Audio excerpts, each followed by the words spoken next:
Hi Vinish, how are you? Hello, Professor Surya Prakash. How are you? How are you, Vinish? How are Good. things? Yeah, Fantastic. going on. Good. Very nice.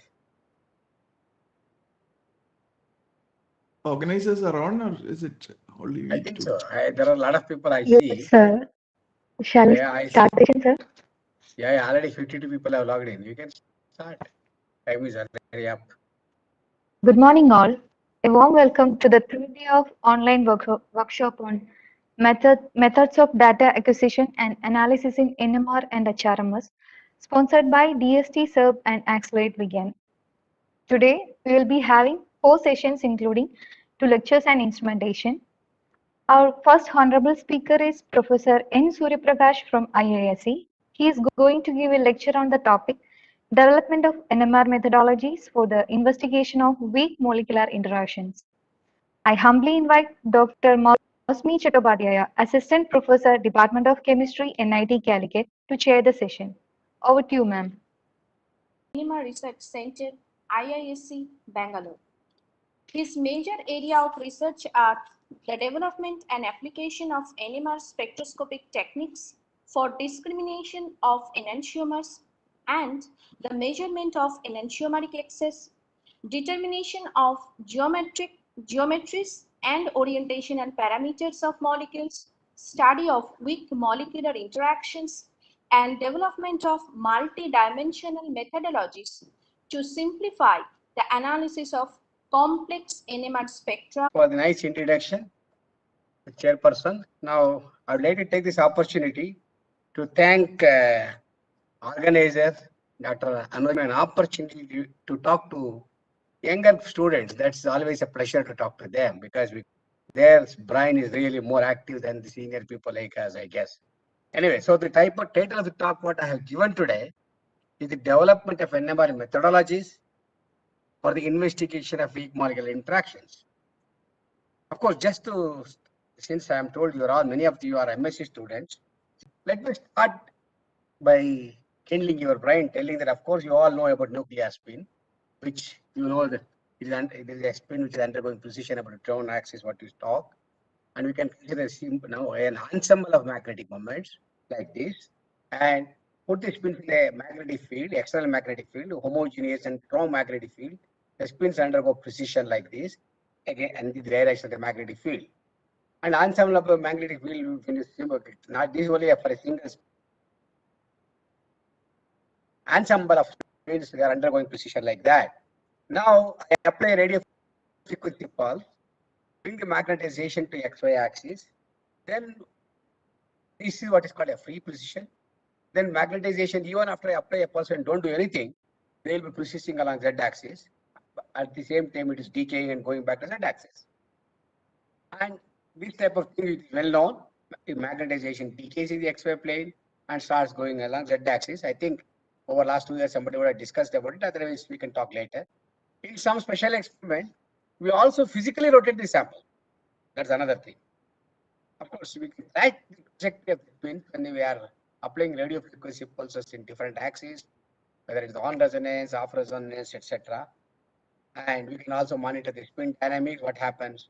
And in a complicated pulse sequences like this, we can track the trajectory of the magnetization. Finally, what you understand from this slide, it is not to throw you knowledge about what we are doing, just to tell you everything in NMR rotates. Everything rotates in NMR.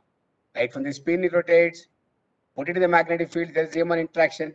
Any operation you apply radio frequency pulse, chemical shift interaction, coupling interaction, everything you can treat as a rotation.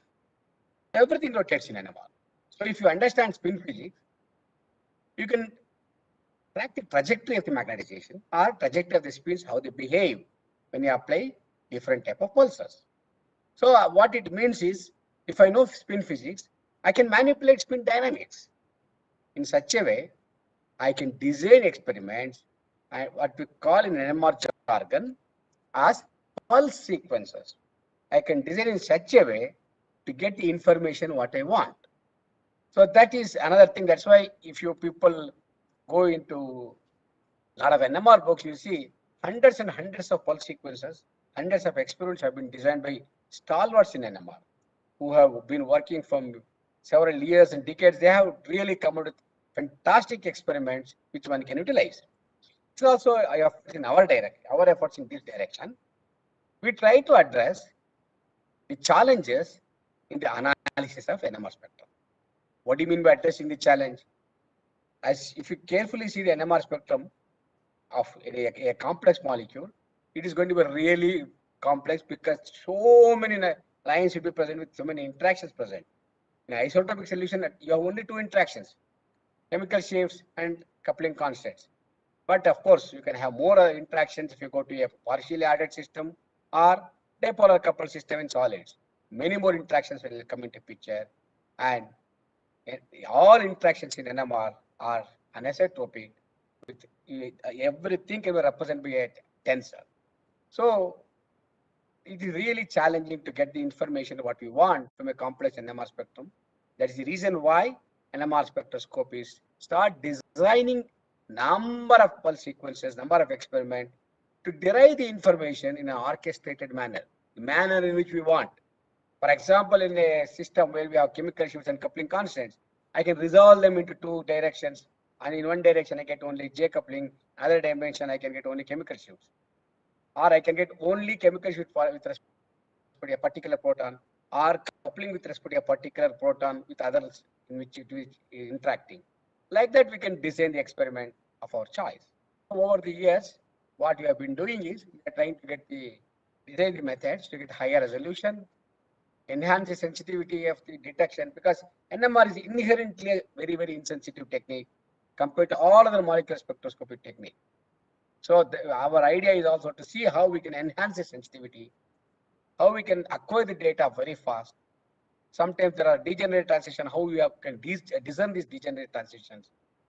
There will be severe overlap of the spectra. How do you unravel that?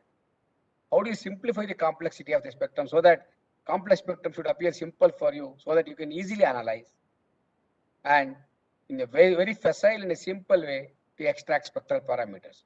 These are the direction in which we have been doing, and over the years we have published a lot of NMR pulse sequences, more than 25 to 30 we have published, and we have named like this, which if you go to the literature, you can see these are the acronyms we have given for the pulse sequences designed by our group.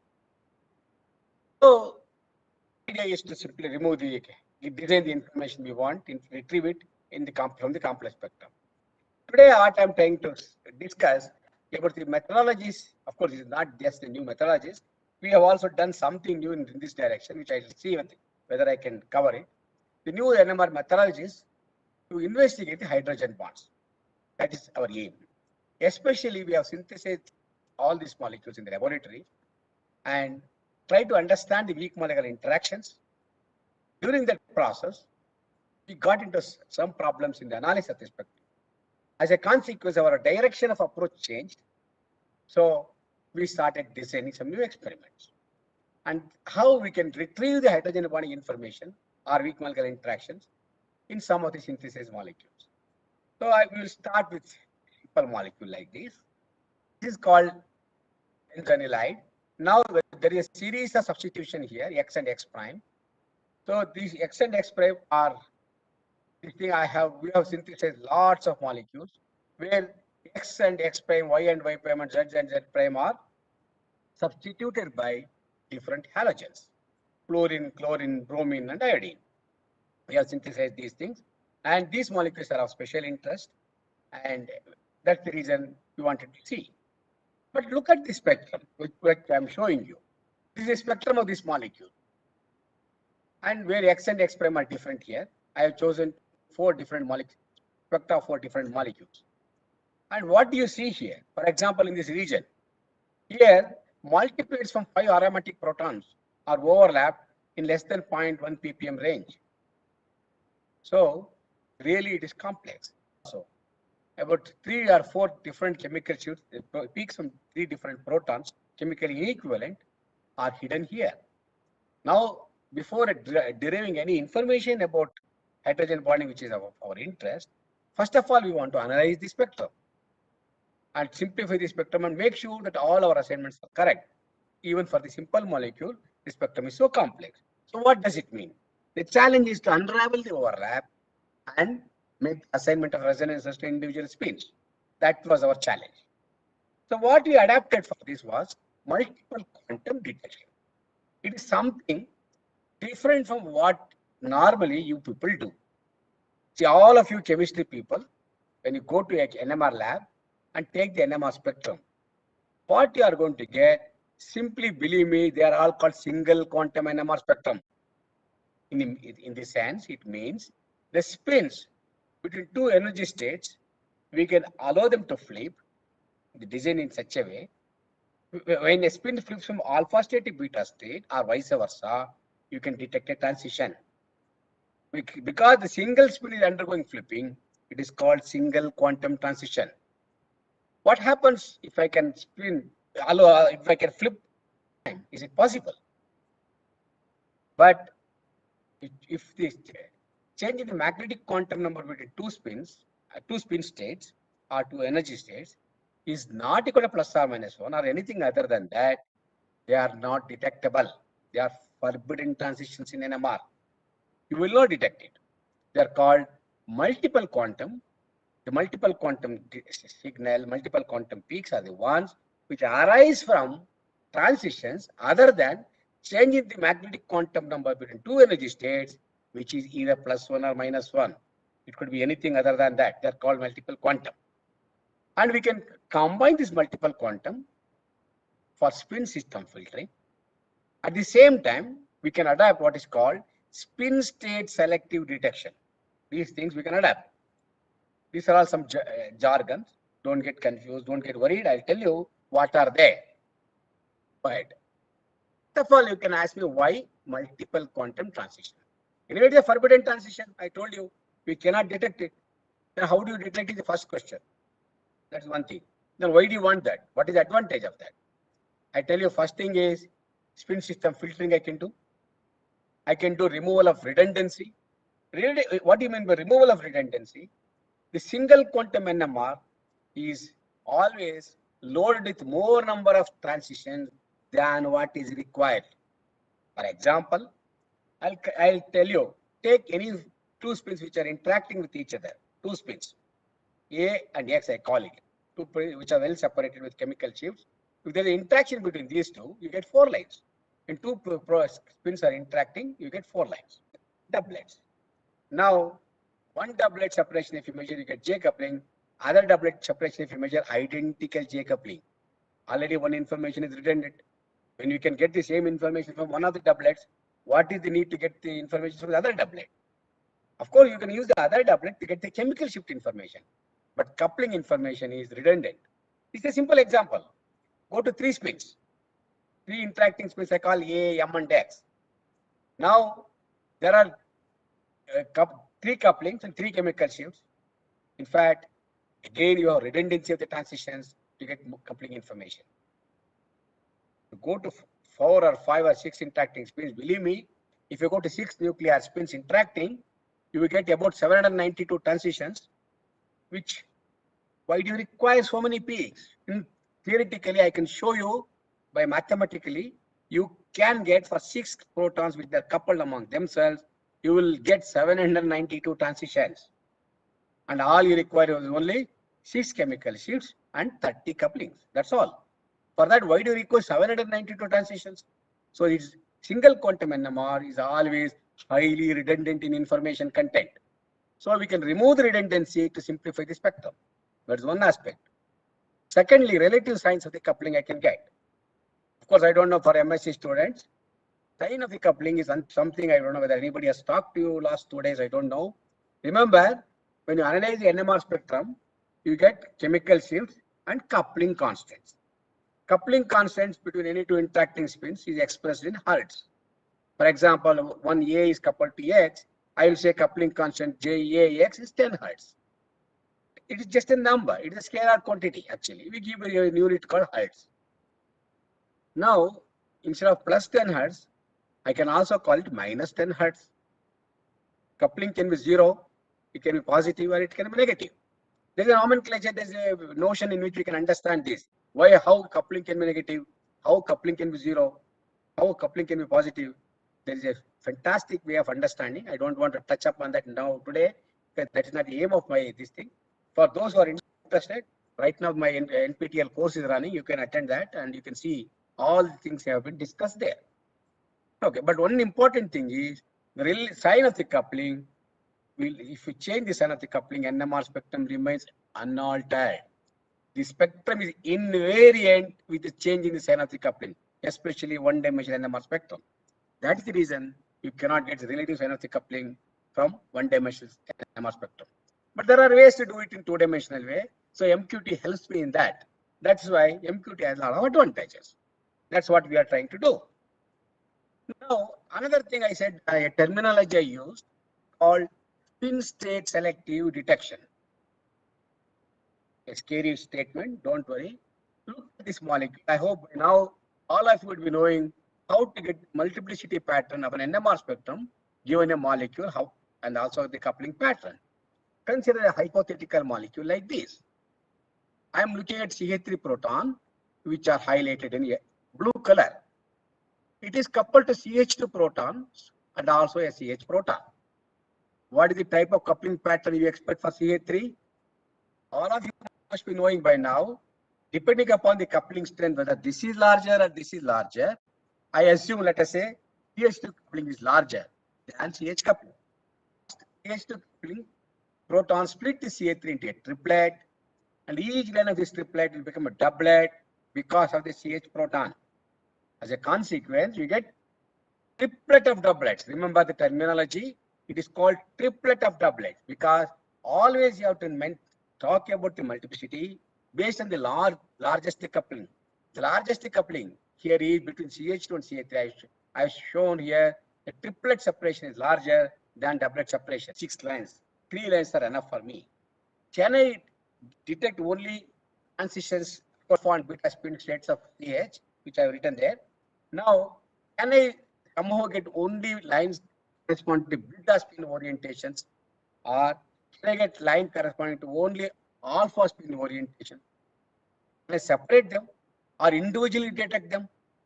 Yes, in NMR, everything is possible. We can do that. If I can carefully design the experiment by understanding spin physics, I can detect only these transitions corresponding to beta spin orientation, or I can detect only these, or alternately I can separate out these two also. This is called spin state selective detection. The detection corresponding to this particular spin state selected for beta, or this is selected for alpha. This is called spin state selective detection. As you can clearly see, if I detect one of them, your complexity of the spectrum comes down drastically. Already 50% reduced in the complexity. This is for a simple molecule. If you go to complex molecule, you can reduce the complexity already by a factor of 2. Further, you can design other things later. So this is what I'm trying to tell you. Now we will look at this, what is single quantum and multiple quantum. I don't want to go into details, I already told you. Single quantum transition is a transition of the two spins between, by transition of spins between two energy states, not two spins, transition between two energy states.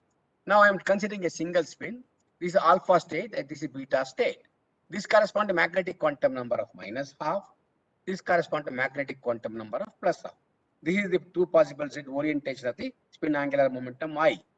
Basic spin physics, I think Dr. Narayan Crow explained very clearly, beautifully on the first day, first talk.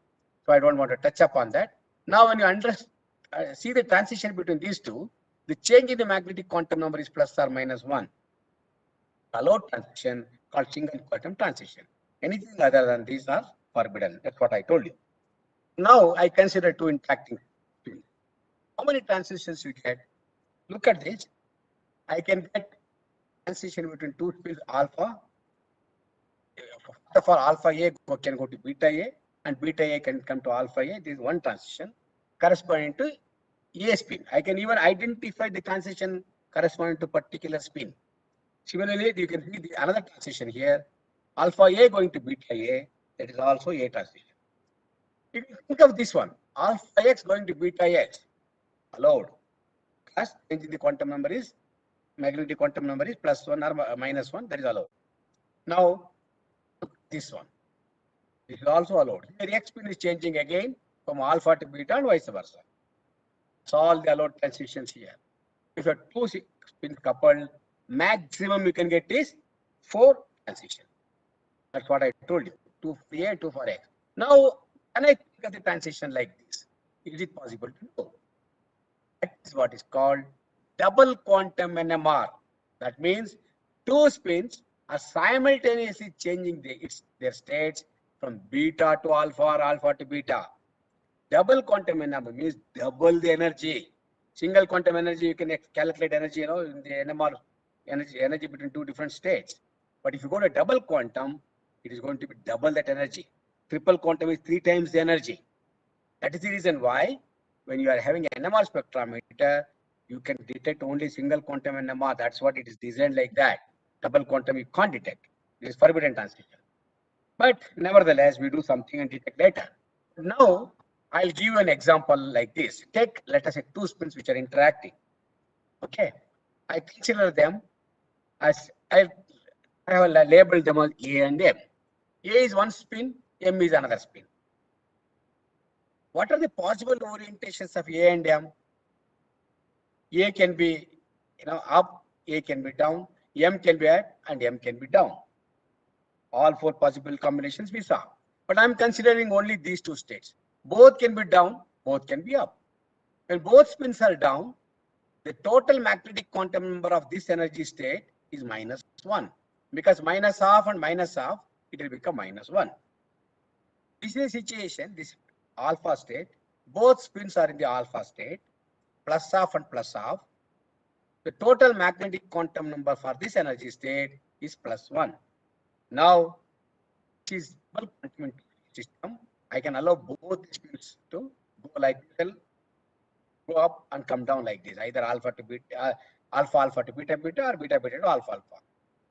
One important thing I want to tell you here, the spins which are undergoing transition is called an active spin. In NMR, it is called active spin. The spins which are watching that, which are not involved, which do not undergo flipping, but it is watching them. It is called a spectator spin or passive spin. But in this situation, there is no spectator spin at all. There is no passive spin. Both the spins are called active spins.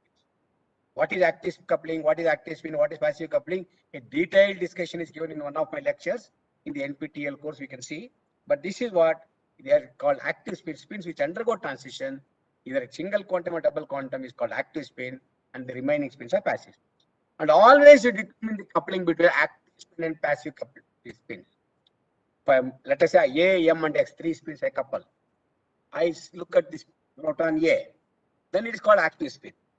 And you will see at the chemical shift of the proton A, at the active site of proton A, you are going to get the coupling between AM and AX. What are AM and X? A and X are passive spins. So you always get coupling between active spin and the passive spins. Coupling between the passive spins are not reflected here. Please understand. Coupling between the passive spins are not reflected at the site of the active spin. That is one of the important things in NMR.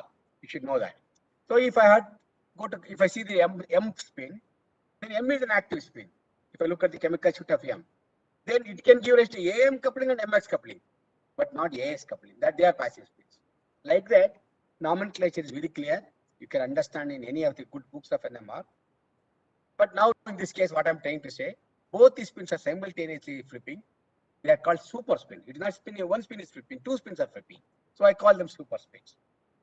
And there is no passive spin. So what the information you are going to get?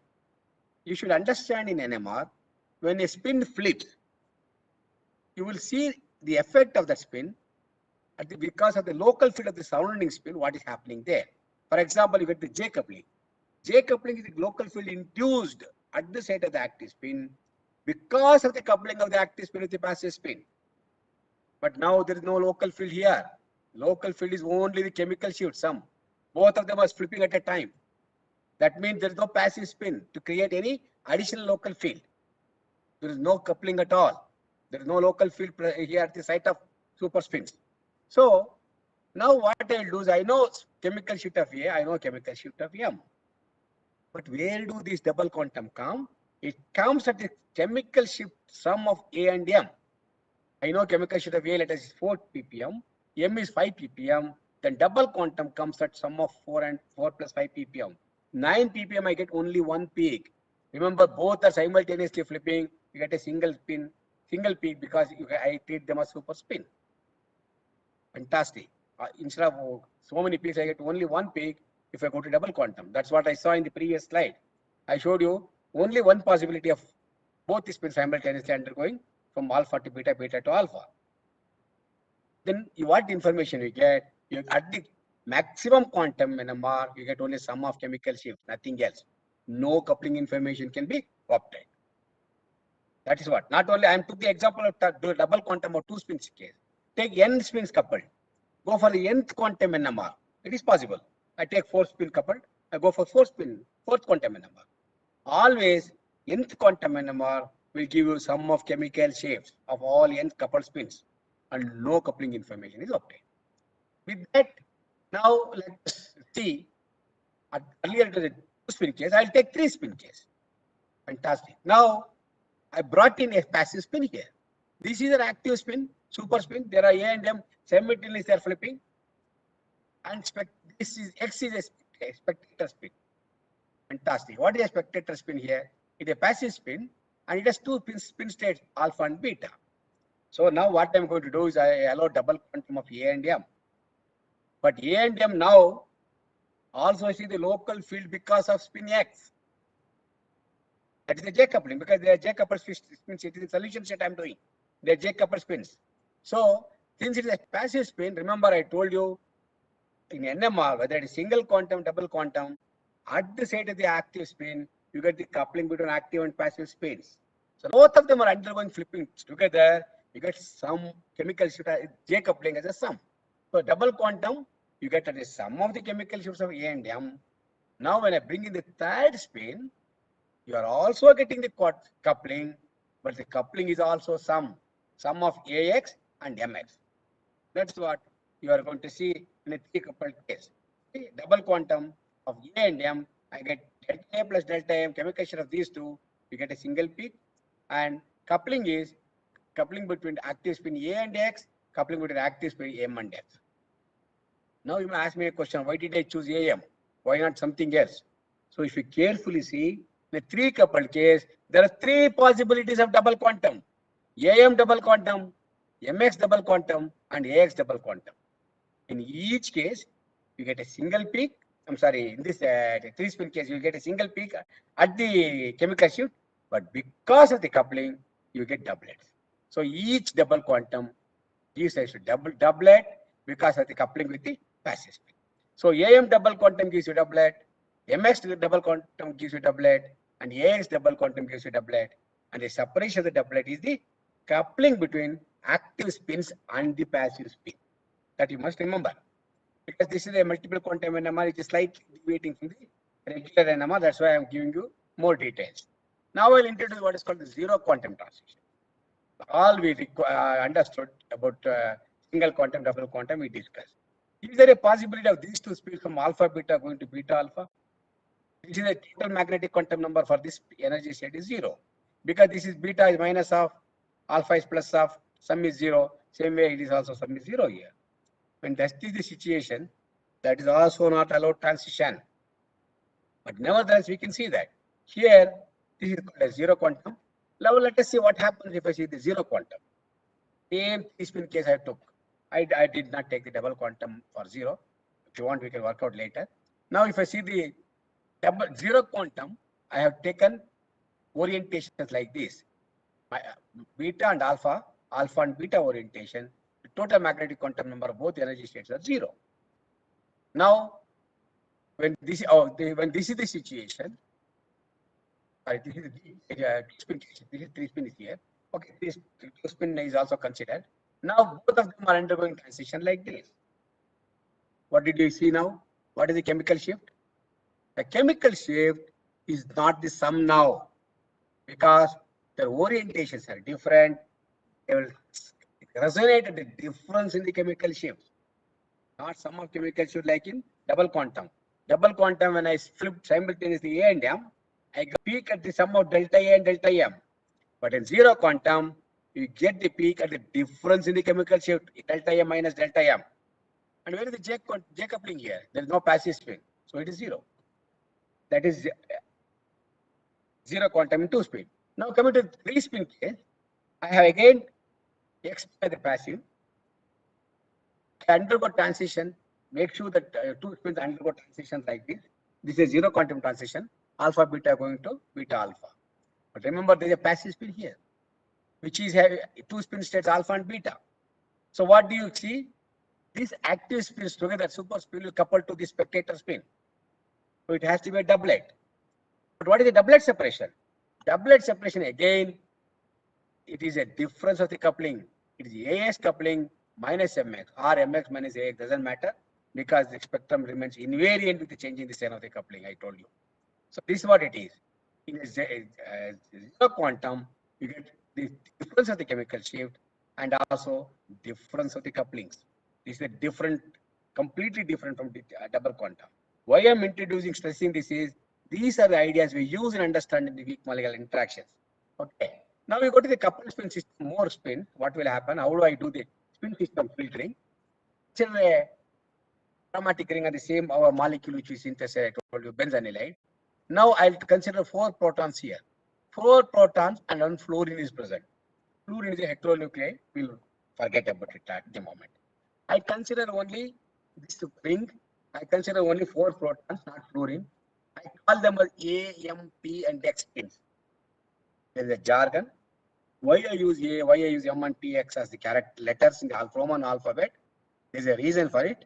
Again, it is a detailed discussion. I am not telling you. Please believe me, it means it's a weakly coupled spin system, 4 coupled spins. Now, I take these 4 coupled spins, A and MX, and A can couple to A, undergo flipping, and then MPX of passive couplings. And then you get AM, AP, AX coupling. Similarly, M can undergo, and you get 3 couplings there. Each time, each proton spin space, proton chemical shift, you get 8 lines. Doublet, doublet of doublet. That's why, because of the weakly coupled spin system. Same thing will happen for M, same thing will happen for X also. I am not going to the details. Remember, each active spin, when you undergo flipping, sees the coupling with the 3 remaining passive spins. At the chemical sheet of each of the active spin, you get 8 lines. So 4 spin gives rise to each of them 8 into a 4, 32 lines. Fine. But what is the heteronucleus sitting here? Fluorine. It is not an idle nuclei. It is a highly abundant spin of nuclei. That will not keep quiet. It will couple, interact with the protons.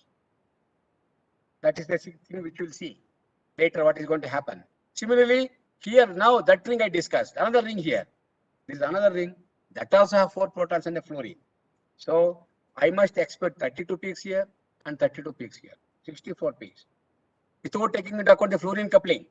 If it couples to fluorine, each phenyl ring should give us to 64 peaks. A very, very complex spectrum. That's the reason why when I showed you the spectrum, in a small region of 0.1 ppm, so many peaks were present. Our challenge was to resolve and analyze that. So what we do is, totally this many transitions will be present, 128. How to identify these transitions? That was our challenge. What we do is, we identify the spin system first. That means peaks corresponding to each of the phenyl ring I have to identify.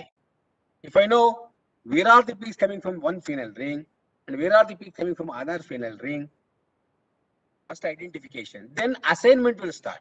For each proton, I can assign the particular transition or groups of transition, including splitting pattern. So this is a challenge. So what I did for that, as I explained to you, we adapted multiple quantum detection plus spin state selection. Both we did it. Now this is what we did. I took this molecule, only I'm showing the fraction of the molecule, only part of it. I allowed the transition to undergo by radio frequency signal at 4th quantum. How I do the experiment is a different task, don't worry. I'll tell you later. Now, when I do that, all the 4 protons I'll make sure they undergo transition beta, beta, beta states to alpha, alpha, alpha state. See, all 4 protons can be in this state, beta, beta, beta. Remember, 2 to the power of 4. There are 16 possible orientation of the spins, 16 possible product function, 16 possible wave functions for these 4 coupled spins. But I'm considering only 2 of them, beta, beta, beta, and alpha, alpha, alpha states. Then I induce transition between these two states. Now, what is the magnetic quantum number of this? All 4 alphas plus 2. Here, all 4 betas minus 2. So, it is called a fourth quantum NMR. Delta M is plus 2 or minus 2. I somehow induce transition and I'm going to detect. Now, I told you fluorine is a passive spin. It's a spectator spin with also abundant spin is spin half. That will not keep quiet. It will couple with the remaining protons. Then how does my NMR in the fourth quantum, if I see, will look? Exactly like what I explained to you in the 3-spin case. Fourth quantum should give us a single peak without coupling to fluorine. Now, when it couples to fluorine, it has to be a doublet. Very easily you can identify. But now, where are these peaks coming in the fourth quantum? It comes at the chemical shift of all the 4 protons together. It is a sum of chemical shift of 1, 2, 3, and 4. You add up and you get a particular peak at that position. This is the advantage of multiple quantum. If there is a small change in the chemical shift between the 2 protons, which you will not be able to detect. But what you can do is, if you go to multiple quantum, there is a addition of the spins. Okay. So because of the addition of the chemical shift, because the addition of the chemical shifts, there is a small enhance of the separation, and you are going to see that. Now I consider the 2 coupled spin system. It is 4 protons with a heteronuclei. I call it as AFMPX spin system. 4 protons coupled with an X nuclei. Now there is no coupling between this ring to this ring. Either the proton or fluorine of this ring will not interact with the protons or fluorine of this ring. That I know. Okay, there is no inter-ring coupling, and that is why. And also I know it's a weakly coupled spin system. It means I can analyze this in a first order way. How do I analyze this weakly coupled spin system in a first order way? Again, quantum mechanical analysis we can do. Please go back to my course. You will understand what is on the web. Now, I will do fourth quantum transition, which is forbidden. I indirectly detect it and see the effect of it. Do some experiment. You don't worry. This is for you people. It may be difficult, especially MSc student, to understand how we design the pulse sequence. But how I do the spin state selection, you will see from this thing. What I'm going to do is I'll do selectively multiple quantum of homonuclear spins. It's a very important thing. Among the 5 spins with heteronuclear coupling fluorine, I selectively excite homonuclear fourth quantum. I can also do non-selective excitation in the homonuclear coupled case. Both are possible. Don't worry, I have done an experiment. Fourth quantum NMR. It's a beautiful experiment. Some of you would have already understood what is 2D and everything. Don't worry. If you have understood, fine. If you're not, we can discuss it in some other day. Detailed course on that.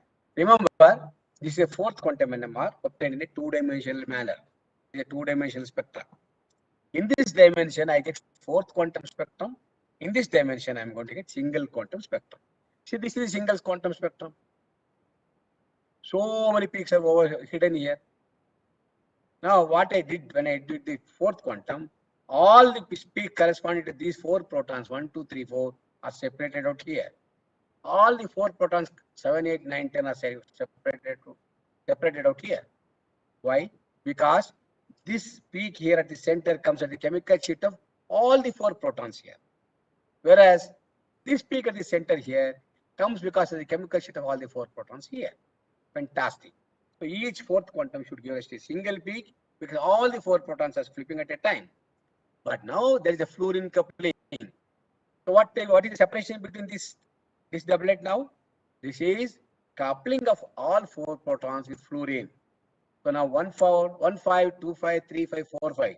All couplings, if you measure and take the sum of that, then that corresponds to the separation. So this separation gives me sum of active and passive couplings. Active to passive couplings. Same way in this group also. The first thing, I separated this spectrum corresponding to each spin system. And then now I can analyze at least in this overlap 4 peaks I have identified. Here I have identified 2. Here again 3 are hidden. There is something more we can do to do. I will not go into the detail. I just wanted to get you the feeling of this thing. Another thing what we do is, if you carefully see here, these are the things we identified. If I take the cross section of this alone, I can analyze and get the information corresponding to this phenyl ring. If another thing, what I see, the protons here, the two cross sections here, if you see this cross section and this cross section, if you look at it carefully, it is tilting towards the right. Do you agree with me?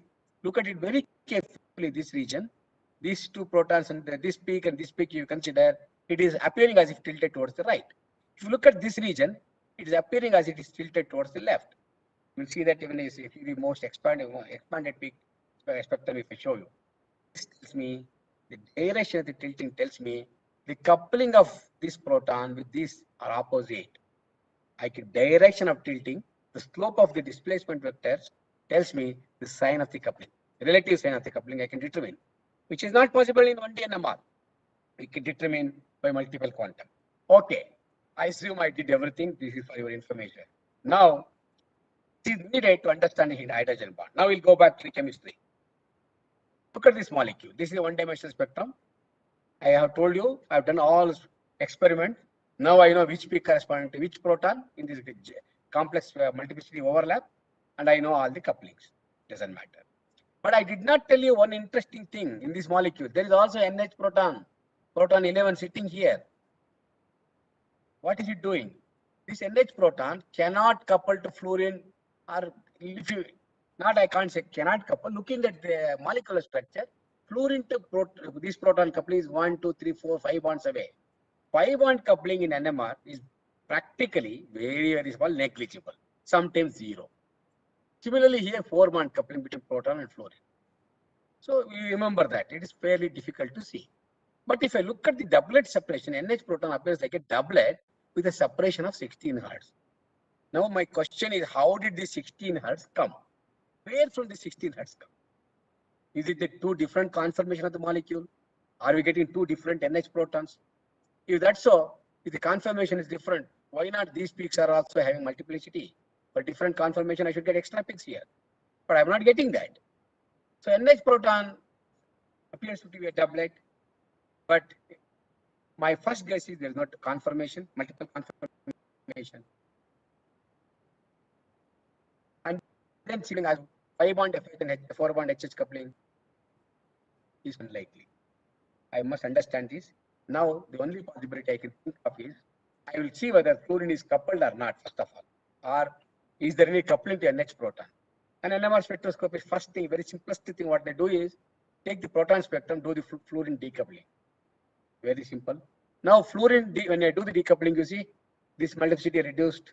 Here, some simplicity, there is some simplicity, and here, there is simplicity. Also, NH proton became a singlet. Fantastic. What does it tell me? It tells me that NH proton somehow was coupled to fluorine. 16 Hertz coupling 5 bonds away or 4 bonds away is something amazing. It is incredible, such a coupling we cannot see. But my experiment of fluorine decoupling tells me NH is coupled to fluorine. Okay. And now I go to the, not made any mistake, I do the decoupling of protons. I remove all proton fluorine couplings. I see only fluorine. And now I'll get a singlet. If I look at the fluorine spectrum,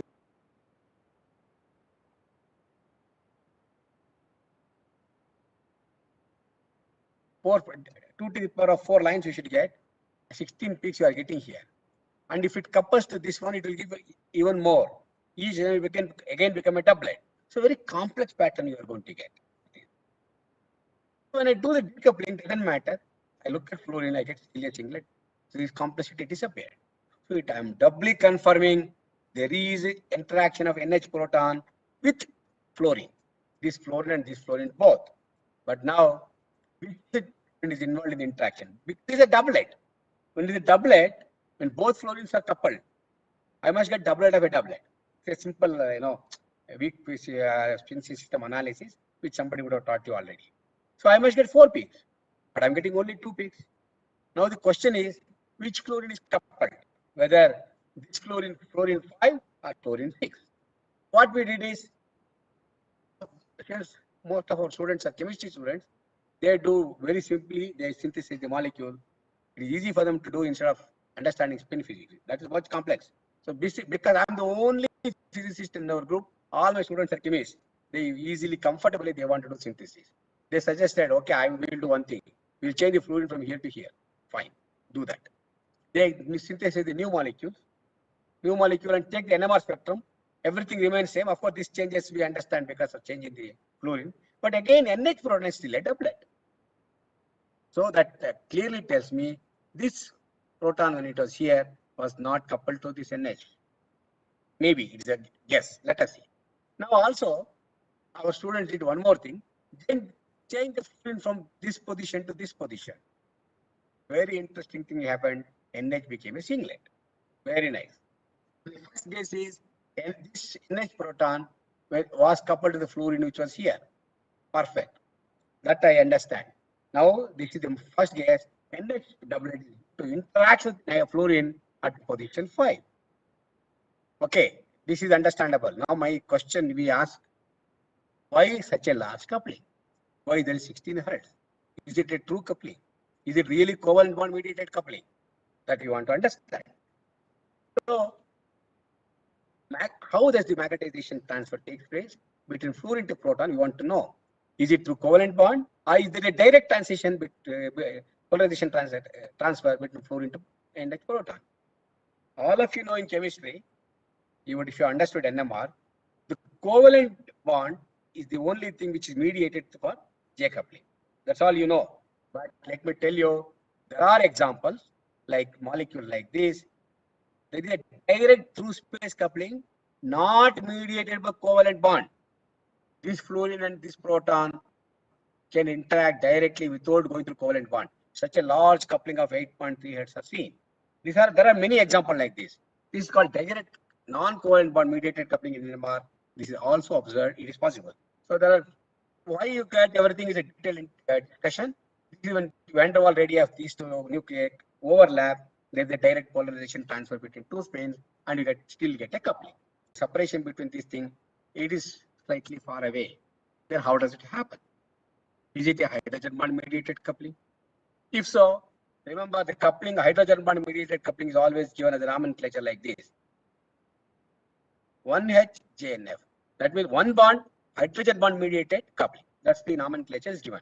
So then our guess is there 1HJNF? The question. We wanted to answer that. So now what we do is if you look at the NMR spectrum of that, there was 16 Hertz, but each line has a line width of 16 Hertz. Right? Fantastic thing.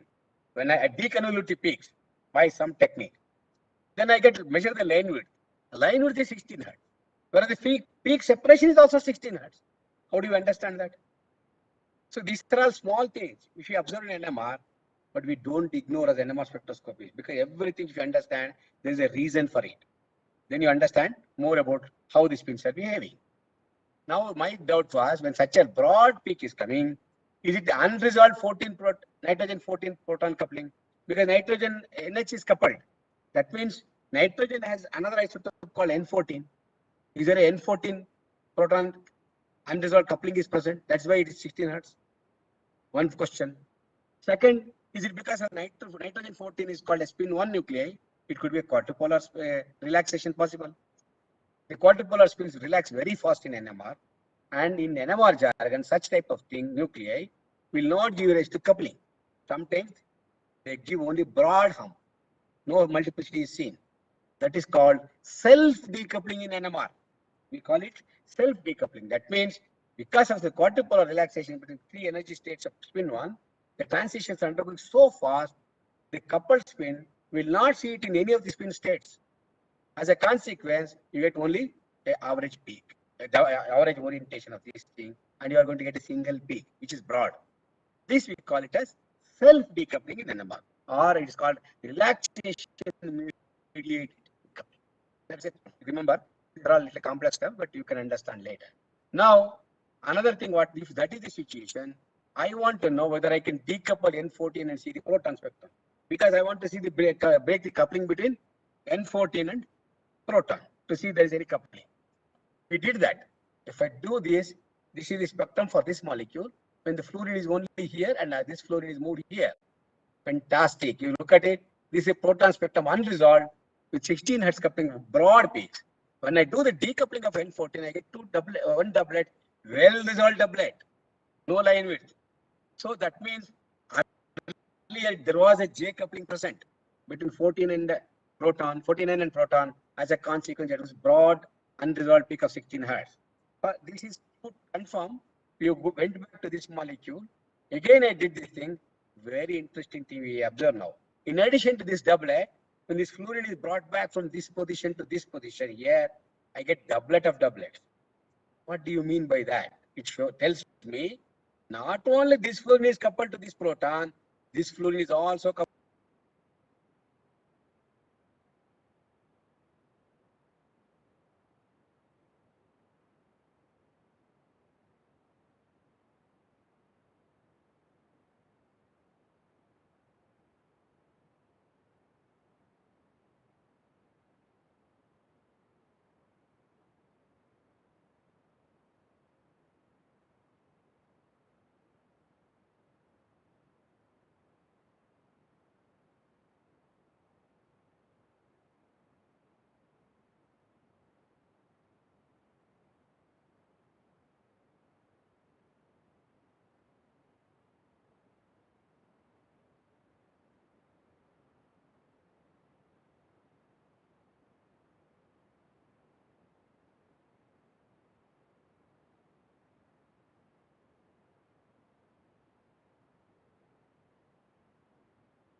Action of this NH proton with both the fluorines.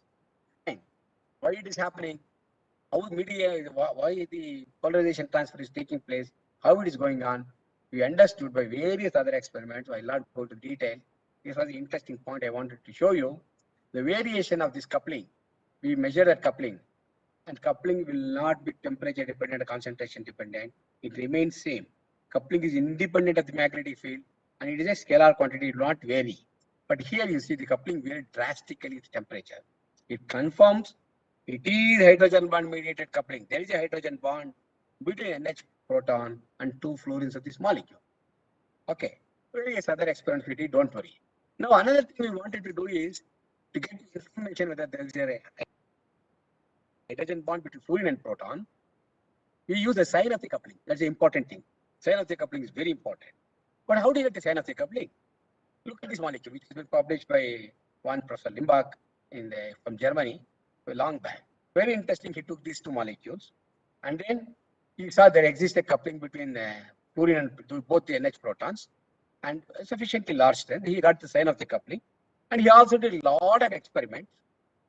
And experimentally, they found out the coupling. All of them are negative here. See, I put it in red rectangles. All the sign of the couplings are negative. And then he made some DFT calculations and found out again all the couplings are negative. Fine. He also did various calculations.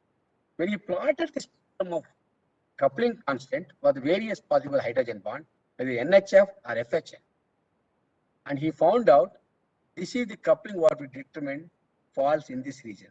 The negative coupling like this, he confirmed there is a possibility of NHF type of hydrogen bond. So coupling has to be negative. If that is there, you get NHF type of hydrogen bond. Correct. This is the information we understood. We learned from this paper and wanted to use this idea. So in this situation, he says fluorine accepts the hydrogen bond. How do you determine the relative sign of the coupling? I told you in the multiple quantum, it's possible. You consider 3 NMR active nuclei. When 3 NMR active nuclei, here of course 4. If you take into account carbon 13, I am not bothered about it. I will take fluorine, proton, and nitrogen 15. Carbon at the moment I will forget it. There are 4 NMR active nuclei here. I'll take 3. Acid coupling are not reflected in the single quantum spectrum of any one of the nuclei. I consider, let us say, carbon 13 or fluorine NMR. Fluorine can experience FH coupling and FN coupling. That will be seen, but NH coupling you don't see here. If I see NH NMR, 915 NMR, I see NH coupling and FN coupling, but not FH coupling. You don't see that. So you need 2 or 3 experiments of different nuclei to get all the spectral information. What we did is we proposed a different method. Why don't you adapt detection of forbidden transitions? Excitation and detection of nitrogen 15, 1H, double quantum, single quantum NMR.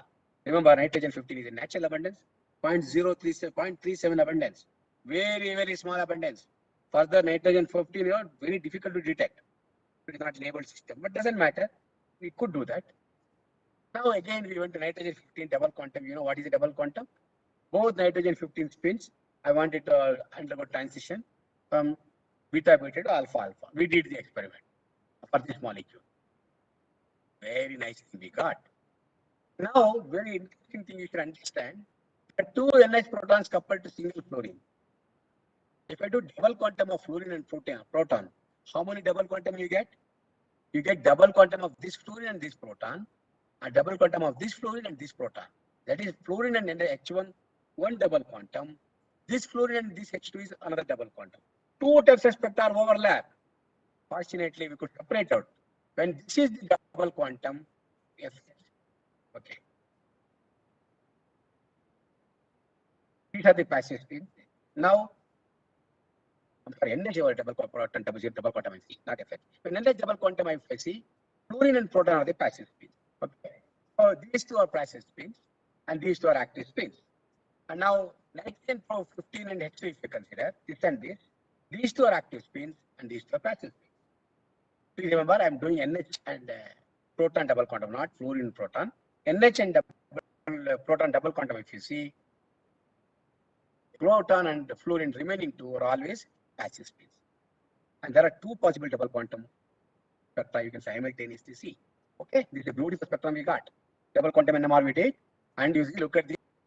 This is the double quantum separation in the one dimension, one coupling, this other coupling. We measure. Because I told you double quantum here comes at the separation comes at the sum.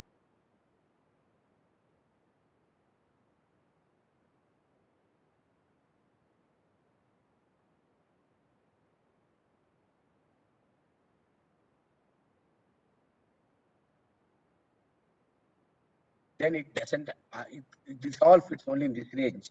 If this is in the range, it does not agree with the geometry, hydrogen bond geometry. It doesn't fit into the graph.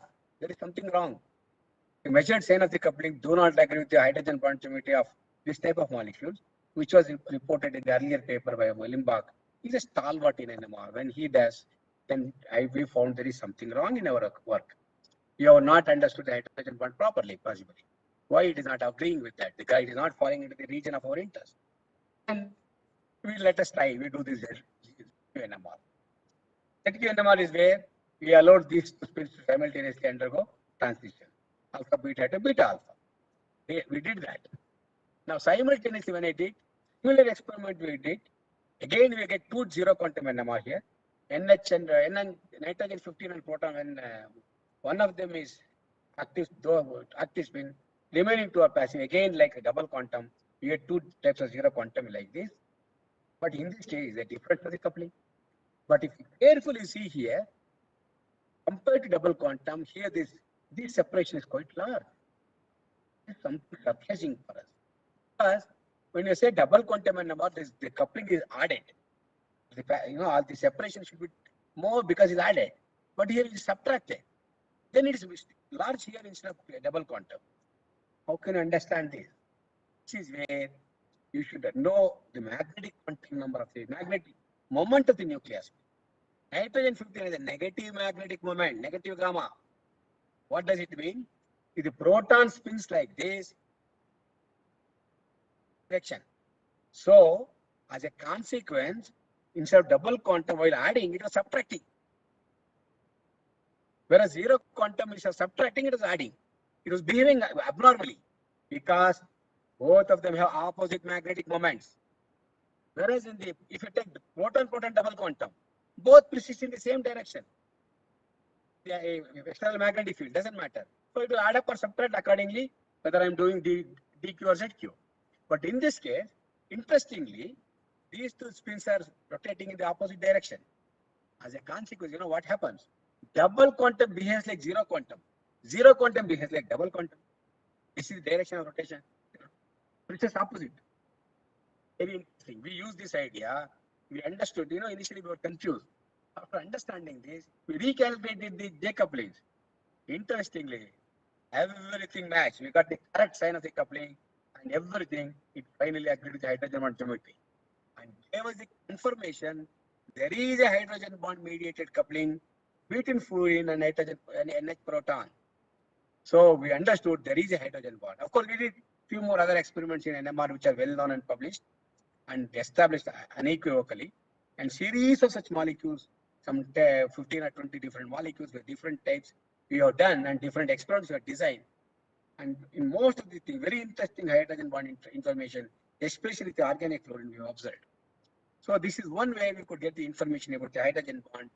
And of course, when we went now with the idea to our molecule, very interestingly, spectrum, it became some and spectrum and D spectrum is different. And now the signs, when we recalculate, everything is negative. So it is giving me evidence for 3-centered hydrogen bond in this molecule. Of course, you can do DFT calculation, everything, and confirm the hydrogen bond geometry. We have done that. Small minor doublet in the NH peak of your molecule. Don't ignore it. See, if you carefully understand, you will realize there's a very interesting phenomena going on here. There is a weak interaction, and we understood the presence of hydrogen bond in this molecule. Okay. Now I don't know how much time I have left. Anuj, are you there? Anuj? Yes, sir. Yes, sir. Maybe another 15 minutes. It's okay, sir. No problem. I don't need more than that. 10 minutes or 15 minutes, I'll finish. And then Yes, I'll sir. quickly go through this another type of interaction, another type of study. Okay, sir. And then I'll wind it up. Okay. Okay, sir. I can continue that. Thank you. Thanks. Okay, now I'll give you similar information. How we derive in a weakly dipolar coupled spin system. How we enhance the resolution. How we can unravel the overlap to get the hydrogen bond information and various other things. I'll give you the idea like this. Now, NMR spectroscopy is intrinsically blind to distinguish enantiomers. It cannot distinguish, especially in achiral solvents. It is a major hurdle. Okay. All chemists know that they have to somehow bring in diastereomic interaction to discriminate. Enantiomers cannot be discriminated, whereas diastereomers can be discriminated by NMR due to the different chemical shields. Now, we have several approaches for this. We have done a lot of things, but I'll concentrate only on the orienting media. Orienting media means many of you do not know. I want to give you a tidbit about what we see in the oriented medium. How does the NMR spectrum differ in the chiral orienting medium and achiral orienting medium? First of all, what is the orienting medium? It is nothing but a liquid crystal. It is neither liquid nor a solid. It is in between this. It has a partially orientation. It is a partial orientation is present. There is an order parameter for it, which is not 1 like solid, not 0 like liquid. It is in between these two. They are called liquid crystal. If I take molecule of my interest, put it in that liquid crystal, it orients. This also orients consequently. When it orients, you get additional parameters in NMR. In isotropy, you always get chemical shield and J coupling. You don't get any other thing. Of course, if you want to study dynamics, you get relaxation information. But if I put it in the oriented medium, partially aligning medium, you get dipolar coupling and quadrupolar couplings also. Another interesting thing. So, but again, now orienting media can be chiral and achiral. Both are possible. Now, if that is the situation, how does your NMR spectrum come? Let us look at this one. I look at the molecule. See how does in the chiral medium or achiral medium it's say. If I look at in the isotropic medium, chiral anisotropic medium, if there are R and S enantiomers support, chemical shift do not change at all. It changes from isotropic, but between R and S there is no change. Whereas in the chiral anisotropic medium, chemical shift of R and chemical shift of S are going to be different. Okay. Similarly, if I look at the dipolar coupling, in the anisotropic medium which is achiral, you can measure the dipolar coupling. But it is a dipolar coupling between R and dipolar coupling between S, both are same. Okay, now if you go for the anisotropic medium, you get separate doublets for R and separate doublet for S. You can get dipole coupling information different for R and S. Similarly, you can do for the quadrupole coupling. Quadrupole coupling here also same, whereas in this case they are different. So what does it mean? What it means in the anisotropic medium, that to chiral orienting medium, chiral liquid crystal if you take, put your molecule and align it in that, you will get a different type of spectrum compared to what you do in the achiral liquid crystal. That will be more challenging to analyze. What I show you, look at the spectrum like this. A simple molecule, if it is put in a liquid crystal like this CA3 group is going to be complex spectrum like this. You may say, what is there? Yeah, simple 4 lines, 3 lines here. It is like a doublet, triplet of doublets I can analyze. No, it is not that simple. In reality, it's 48 transitions hidden. 48 peaks are there in that region. You have to identify that, analyze that. Then only you get the information about what you are looking for. So, it's a real challenge. What makes the spectrum so complex? If you understand that, you can design an experiment. I am concentrating on CA3 group. If I look at the CA3 proton, in isotropic medium, you will always say CA3 gives a single peak. Correct. There is no J coupling among the equivalent protons. Now, if I take CA3 alone, without coupling to any of the 3 protons, in the liquid crystal medium, it gives a triplet. Why? Because dipolar coupling comes into picture. So don't worry, that's also a big discussion. Simply remember, in the orienting medium, CA3 gives rise to triplet, 3-line pattern. Now I'll bring in the coupling CA3 with proton M. It has 2 states, alpha and beta. So it will be a doublet. It makes this into a doublet. Now I'll bring in the coupling with P, this one. Again, each line of the doublet will become a doublet. Now I'll bring in the coupling with X. Each line of the doublet will become doublet, and again you will get 8 lines. I showed you only for central peak. What about outer peaks? They also become 8-line pattern. Totally, how many lines you got? 24 lines you got for CA3 group. Normally, what you would have got? A single peak. Now we got 24 peaks. But this is for one enantiomer, R. If R and S together, both will be overlapped. So that is why CA3 peak, chiral liquid crystal medium is giving me 48 peaks, one CA3 peak. Then you ask me a question, what is this stupidity? Why single peak I have to make it so complex and make my life difficult? Why should we worry about, I could have analyzed a single peak and I have done with it. But you will not get the dipolar coupling information, you will not get the chiral enantiomer discrimination information without this dipolar coupling. So we had to make our life complex. Once you do this, now come back to NMR. Design the experiment to simplify this spectrum. First, simple spectrum. One peak, make it complex by orienting in the liquid crystal medium, chiral liquid crystal. Now you design the NMR experiment to simplify that. That is a beauty. So what we do is, we did the double quantum NMR of the CA3 group. Now if I do double quantum, I have one double quantum, 1, 2, 1, 3, and 2, 3. There are 3 possibilities are there. In each case, third spin is a passive spin. But chemically they are equivalent. So chemical shift is same. Doublets are also identical because coupling is also same. They are indistinguishably overlapped 3 doublets. Beautiful. There will be 3 doublets, and okay, this is the experimental pulse sequence we have designed, and this is published. I don't want to decode the details, but very interesting thing when I did that experiment. This was the earlier experiment published by one group. You can see you will get a triplet for CA3 by a simple experiment to get like a spin-echo sequence they adapt called selective refocusing. We get a triplet like this. There is a complexity here. What we did is, we wanted to see our method. We did what is this called as a double quantum selective refocusing pulse sequence. That's what we called. When we did that experiment, we get 2 doublets, 1 doublet for R, 1 for S. And take the cross section of each of these things, you are going to get 6 peaks for CA3. See, this CA3 is coupled to this CH proton, and it is a triplet of doublet. Very easily we can analyze. And we can easily separate it to R and S. Okay, this is a very simple spectrum. With a double quantum experiment, I could identify enantiomers, I can identify the peaks. Not much of a complexity. So go to the next one where there are 5 protons coupled here. 3 is CA3, Three protons, these two protons.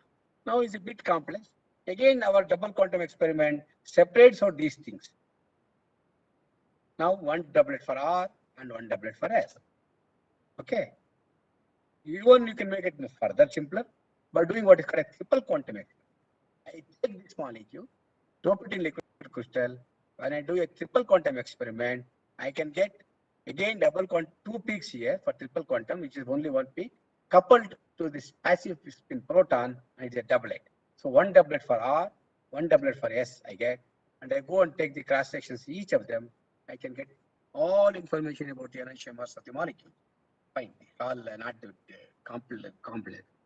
Real problem lies in this molecule. Look at this molecule. This is CA3. Again, I told you 48 peaks are there. Now, in my experiment, which is called triple quantum single quantum selective refocusing experiment, all 48 peaks are resolved here. You can find out here, if you measure it, 3 peaks, each of the spin state here in the triple quantum dimension, we get a triplet. And all we can separate, all 48 lines are separated out. 8 triplets for each generation, you could separate out. And this is what the beauty. If you look at this molecule, again similar molecule, if I look at CA3, it looks like two mountains, nothing else. No peaks, no resolution at all.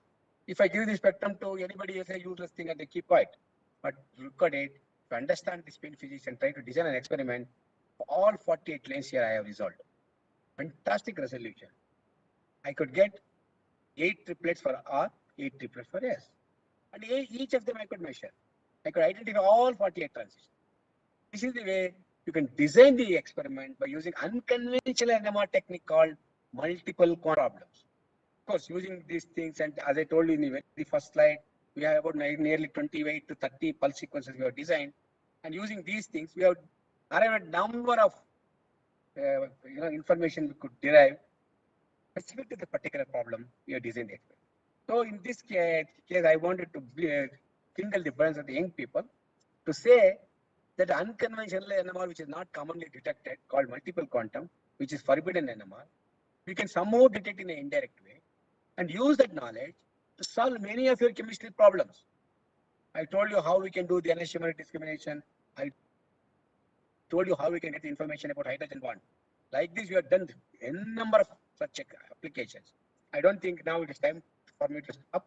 This is another sequence we published. I don't want to talk about it. Now, what I want to do is, in summary, if you understand spin physics, if you know your problem, you can design an experiment to derive the information which you require. And that's how you go back to some fundamentals of NMR concept, you understand, you will come out with a new pulse sequence of your own. So in this thing, in all our studies, we have been using unconventional NMR. So basically, this is what we are trying to do. What I want to tell you is, finally, for doing our experiment, and always you come across barriers. We somehow break the barriers. Like complex multi-studies, by big hump you get. But we have to break the barrier and get resolution. And finally, you see a ray of light at the end of the tunnel. So all these things, whenever you come across problems in analyzing specific chemistry problems, we have designed new NMR experiment, and then we have been able to solve, get the information what we require. So one such in today I covered is hydrogen bonding, other is about enantiomer discrimination. With this, I'll thank you and stop here, and I'm happy to answer any questions from the participants. Thank you. Complete. Thank you, Professor Surya Prakash. Now the session is open. If you have any questions, audience, you can ask, or you can even type it in the chat box.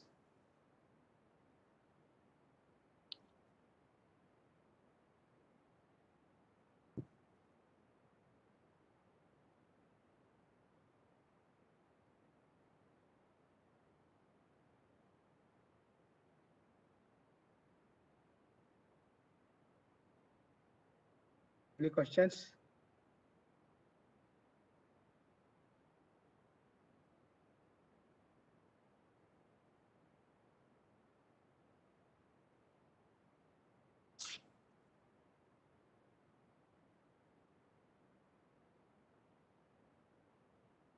Sir, I have one questions. Yeah, please. You says something about through space coupling. Yes, sir. So is it possible to see through space coupling between two different molecules if they are in solid state? They come closer. Intermolecular through space coupling. In dipolar coupling, I have seen it is possible, but I don't know about J coupling. Intermolecular dipolar coupling is seen. That is through space coupling. But the polarization transfer through covalent bond not seen. But there is no covalent bond here. Through space, dipolar coupling, if it is present, it is seen. There is many of the examples are there. Thank you. Thank you. See, one such thing is, of course, it's not a dipolar. You don't see the peak. There's a dipolar interaction between two spins through space. That effect is seen in an NMR spectrum called NOE. I don't know whether anybody has talked to you in the last 2 days or whether maybe in the series some people may brief you about NOE. In the nuclear overage effect is something where there's an interaction between nuclear spins when they come patient. So that is a dipolar interaction. There is a coupling between them. There is an interaction between them, but it is not going to be seen as a coupling. It is only an interaction.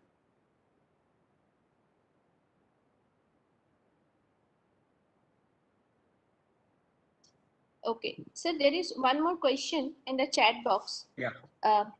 Can opposite electron spin of two neighboring protons eliminate their mutual correlation in 2D COSY and HMBC NMR analysis?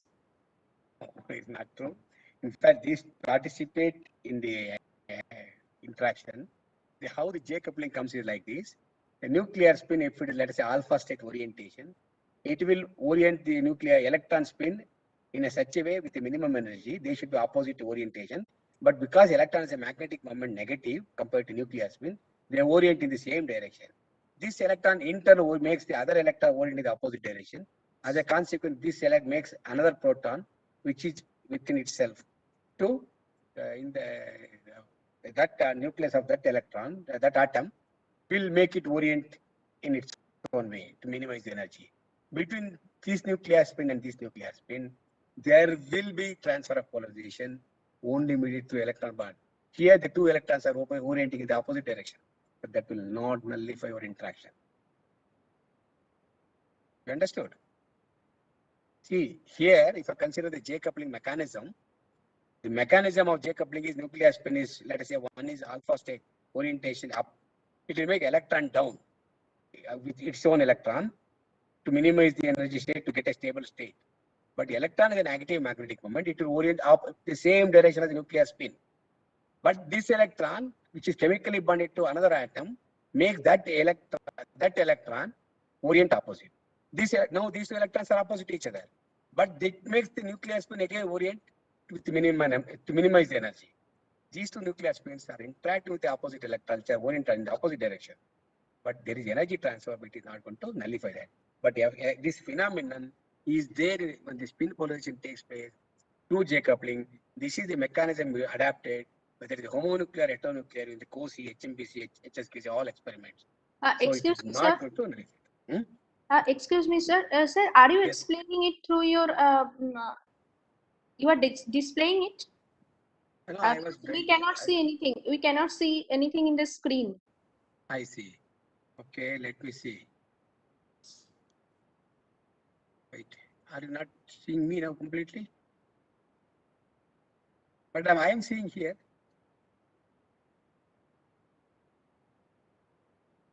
Sir, we are seeing only a black display. I see. Okay, shall I stop sharing and then I have to log out and do it? Sure.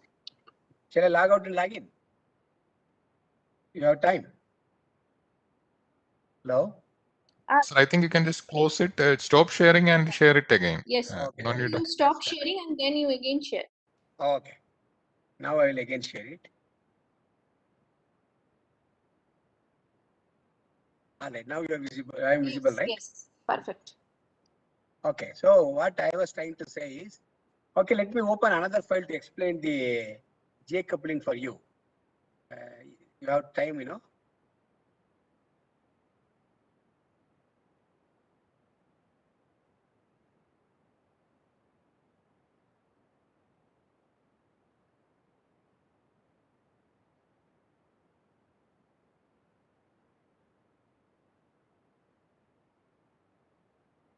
Give me 1 minute time.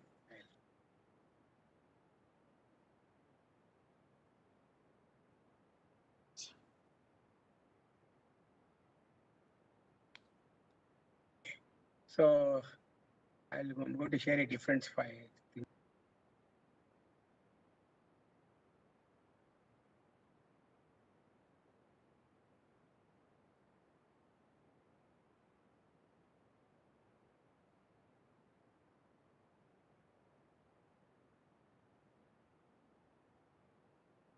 I'll share a different file now.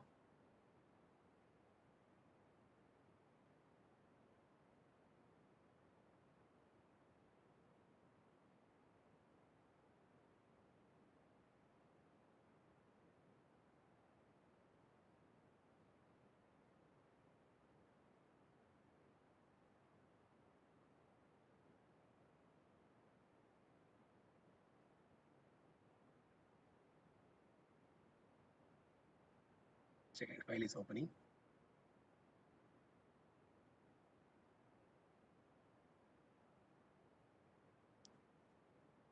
Okay, so in this, if you carefully see, I'll show you this one, how the J coupling interaction takes place. Okay. There is a nuclear spin. Okay. This makes the electron to orient the opposite direction. They have to be opposite for stable state. This is called a Fermi interaction. When the Fermi interaction takes place, but the electron is a negative magnetic moment. So even though they have to orient opposite, we have to show it as orienting in the same direction. But this electron in turn makes this electron orient in the opposite direction because of the Pauli principle. This electron now makes this nuclear spin to orient in the opposite direction because of minimum energy. But again, I'm showing it in the same direction because of negative magnetic moment. And this is what I want. This is how the energy interaction takes place between two nuclear spins. And this is for the orientation which is anti-parallel, and this is for the orientation which is for alpha and beta spin state. Okay, I will show you before another spin how parallel and unparallel anti-parallel orientations come, which you call as positive negative sign. That's not important. But your question was, when these two electrons are oriented in the opposite direction, will it nullify the interaction? Correct? No. As you see, it is not nullifying. In fact, it is encouraging the transfer of polarization. It is participating in the polarization transfer from one nucleus to another nucleus.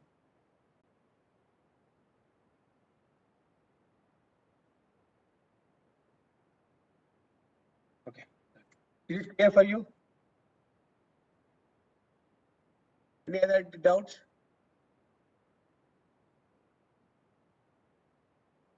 Hello? Shivangi, you can unmute yourself and you can type in the chat box whether it is clear or not. Okay, understood, sir. Okay. Any other this thing?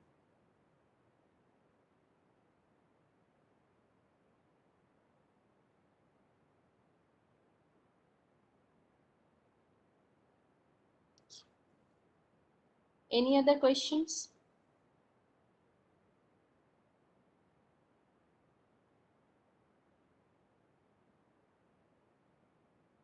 No. Okay, sir, I think there is no more question. Thank you. So thank you very much. Thank you for giving such a wonderful talk. It is a very informative talk. Thank you, sir. Thank you very much. Okay, I can log out. Yes, sir. Okay. Thank you, sir. Thank you. Thank you very much, sir. Thank you.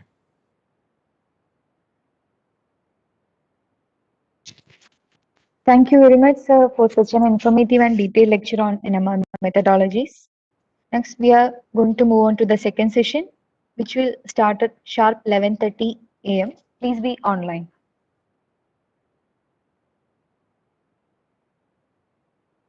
Excuse me.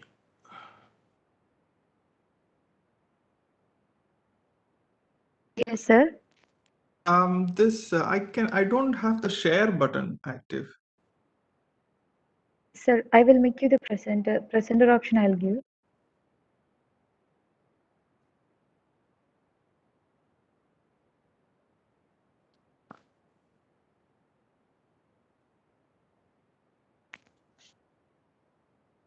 Sir, I'll have to log out and come back. Sorry, I think it's my problem. no, sir. Now you can present.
Can you hear me? Yes, sir. Yes, sir.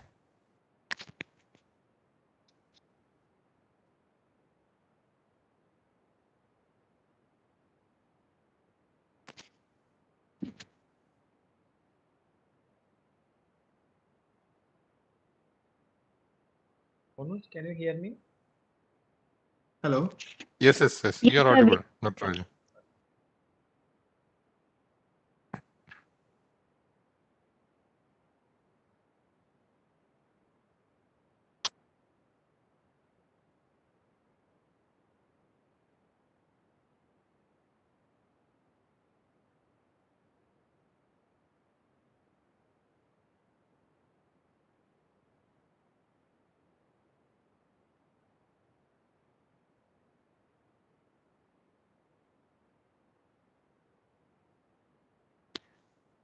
Dear participants, next we are moving on to the second section of the day. We are going to have an excellent lecture by our eminent speaker, Dr. Vinesh Vijayan from IISER Trivandrum on the topic Biomolecular NMR in Solution and Solid State. I cordially invite Dr. Raju Day, Assistant Professor, Department of Chemistry, NIT Calicut, to chair the session. Welcome, sir.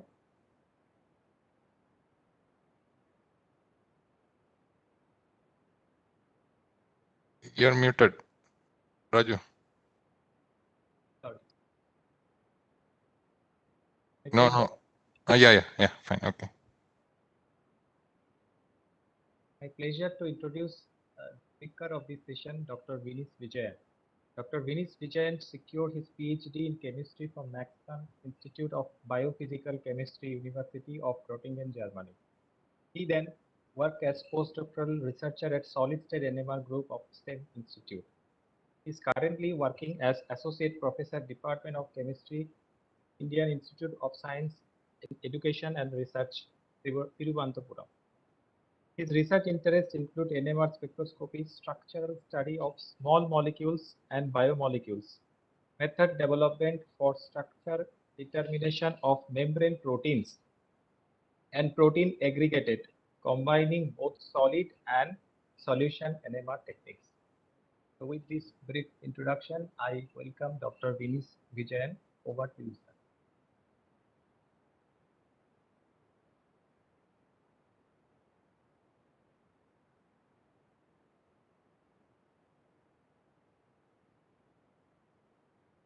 You are muted. Can you?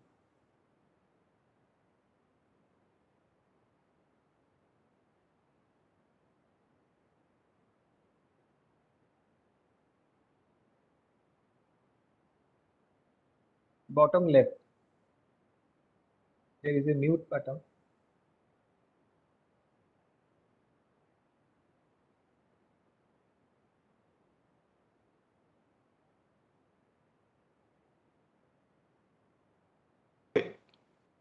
Good morning, everyone. Thank you, Dr. Raju, for the kind introduction. Also, I thank Dr. Anuj and the rest of the organizers for inviting me. Here, I will be basically. Can you see my screen now? Yeah. Good. All right. Okay, so here I will be basically trying to give you a brief overview of biomolecular NMR. Spectroscopy in solution and solid state, specifically what we do differently in NMR when we work on biomolecules. So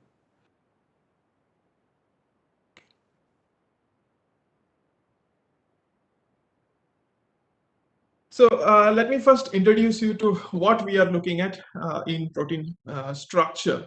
The primary structure is basically a sequence of amino acids making up the protein. So these are just garlands of amino acids stitched together by the peptide bonds.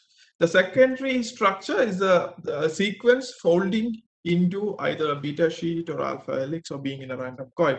So this is what is basically what we mean by secondary structure. Then tertiary structure are the secondary structures stacking or folding to form compact structures. And the quaternary structure are the different folded proteins, protein domains coming together to form the quaternary structure.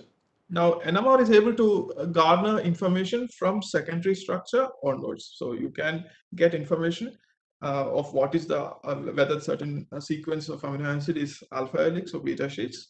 Then we can find the 3D packing, which is the tertiary structure. Then the quaternary structure, how each domains orient in the entire protein assembly.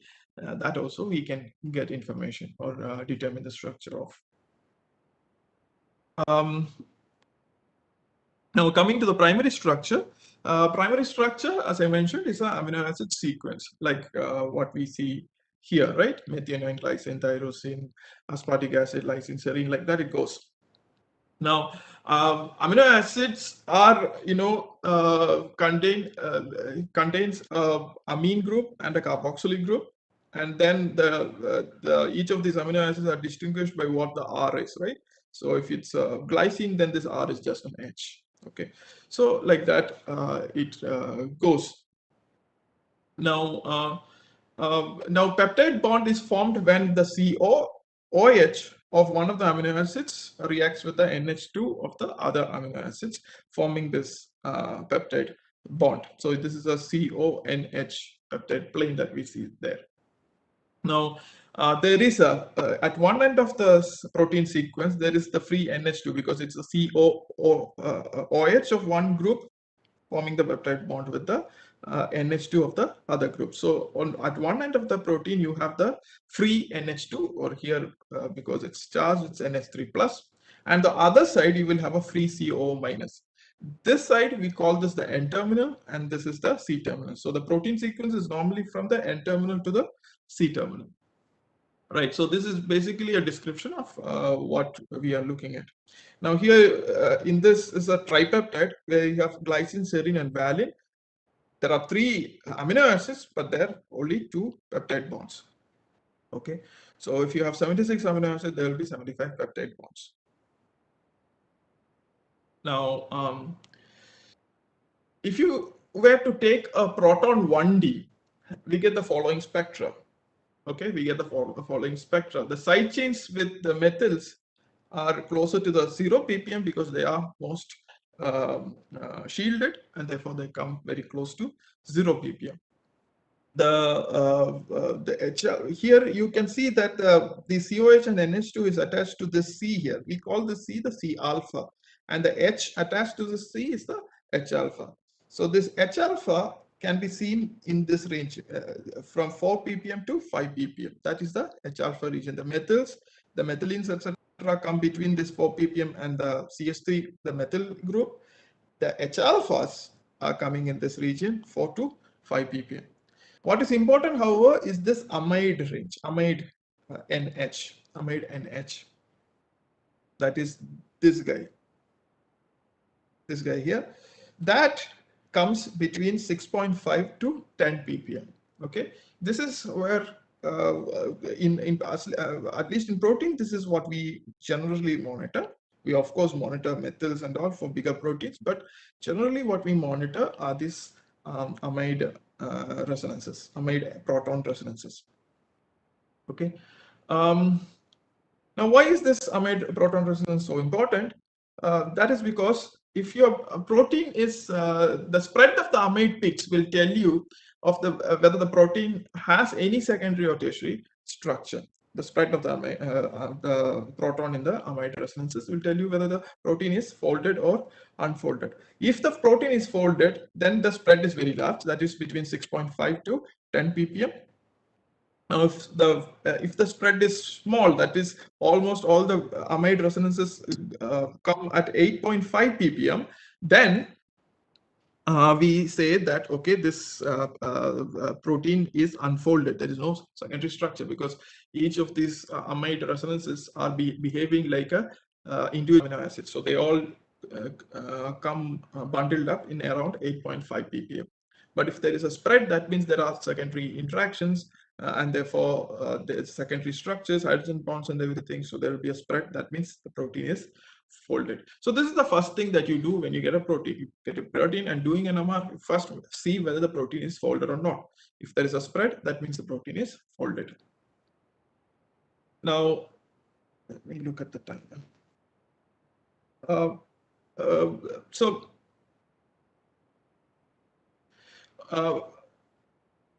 So obviously for determining the protein structure, we need to identify the identity of each signal that is present here. Just from the 1D, it is terribly not possible to identify each of these resonances, right? Because you probably have seen from other talks of Professor Avotma's, I think Bharadwaj, Ravi's, everyone's talk where they are talking about protein, small molecule structures or even peptide structures. They can work on 1D spectra, they can work on 2D spectra, but for proteins you have to go still further. Even getting into a 2D is not sufficient to resolve all these resonances and identify these resonances. Okay, so we need to understand. So determining structure would mean that you have to identify each of these resonances, or what is the identity of each of these resonances. Okay, so that is not going to happen from just 1D spectrum. Okay, so we basically have to do multidimensional NMR. So multidimensional NMR is important. So so how do we do multidimensional NMR? There is a basic building blocks of multidimensional NMR called the spin echo. It is basically is a way of either refocusing or not refocusing a certain spin interaction. Here, namely the chemical shifts and the coupling, by strategically placing of a 180-degree pulses, of 180-degree pulses. So you might have already know what a 90-degree and a 180-degree pulses are. This filled bar is a 90-degree pulse, pulse, and this open broad bar is a 180-degree pulse. Okay, so here I and S determines two heteronuclei like your carbon 13 and 1H. Okay, carbon 13 and 1H. Now, in the first instance, the 180 degree, that is the first instance is this one, the blue instance, instance, where the 180 degree are placed simultaneously or applied simultaneously in both I and S. So both on the carbon 13 and 1H. Okay. In such a scenario, the offsets or the chemical shifts are refocused while the coupling is not refocused. Okay, if on the other hand, in the green scenario, the 180 is only there for the I spin and not there on the S spin. Here the offset is refocused. The offset is refocused while the coupling is also refocused. Actually, the offset and the coupling is refocused. Now, for the red scenario, the offset is the 180 degree is on the S spin, while here there is no 180 degree. That means the chemical shift is not refocused. The chemical shift evolves. We call it evolving. Chemical shift evolves while the coupling is refocused. Now, we use such echoes to transfer magnetization between spins to nuclei enhanced by polarization transfer sequence, where we transfer the magnetization of a highly abundant high gyromagnetic ratio spin magnetization. That means their magnetization will be highest, right? Like proton has a highest gyromagnetic ratio in the periodic table. So we can transfer the magnetization from the proton to any heteronuclei which has a low abundance and low gyromagnetic ratio. So the intrinsic magnetization of the heteronuclei would be lower. Now we are going to transfer that transfer the proton magnetization to the carbon 13 or 15, and both of them have low gamma, low abundance, right? So this is why the name inept, insensitive nuclei enhanced by polarization transfer pulse sequence. So here is basically two echoes put together. So here the magnetization goes from the proton, that is, it evolves. During this period, the chemical shift is being refocused, but the coupling is being evolved. So the magnetization is going from the I spin to the S spin. Now, in any transfer of magnetization, there has to be a coupling between them. Okay, when there is no coupling between them, you cannot transfer magnetization. That is impossible. This is not only the case in NMR or in NMR, it is the case in any other energy transfer process where you need to have certain coupling between, so they have to interact with each other. So here we use the 1J coupling or a 2J coupling like this, 2J scalar coupling to transfer this magnetization. So here is the inept sequence. I'm not going to explain in detail what the pulse sequence does, but it's suffice to know that with these echo sequences, we are able to transfer magnetization from the proton or the I spin to the heteronuclear S spin. So this orange bar tells you where the magnetization is going from. Here, once you apply these two 90 degrees simultaneously, the magnetization is then transferred onto the S spin. Now then you evolve again with the 1/2J coupling, then you will get an in-phase magnetization on S. Okay, so by carefully placing these carefully placing these 180 degrees and having certain delays, it has to be exactly this delay, 1/2J minus J1S, then only you will get the complete transfer, otherwise you won't get. So by carefully placing these 180 degrees and the delays, we can then transfer highly efficiently the magnetization from one spin to the other. Now, inept pulse sequence is a basis for your depth experiment that Ravi and others might have talked to you about. The inept is also part of the HSQC sequence that Bharat and everyone would have been talking about in order to get their spectra. So there, again, it's a concatenation of two inept steps. In the first inept, you will have this is the first inept I told you. This is the forward inept step that transfers magnetization from the proton to the carbon 13. So here, there will be a chemical shift of the carbon 13 that is being evolved. That means we basically detect carbon 13. And then we have to transfer it back, the magnetization. So this is a reverse inept step which from the carbon-13 it goes to the proton, and then we detect on the proton, okay, while decoupling on the carbon-13. So you get a chemical shift correlation between the carbon-13 and the proton. So here is an example of butanol. Butanol has 4 carbons, 1, 2, 3, 4 carbons, and you will see 4 peaks here. Okay, this H. So what is in the x-axis? X-axis is the hydrogen ppm or the proton ppm, and the y-axis you have the carbon-13 ppm. So you see this guy here, this yellow guy here, that is from this, because that is the most de-shielded, because it has an oxygen here attached to it. So likewise you should be able to. So what is this? Each of these dots tell you? It tells you the correlation between the proton and the carbon-13 here. You can as well do correlation between proton and a phosphorus. You can do correlation between proton and the nitrogen, and normally that is what we are going to do. We are going to have proton and the nitrogen correlations. So workflow for structure determination is the follows. The sample preparations, that is a molecular biology work, how to make your proteins. Now the protein sample preparation is not, I mean, it's different from standard protein preparation. The reason being that when we are making a protein, we don't get grams of proteins, right?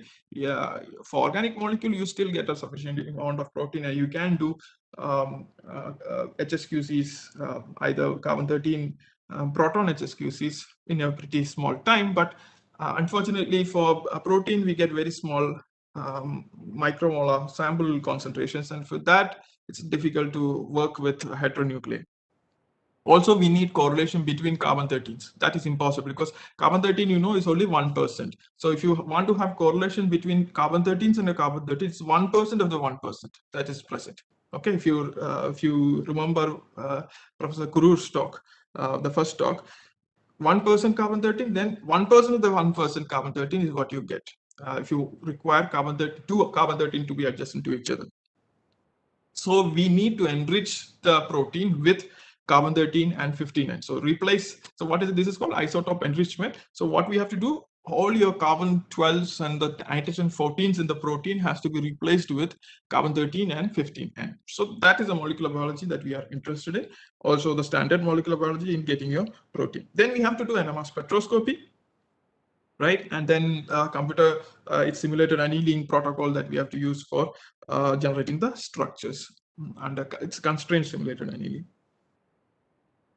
Okay, so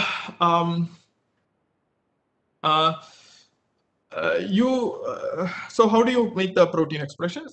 You take the gene coding for the protein, clone it into a vector, transform it into a bacteria, and then grow the bacteria colonies in a growth medium which contain ammonium chloride, which is 15N ammonium chloride, and 13C glucose. So what happens? The bacteria takes, the bacteria has this vector or the plasmid containing your gene. This plasmid is like a virus, okay? So it is inside the bacteria, and then when you trigger this, trigger by certain chemicals, this virus takes over the, start producing its protein, the protein of our interest, okay? So the bacteria is basically working for this, this guy here, virus. So where are they getting its nutrients from? The nutrient is from this growth medium, and the growth medium contains 15N ammonium chloride and 13C glucose.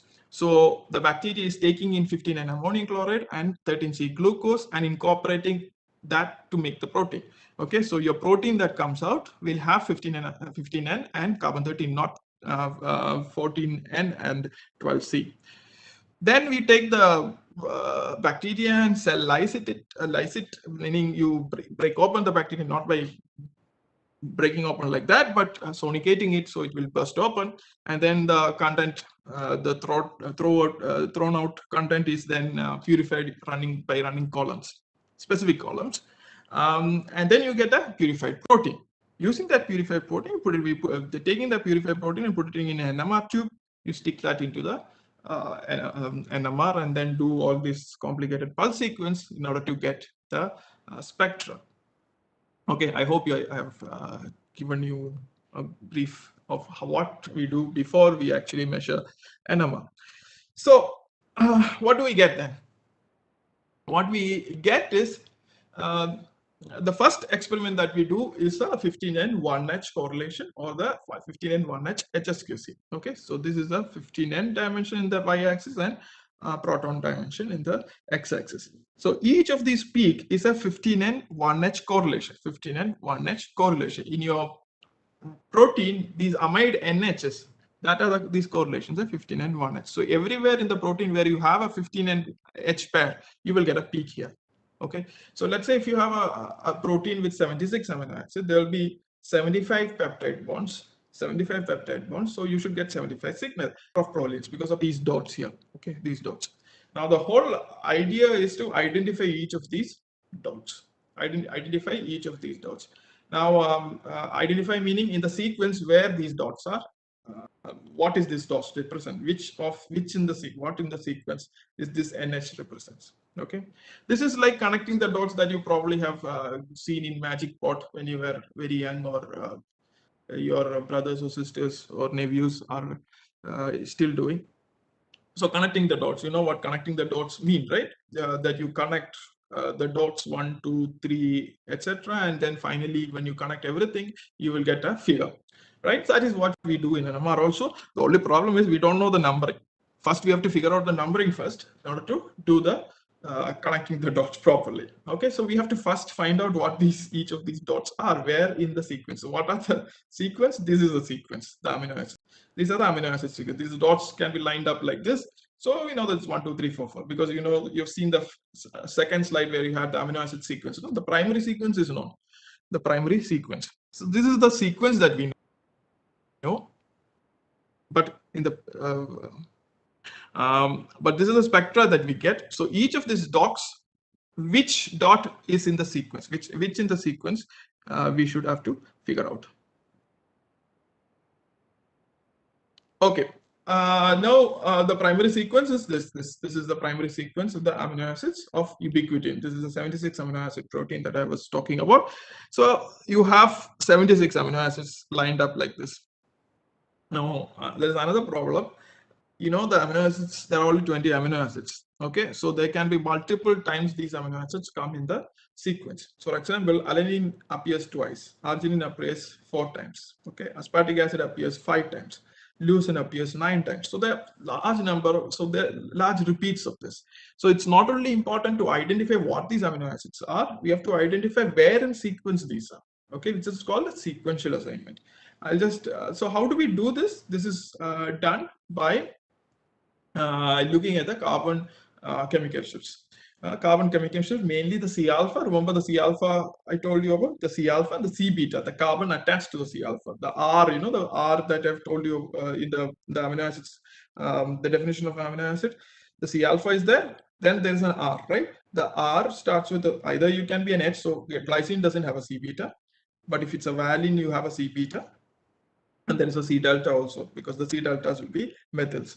Okay, but we only look at the alphas and the beta, C alpha and the C beta. Now, how does it? Most of the C alphas come in the range 50 to 60, 50 to 60, and then the C betas will come in the range 30 to 40 in the carbon 13 ppm. It's the carbon 13 ppm, 30 to 40 ppm. Now there are of course serine and threonines, which are very different. Because they have an OH attached to the C beta. So the C beta is more deshielded, and that comes around the threonines C beta is around 70. The serines C beta is around 65. So you can see that many of these alanines. So there is a band of where the C alphas can appear. So alanines is somewhere around 50, right? You can see prolines, that is coming around 62, something like that.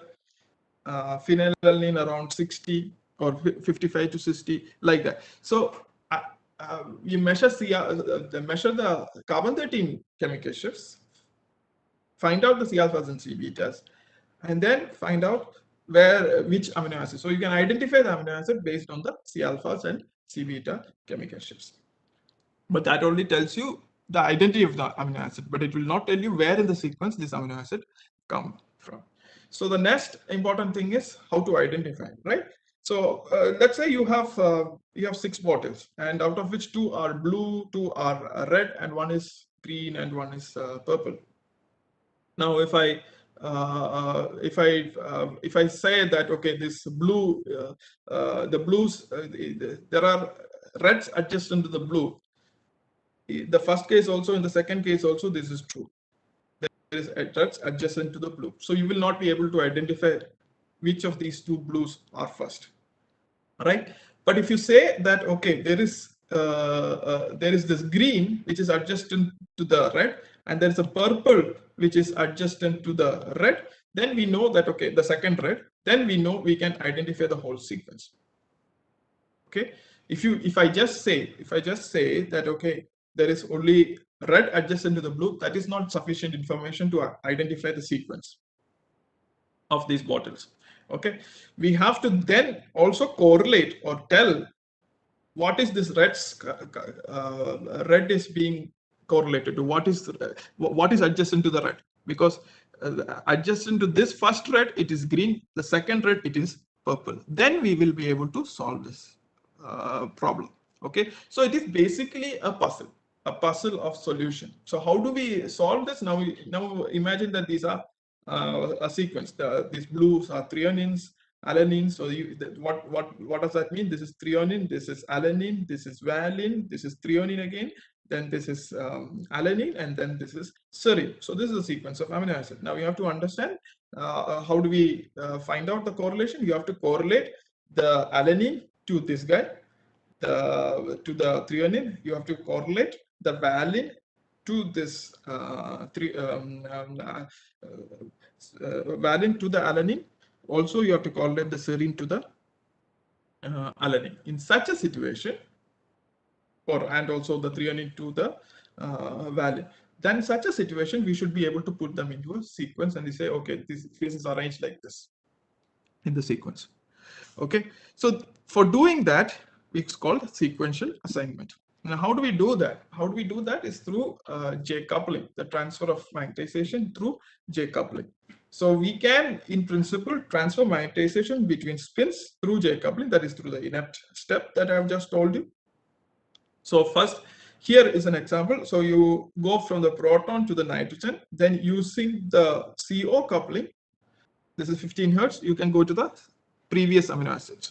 So that means this is the I minus one, this is the ith amino acid, this is the I minus one amino acid, CO. NH is the bond, right? Peptide bond. So NH, first you go, this is a 3-dimensional experiment. You start with the proton, go to nitrogen, evolve nitrogen, go to CO, then come back to nitrogen, and then come back to hydrogen to get the sequence going, just like your HSQC. So you can transfer the magnetization. It's like you can pave the path for the magnetization to transfer based on the coupling. You can selectively transfer that. What is important is you can selectively transfer magnetization. So what is important here is that you can correlate the CO, previous carbonyl chemical shift, to the ith nitrogen chemical shifts, amide chemical shifts. So this is the HSQC. Remember, this is the HSQC. So you get a correlation with the previous CO guy. Okay. You can also do another experiment where you go CH, HN, and then go to the C alpha of the previous guy and the C alpha of its own. So you get a correlation which contains, you have NH, which now contains 2 C alphas, one C alpha from the previous I minus 1 and the C alpha of its own. So you get 2 C alphas in the NH plane.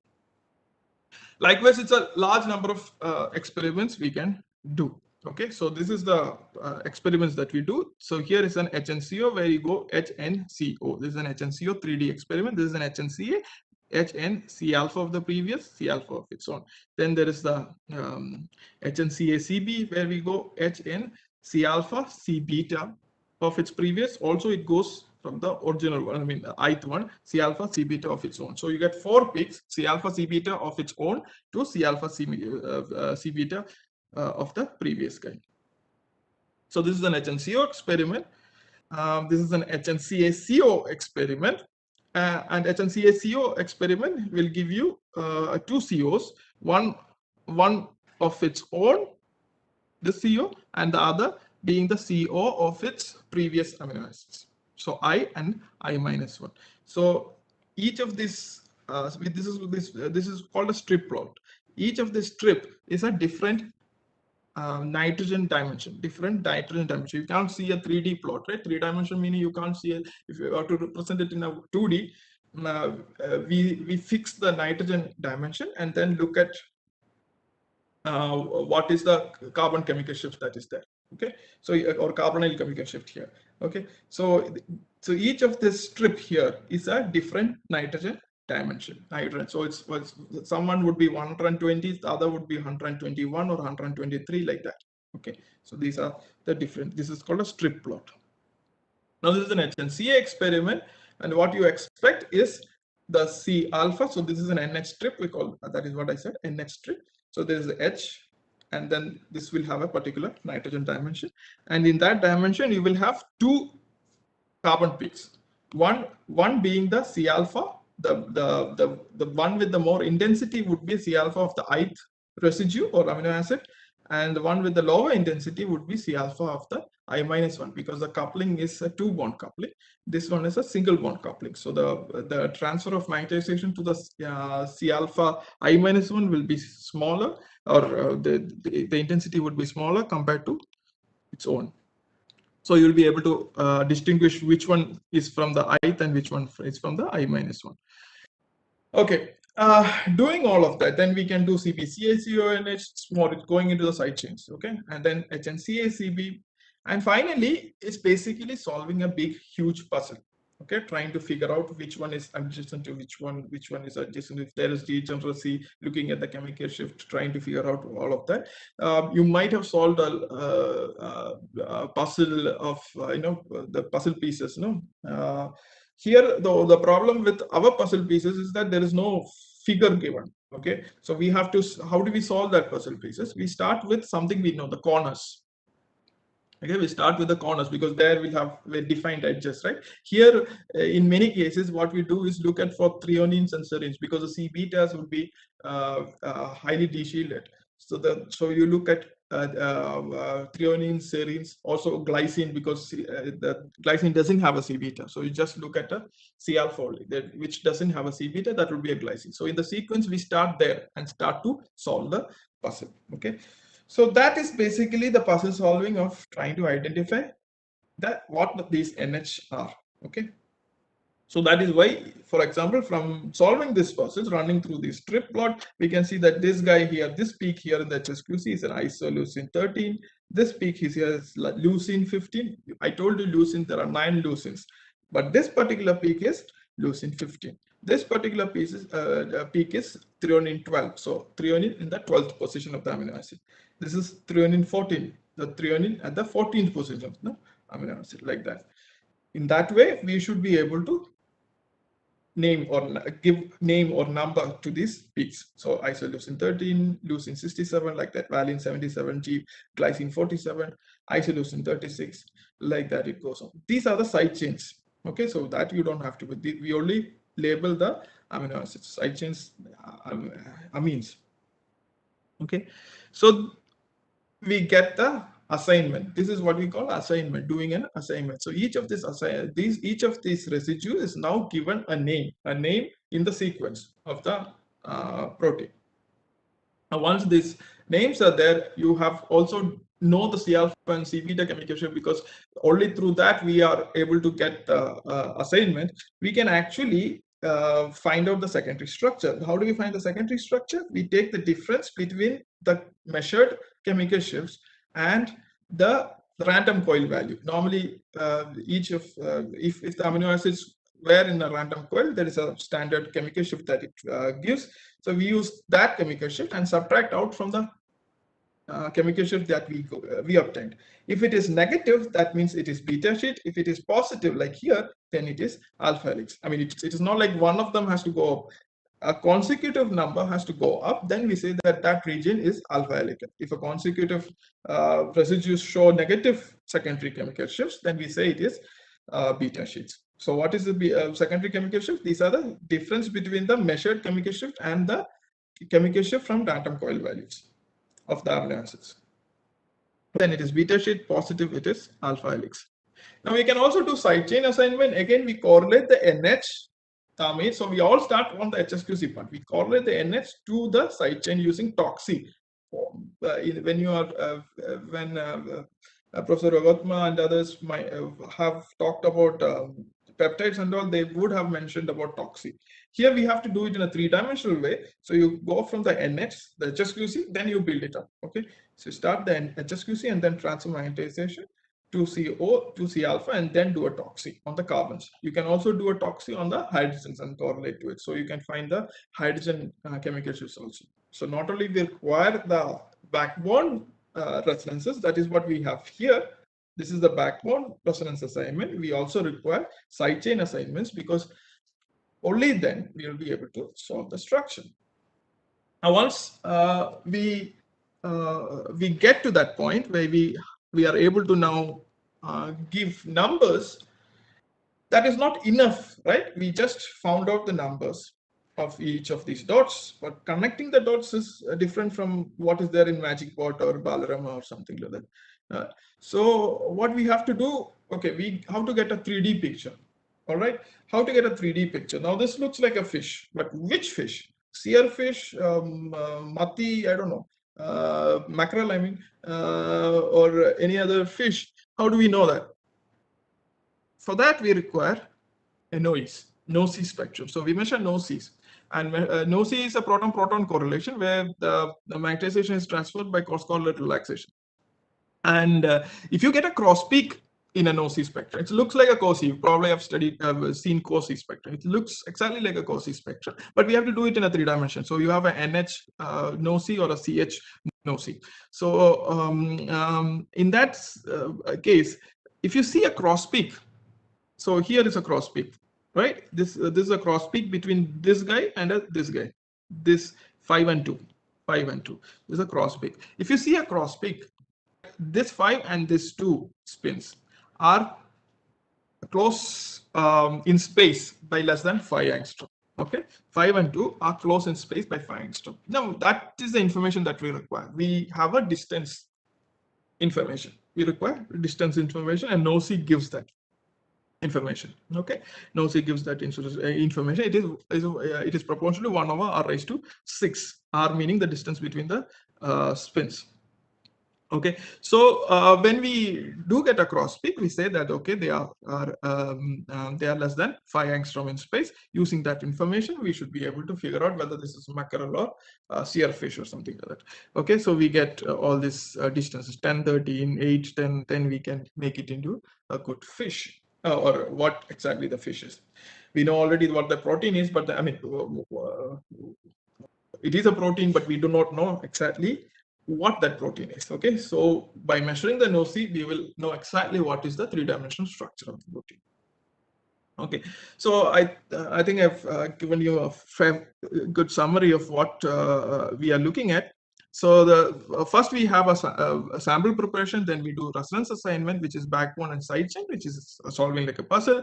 We find out the secondary structure, and once when you do find the secondary structure, you can also get diagonal angles from it, and then use the structural restraints, basically NOEs, hydrogen bonds. You can measure H bonds. That means the coupling between the NH and the COs, and then J coupling. You can use residual dipolar coupling, chemical shifts, and then do structural calculation, which is a restrained MD simulated annealing protocol, and you get a family of 3D structures. Okay, you get a family of 3D structures, and we choose the structure which least which has the least violation with the experimental data.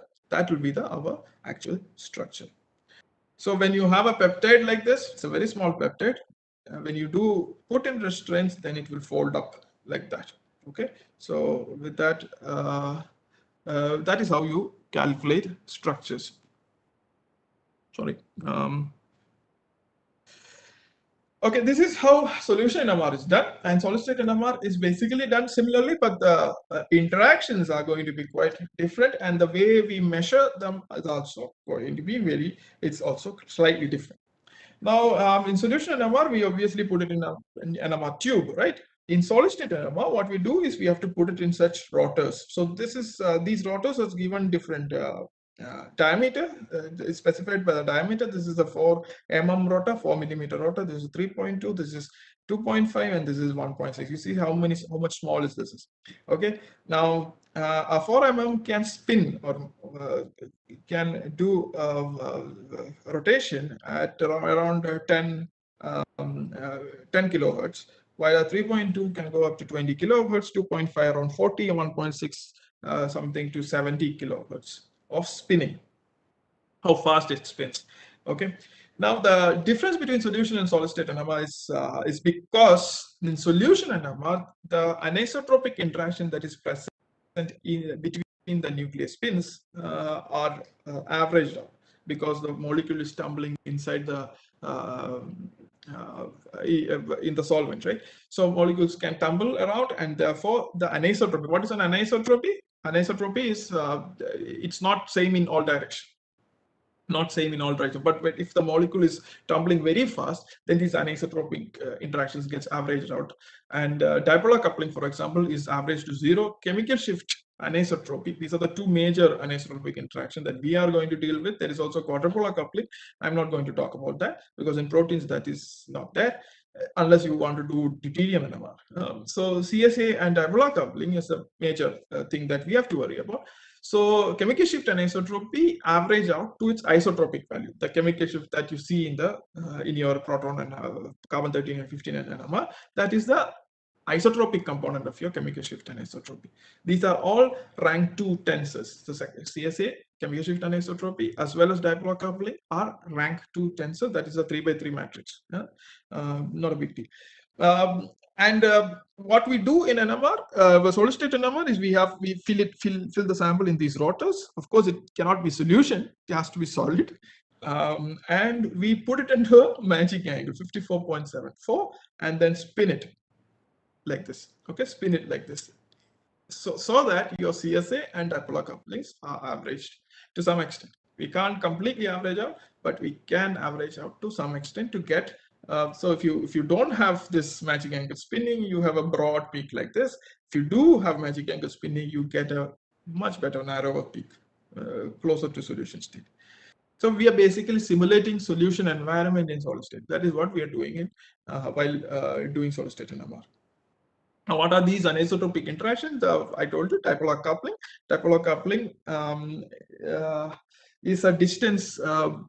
Distance you in the NOC we use that, but it is the square of this dipolar.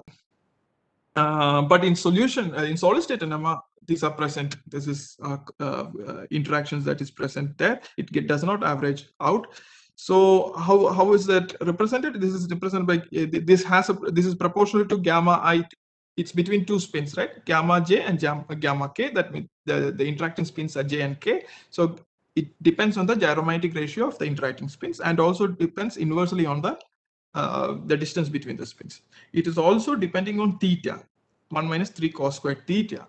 That theta is the angle between these two J and K spins, J and K spins, with the vector the J and K makes with the magnetic field. Okay, so if you have a 1H pair, you have a coupling around 120 kilohertz. Compare that to J coupling. J coupling is in hertz. Okay, like 5 hertz, 10 hertz. If 1J NH is that means proton nitrogen is 90 hertz. 1J carbon 13 proton is 140 hertz. Okay, but look at this guy. This is 120 kilohertz. That is 120 into 10 raised to 10 cube hertz. Okay, that is how much it is. So it is almost 4 orders of magnitude higher. Okay, 1H13C is around 30 kilohertz. 1H13C at 2 angstrom is around 3.8 kilohertz. So this can be easily spun out, because it's as a 4 mm at 10 kilohertz, you can easily spin out this orientation. But this 1H we cannot do anything. So that is why we do not detect on the proton. We always detect on the carbon 13 mostly. Okay, unless you spin it to a really high speed, above 70, 100 kilohertz, then you will reduce this 120 1H dipolar coupling, and you can actually measure sharper signals. Otherwise, there is no point in measuring proton NMR. Okay, so 1 minus 3 cos square theta is why we have to put it into a matching angle, because if you put theta into 54.7, this thing drops to 0, so your dipolar coupling drops to 0, which we can see it here. So the coupling depends obviously on this theta factor. So if theta is 90, you get this, but not when you theta is 54.74, you get a single peak. There is no coupling. Okay, so in all other angles you will get this coupling, and also you note also that at 0 degree, that means when they are parallel to each other, magnetic field and this NH vector or the spin vectors, then the splitting is the highest. Okay, and what you get then is, so we are talking about, so in a solid sample you have multiple angles these vectors orient, so you will get ensemble average, and that is the peak pattern that you are getting. This is we call the back pattern. Okay, this is the peak pattern that you are going to get. This obviously is important in understanding. Okay, you will be able to figure out the distances and everything using the back pattern, but if you have large number of spins, this is going to be terrible. And obviously in NMR, in bimolecular NMR, that is true. So we have to get rid of that. Chemical shift anisotropy is again a rank 2 tensor. You have a 3x3 matrix. Okay, and that depends on it can be represented like a American football stuff. So you have a 3 axis, and there is an anisotropic part, and depending on the anisotropy, the shape changes. Okay, again, if you spin it to a large extent, you should be able to spin out these interactions and will be able to get the peak. I can show it in this spectra, 119 SN spectra. When you have a static sample, you have a very broad peak. When you start spinning at 3 kilohertz, you see this is the isotropic component. Okay, this is the isotropic. What is the isotropic? Isotropic component is one. The trace of this matrix, that is a divided by 3, that will be the isotropic component, and that is the isotropic component that we are detecting in solution NMR. So this is the isotropic component, but you already see at this rotational speed, 3 kilohertz rotational speed, the intensity is not much. The sidebands, these are the sidebands. How do you know that these are sidebands? You take the difference between this guy, central band, and this guy, and that will correspond to 3 kilohertz. We do the same here. It will be 3 kilohertz. Go from here to here, it will be 2 times 3 kilohertz, like that. Okay. Now, if you spin it to a higher magic angle spinning, the central band is going to increase. Central band is going to increase, and again you see side bands. So this difference would be 5 kilohertz here. Okay, this difference would be 5 kilohertz.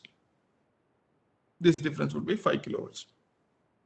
Okay, now if you spin it to a much faster rate, so 5 goes to 10 and things like that, then the central band starts to increase in height, while these guys is going to, the side bands are going to go down. So as you spin higher, the CSA is getting the side bands intensity is all converging onto the central band intensity. Okay. When we do, we can't do inept sequence because the T2 is really fast. So we can't, inept requires that you allow magnetization to be in the transverse plane for long. So we cannot do that because these strong couplings dephase the magnetization pretty fast. So we have to do something called cross polarization, CP, cross polarization. What we do in cross polarization is spin locking on the proton and the heteronuclei, here carbon 13. Okay, do a 90 degree pulse, then spin lock. In the inept, we are transferring magnetization from the proton to carbon. The same way, in the cross polarization, we are transferring magnetization from the proton to the heteronuclei, which is insensitive. Okay, so we do a spin lock. Spin lock is just apply a pulse simultaneously at these ends, such that their omega, the nutational frequency are the same. Okay, that means gamma BC13 is equal to gamma H BH. So nutational frequency are same. Then then in the spin lock dimension, their rotating frame, or in the rotating frame, their energies are matched. So then they can easily transfer magnetization. So these energies, so if somebody's energy is this much, this guy's energy is this much, there is no way to transfer energy like that. Okay, so here in this expression here. But if in the spin lock axis or the rotational frame axis, if we are quantizing in that spin lock axis, then their energies are same, and then there will be transfer of magnetization from the proton to carbon, and then acquire on the carbon is what we call a spin cross polarization experiment. So we do magic angle spinning with cross polarization in order to measure the spectrum. We are not going back to proton. Remember, we just look at the carbon-13. Okay, now the problem in assignment in SSNMR is that you have a broad peak, then you do magic angle, you get sharp peaks, but then it will lose all kinds of correlation. You cannot correlate anymore because you destroyed all your couplings. Now what we do then is to bring back the coupling through some recoupling techniques. Okay, so we have to first decouple, then recouple in order to get this correlation, because as you, in COSI, for example, you need a J coupling between them in order to get a cross peak.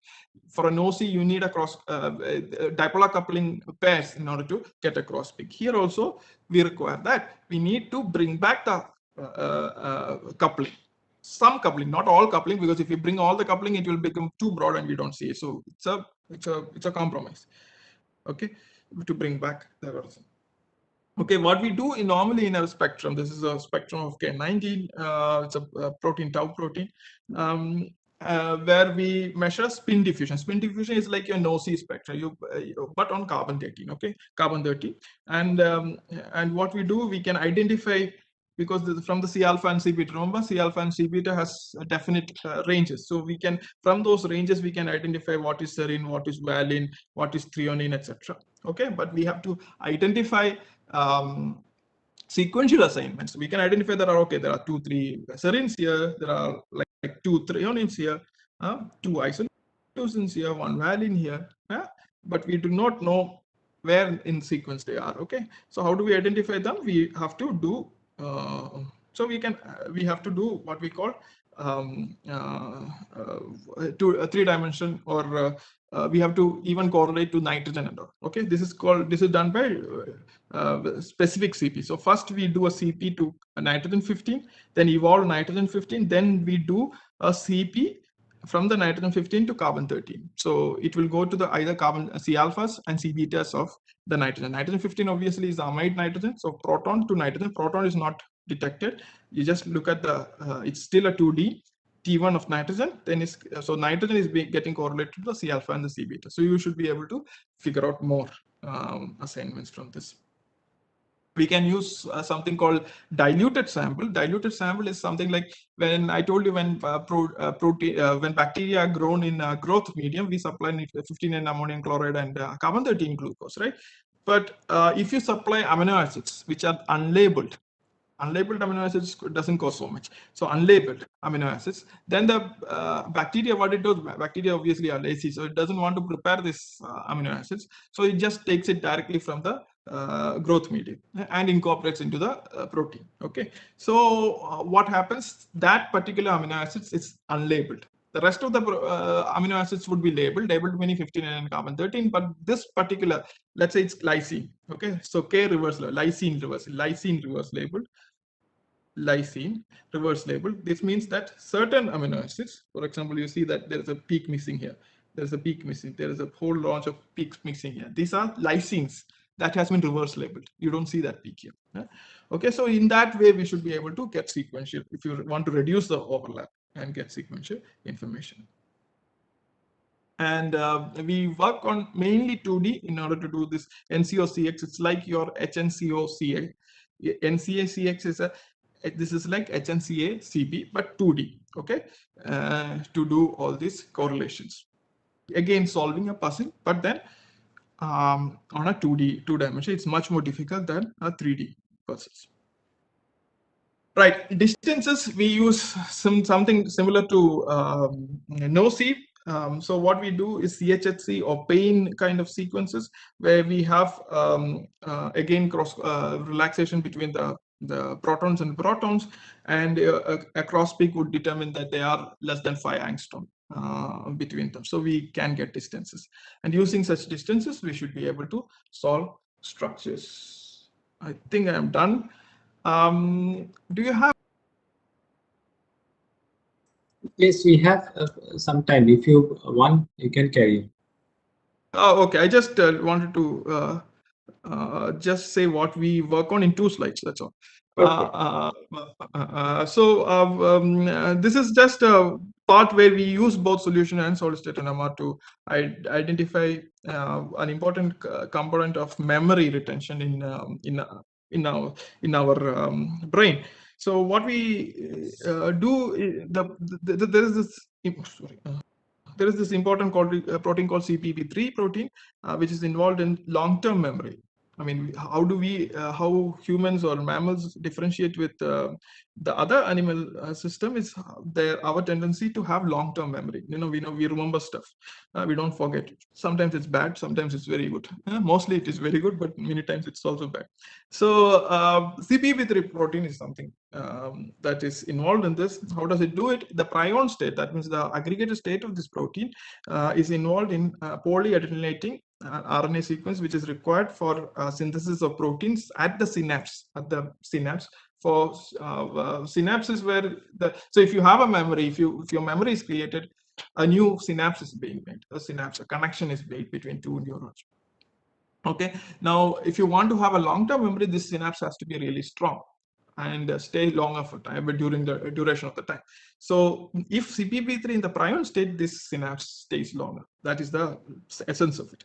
Okay. So what we did is trying to understand how CPP3 forms these fibers.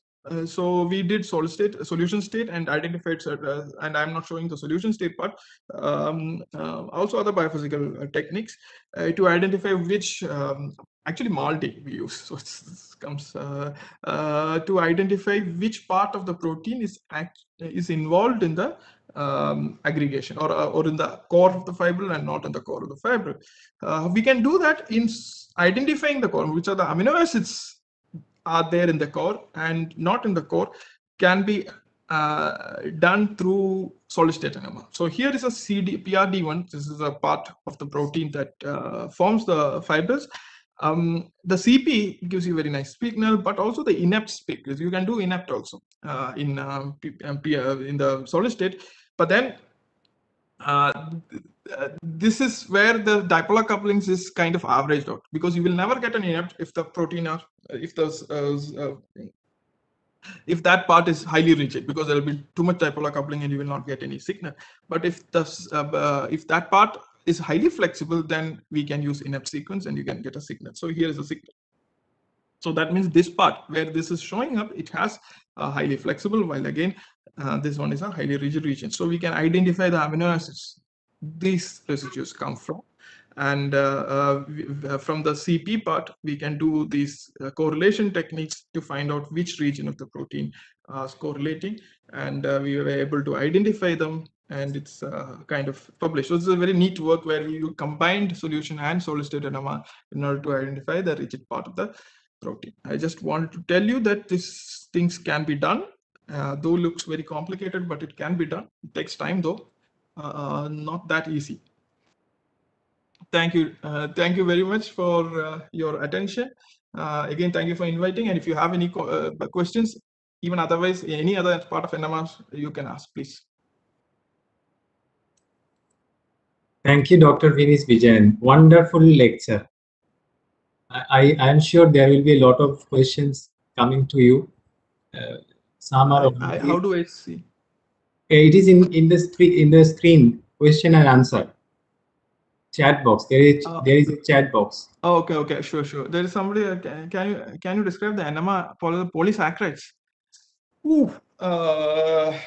Polysaccharides is a one of my colleagues is working. I mean, here Skana and Sureshan is doing something like that, but he's not doing entirely NMR. He's doing X-ray, but one can do, obviously. I mean, Bharat would have helped you, right? Bharat might have.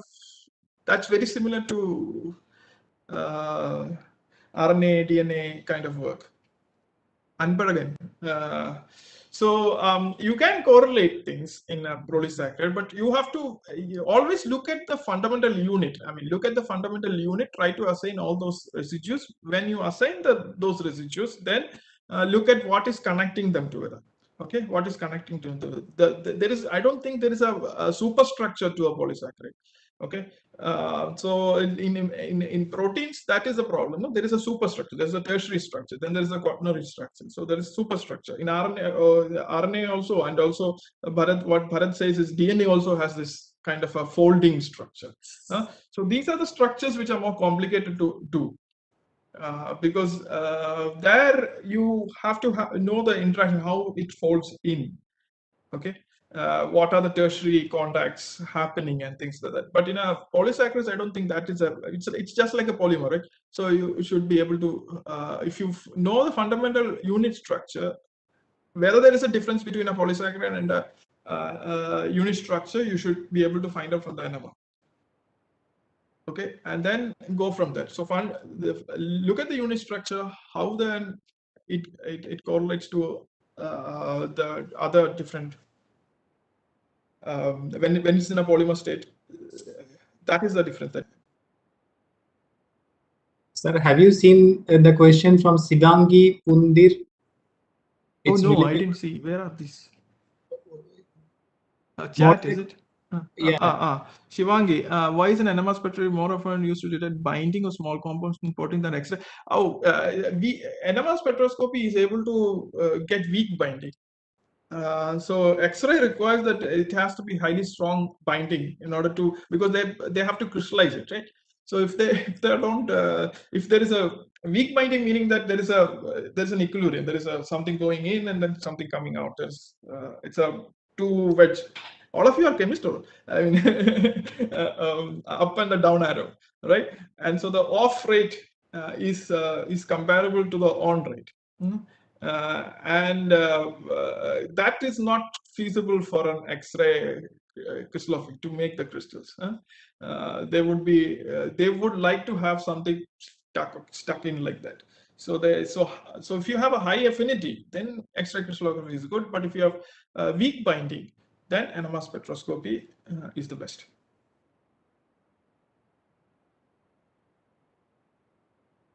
Oh, at my institute, yes, of course, Isha. We can get solid-state NMR of nanomaterials, yes, depending on what you're working on, but we should be able to do it.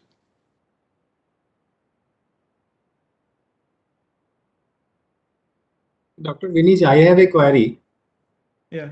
The amount of protein you form, although you sometimes use that label carbon and nitrogen, but still Yes. it will take a lot of time, right, for having solid-state NMR?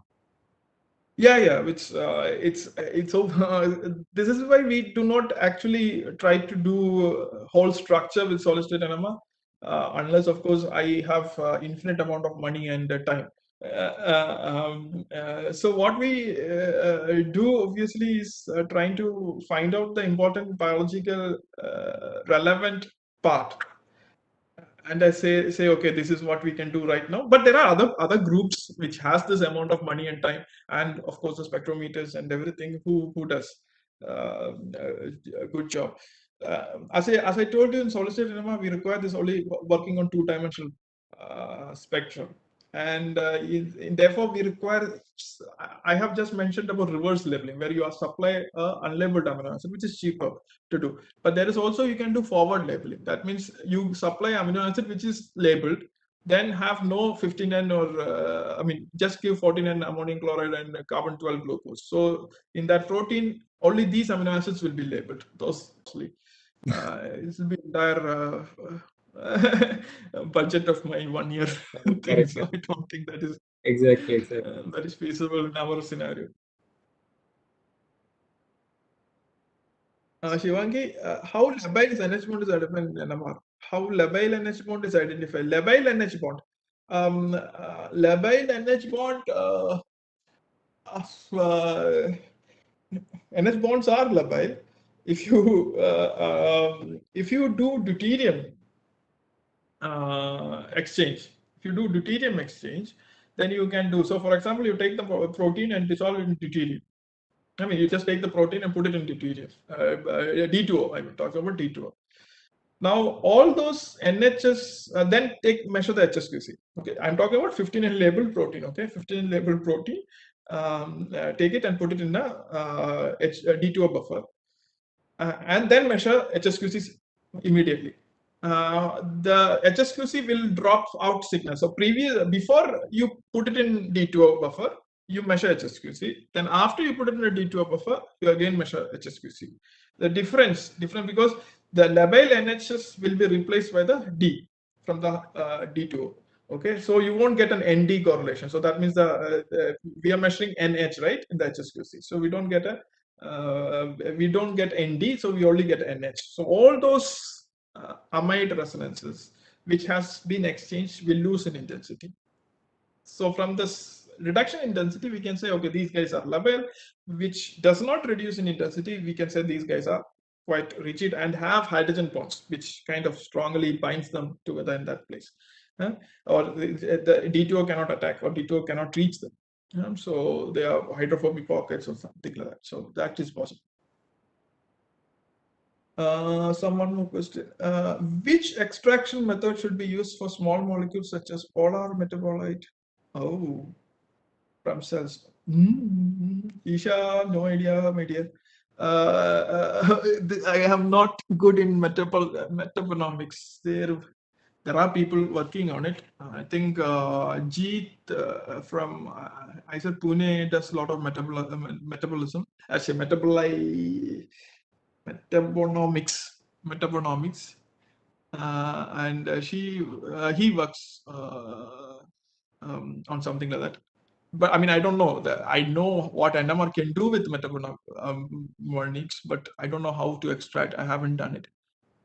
Small molecules such as polar metabolites. I have no idea. If I say something, then it will be. It may be stupid. So I don't know. Yeah, I think the HRMS team would be discussing about the metabolomics. So that time Yes. they can ask the same questions Yeah. to them. So they have a team on HRMS metabolomics. Yeah. Actually. I mean, so that see, would NMR be... the different. Yeah. So the difference between NMR and NMR is able to identify what the metabolite is, and HRMS would find it very difficult to do that. Once you identify that, then HRMS is the best method, or MS is the best method in order to find out whether that it is present, because in NMR we require it in very high quantity. The concentration is really important in NMR, while for the HRMS, that is the concentration is nothing.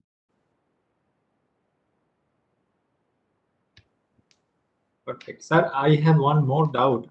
Is it possible Yes. by NMR to identify the active site of protein?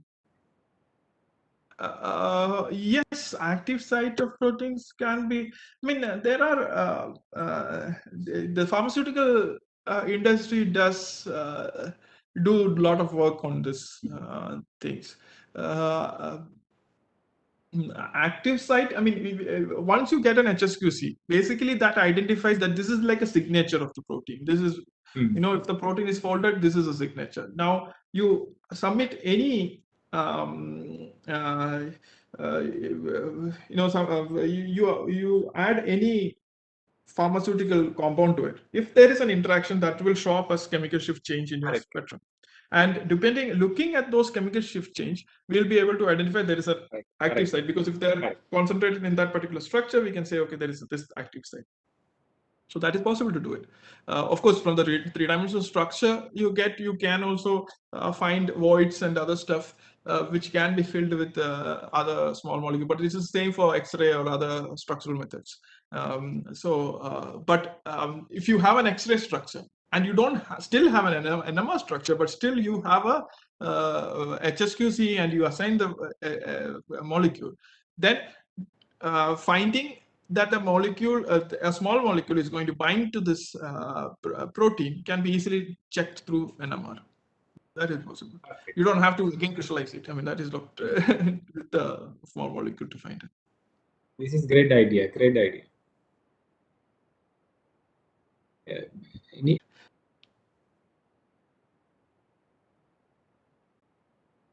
Wait.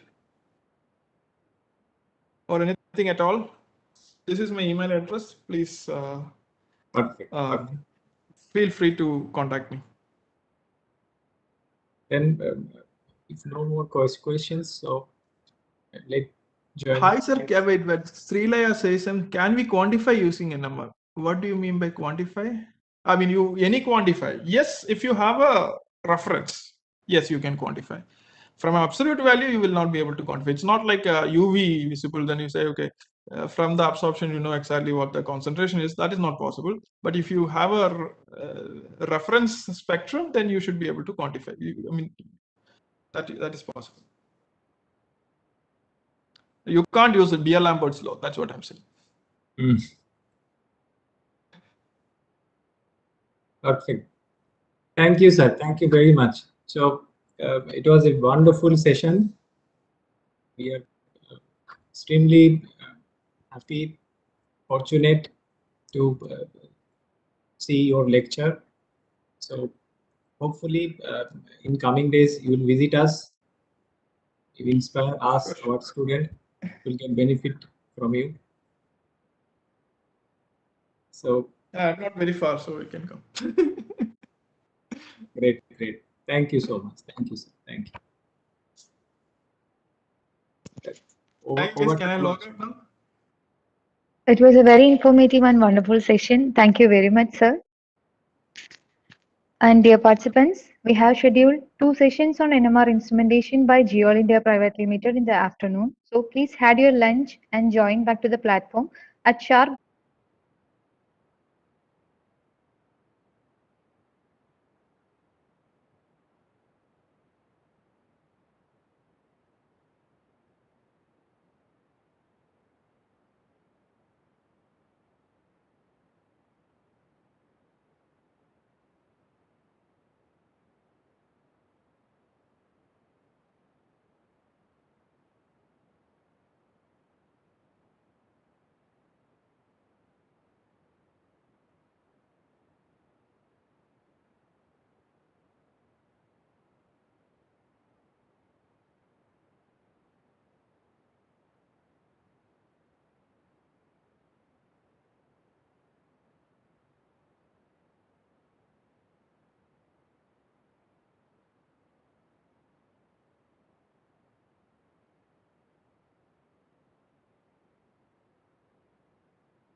Good afternoon, Srinivas. I'm Anuj. Good afternoon, sir. Good afternoon. Yeah, so you checked your slides? It's working? Not yet, sir. It's something Please. already shared. I think if you can unshare that, I can share my slides. No. You can just go for sharing because the sharing right is given to you. Your sharing button is enabled?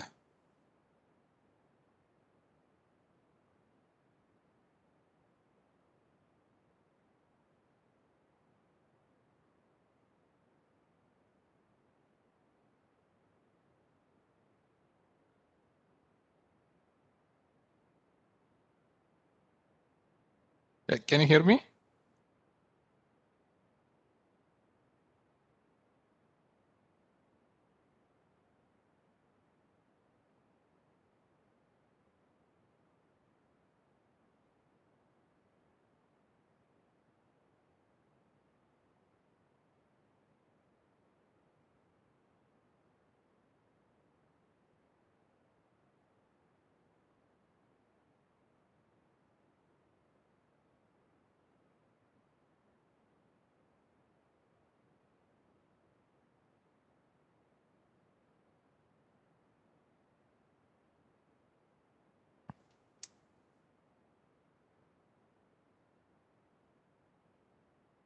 Yeah. Your network has some issue. Okay. Just trying to share my things, but Yeah. 1 second. I'll give you the. there is some slide got shared. I think if you need to share that, so I can do that. Yeah, control room, Srilaya. Yes, sir.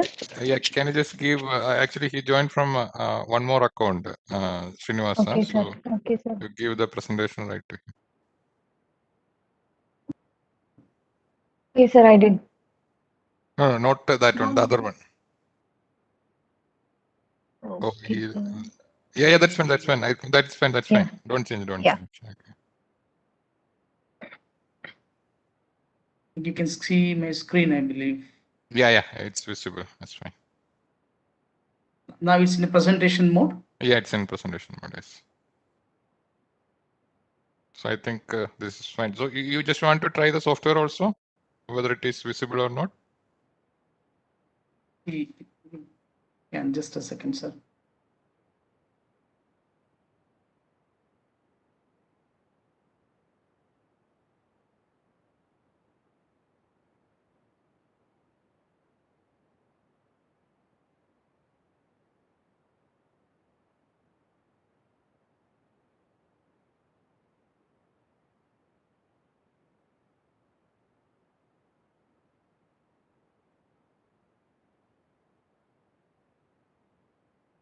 Can you see software?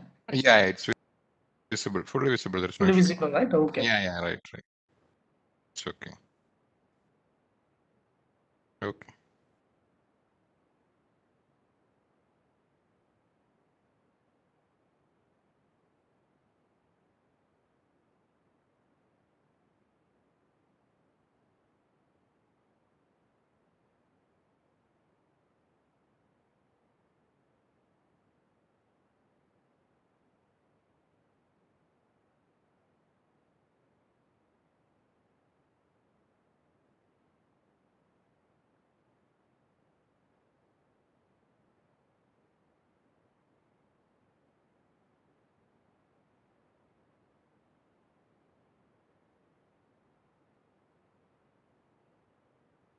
Once you're ready, let me know, sir. I'll start.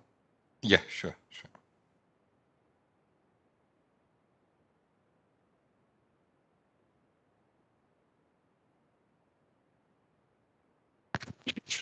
Dear participants, welcome back. We are going to start the NMR instrumentation session by Mr. Srinivasa Pujari from Geol India Private Limited. I humbly invite Dr. Anuj A. Varghese, Assistant Professor, Department of Chemistry, NIT Calicut, to chair the session. Over to you, sir. Yeah, thank you. Mr. Srinivas Pujari, he has worked at the NMR Research Center actually at IIC Bangalore. In fact, with Professor N. Surya Prakash, who has given the lecture on the first session. Actually, he was gained the NMR experience from Professor N. Surya Prakash, and then he moved to the Geol India Private Limited, and here he's working as a application scientist for quite some time. So he has more than 11 years of experience in NMR spectroscopy. So especially he has he's the technical expert in the area of NMR spectroscopy. So he's well versed with the instrumentation part and as well as the handling of the instrument. So we hope that we all of us will make use of, will be able to make use of his expertise, because we already have a 500 megahertz machine. So all other students can learn many things from Mr. Pujari. So Srinivas? Yes, sir. Yeah. Yeah. Thank you very much, sir, for my kind introduction. And good afternoon, everyone. So I first of all thanks to organizer, and last 2 days and today morning you had a very deep discussion on NMR spectroscopy theory part and understanding of pulse program, and details about the how nuclear behaves in magnetic field and in presence of RF part. But today afternoon sessions will not that much intensified talk, but I'm sure that my talk will be useful for when you go to the NMR lab and recording experiments and understanding instrument and the conditions of instrument side. Title of my talk is NMR spectroscopy, instrumentation, practical aspects, and the data acquisition and processing side. So I have divided into two parts in my presentation. The first session of this talk will be mainly focusing on instrumentation, practical aspect sides. Instrumentation sides will look into the what is the part of spectrometer, how it's responsible, where to get the signals, and next is the magnet side, how the internal structure of magnet, probe, and why its sensitivity is high in the probe side, that part. And the practical aspect sides, when you enter to the NMR rooms, what are the precautions you need to take and how to prepare the samples and recording experiments, and there are some preliminary adjustment you have to do it before start your actual experimental side. That part we'll discuss in that side. And the third, data acquisition processing, of course, in the second session, so I'll cover it into that. So actual recording experiments and processing NMR data files. Let's start. NMR instrument side. Just to connect the instrumentation part, I just want to brief out the basics of NMR spectroscopy. I hope you know that because you have the wonderful sessions last 2 days and the morning. You know that molecules, it's again fundamental particles, and then again it consists of fundamental particles called the nuclei. It's atoms, okay, atoms and connected by the bonds, covalent bond sites. In NMRs, the main important is the nuclei. Okay, the nuclei is surrounded by the electrons. Of course, it goes to the different nuclei, forms the bondings. A nuclei has internal properties, its own properties called the magnetogyric ratio, that is magnetic momentum and spin angular momentum side. This is unique for each of the nuclei. This will decide the nuclear sensitivity, resolution, and the frequency of the particular nuclei. Each nuclei has its own abundance, different abundance parts. Proton is highly abundant, 99.9%, and carbon has almost of 4 times less than that. And then again, the nitrogen part is abundance sites. And just want to get into the principles of that. So when nucleus or molecules outside the magnetic field, all are randomly oriented. Talking about the nuclei side, randomly oriented. Of course, these atoms or nucleus are connected each other, but the orientation of the nuclei in the free space or in the sample, it's different, randomly oriented. You place that sample nuclei into the magnetic field, so it start aligning or it start interacting with the magnetic field of the main magnetic field and your magnetic flux of the particular nuclei. So some of nuclei will orientate against to the magnetic field, some will be the aligned towards the parallel to the magnetic field. Orientation takes place. Here I have shown the nuclei of spin half nuclei. It produces 2 energy state, alpha state and beta state. Okay. When you have a different nuclei with a different spin angular momentum, then the energy states are different. You have 5, 4 different energy states. Now, this energy gap is very, very small. So, if you want to increase energy gaps, you need to increase the magnetic field strength. If you go high and high magnetic field strength, these energy gaps get increases, and the population difference also get increases more. When you have a larger difference, the more nucleus are present in the ground state and the lesser nucleus present in the excitation state or the beta state cases. And this energy is matched with the delta E, that is called the H nu, and the frequency is exactly matched to the RF frequency side. Its frequency is low frequency and energy is lesser side. If you apply the particular energy, then it will absorb, the population inversion will take place. The all alpha state nucleus goes to a beta state and beta state nucleus comes to the ground, this state, alpha state. It is an inversion exchange will take place, population. When you stop your energy, whatever the energy absorbed by the nuclei, that will gives back. That is called your current, or you can say it's your signal. That will be converted using the mathematical function ft, then you get this frequency domain.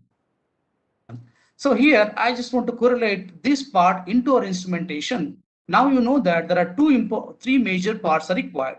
One is a magnetic field, right, to create the magnetic field strength, this one. The second part is the excitation, applying energy. This is called RF source is required.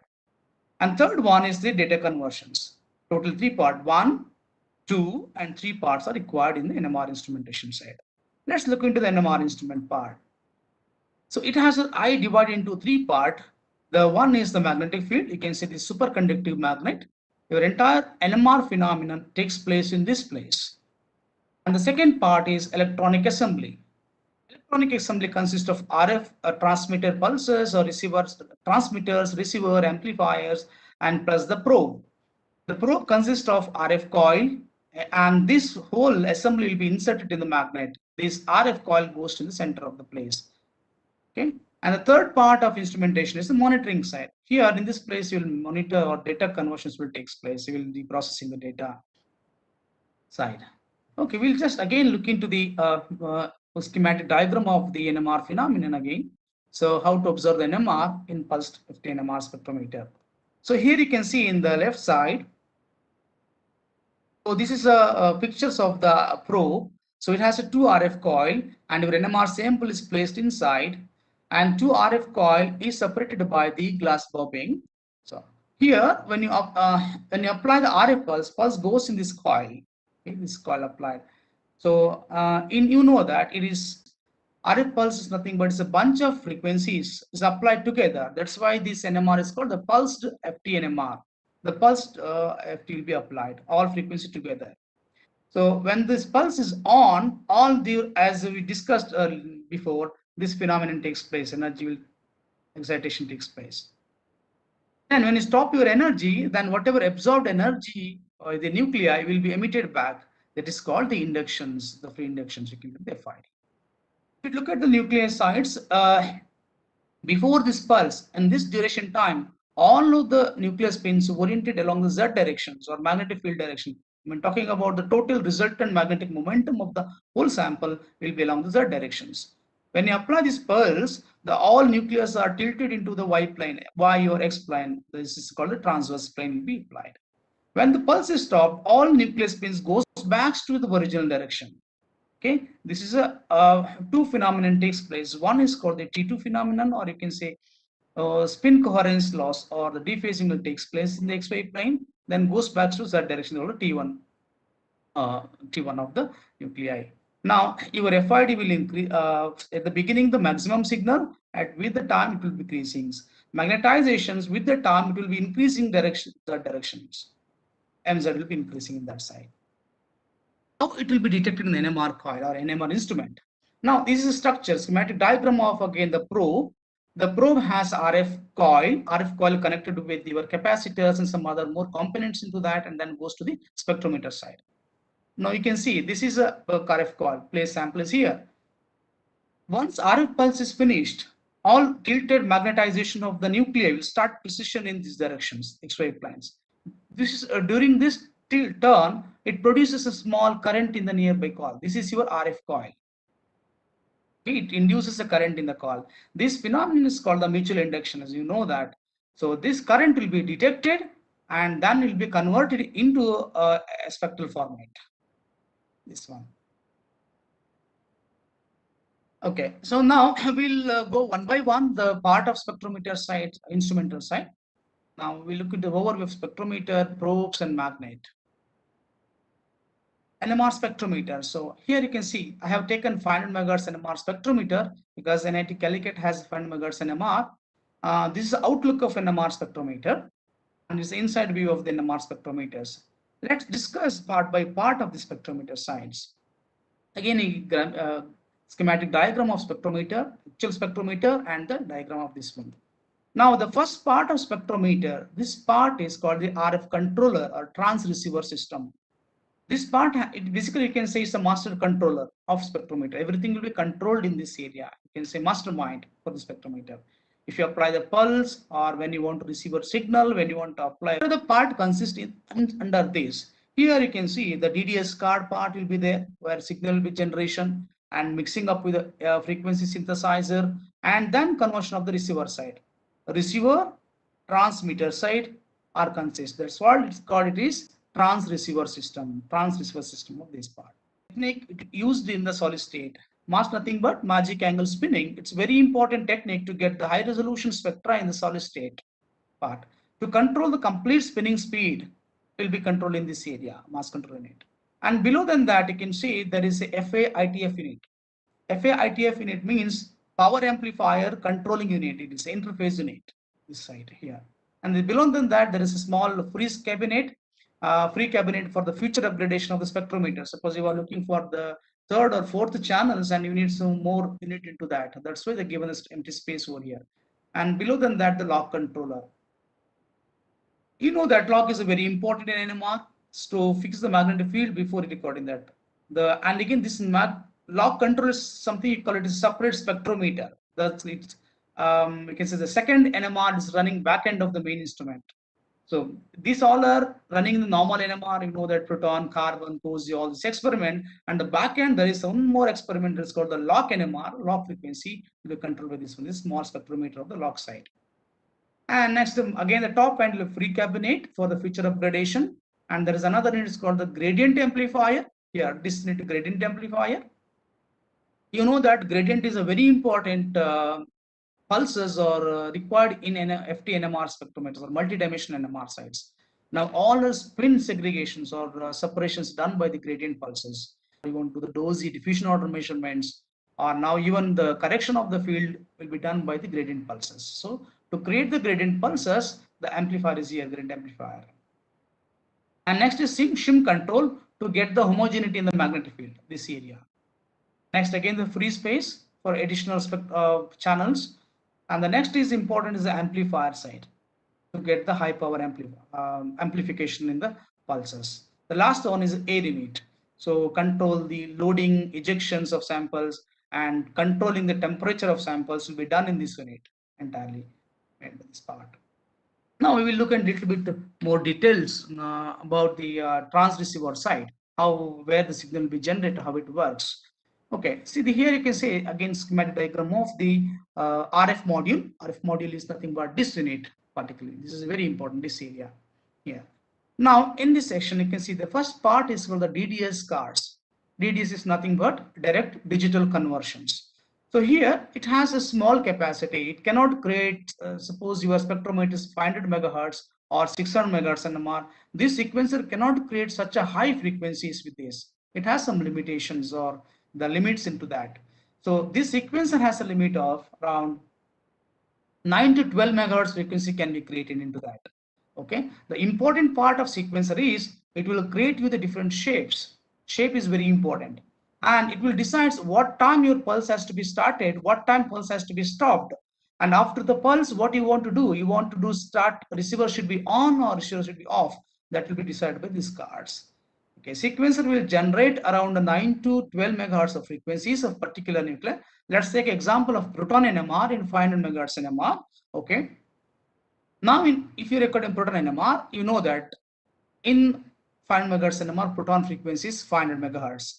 Now, this sequence will create only a 9 megahertz of frequency with particular shapes, like you want a Gaussian shapes, or you want something Laurentian, or if you want something different, E-bar, rebar, different shapes, it will be created with particular pulse length, 10 microseconds or 20 microseconds, particular 9 megahertz. Then the DDS will be connected analogous signals. Again, ADS. ADS is nothing but again direct analogous current, digital to analog current converter.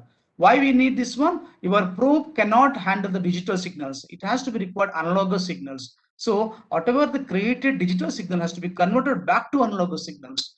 Then that will goes to the transmitter side. Transmitter here. It's very important. Here the frequency created only 9 megahertz. And what about the remaining frequencies? The remaining frequencies will be created by your FSY, frequency synthesizer. Let's take in 5 megahertz. 9 megahertz means what are the left frequencies? Around 491 megahertz frequency will be created in this place. Okay, 491 megahertz created. It will goes to a mixer here. This is called the mixing. Now 9 megahertz plus 491 megahertz are together adding up. The output of this will be the 500 megahertz of frequency with very low voltage. Current will be less. It will be millivolt. Okay, output of the transmitters. Now frequency is ready, but what is required next? Next, intensity of this particular pulse. Now to intensify the pulse or power will be increased by the power amplifier side. Okay, so here one thing I made mistakes, like no, the DDS card does not consist of amplifier. Amplifier is out of the part. Okay, now only this area is your RF. This amplifier is out from the spectrometer. So this is here is an unit, amplifier side. Now the output frequency goes to power amplifier. Now the input for the power amplifier may be a millivoltage. The output of the amplifier might be go to voltage. Let's take example here of proton, 5 megahertz. It may be something called 3 or 4 millivolt. Output of this will be around 30 voltage. Such a high will be amplified. After that, it will go to the preamplifier side. Preamplifier is here. Now, preamplifier is just in a switch. It's a duplexer switch. So when your transmitter is on, this gate is closed. The power goes through the probe. Now excitation phenomenon happens. Then the whatever absorbed signals comes back and goes through the whatever that signal goes through this channel, not through this. This gate is closed and receiver will get on. The receiver starts getting on. Now in the receiver side, so and this small unit is placed very close to the magnet, very close to the probe. Why we have to keep the close? The reason is that output current or output signal will be very low voltage. So if you use a longer cable between the probe and the preamplifier, the whatever the absorbed signal will decay itself in the cable itself. So you won't see out any signal in this area. So to avoid that problems, we keep the small unit that's called the preamplifier or the head amplifier very close to the probe. And you can see, if you see in a spectrometer in the magnet side, yeah, you can see there's a small unit here. This close to the magnet, this part. So to just avoid the longer cables, length of the probe to this. Okay, now this receiver side signal is coming out here and then goes to this part. Now here is a carrier frequency, whatever comes from 491, that will be subtracted. The output again will be the 9 megahertz with the particular shapes or the shape of the pulse with the duration. Now it has a particular frequency. Now that will be divided into two parts. You know that NMR there are two signals. That's quadrature detection. You have a real number, real signals and imaginary signals. To divide that, you have this one, real and imaginary, maybe vice versa, real or imaginary thing. Now you know that probe has given only analogous signals, but your computer cannot handle the analogous signals. It requires digital signals. That's why the small connections of the DAC, again DDS cards. So now it's a mixing up of the your signal with the digital analogous signals. Then go back to your ADC card. Now this is a computer side. So now analogous conversion back to digital signal. The digital goes to the computer. And a digitization happens. That digitized signals will be converted using the FT and gets the final spectra. Separate. That will make very lagging communications, very slow communications. But here communication is very fast because all in one place. Okay, this is very important. Now next is the part of NMR is the probes. Okay. Probe is one of the very important. As I mentioned earlier, probe is say NMR signal detections over here. Right? Now probe transmits RF frequency and again detects the NMR signals together in this place. Okay.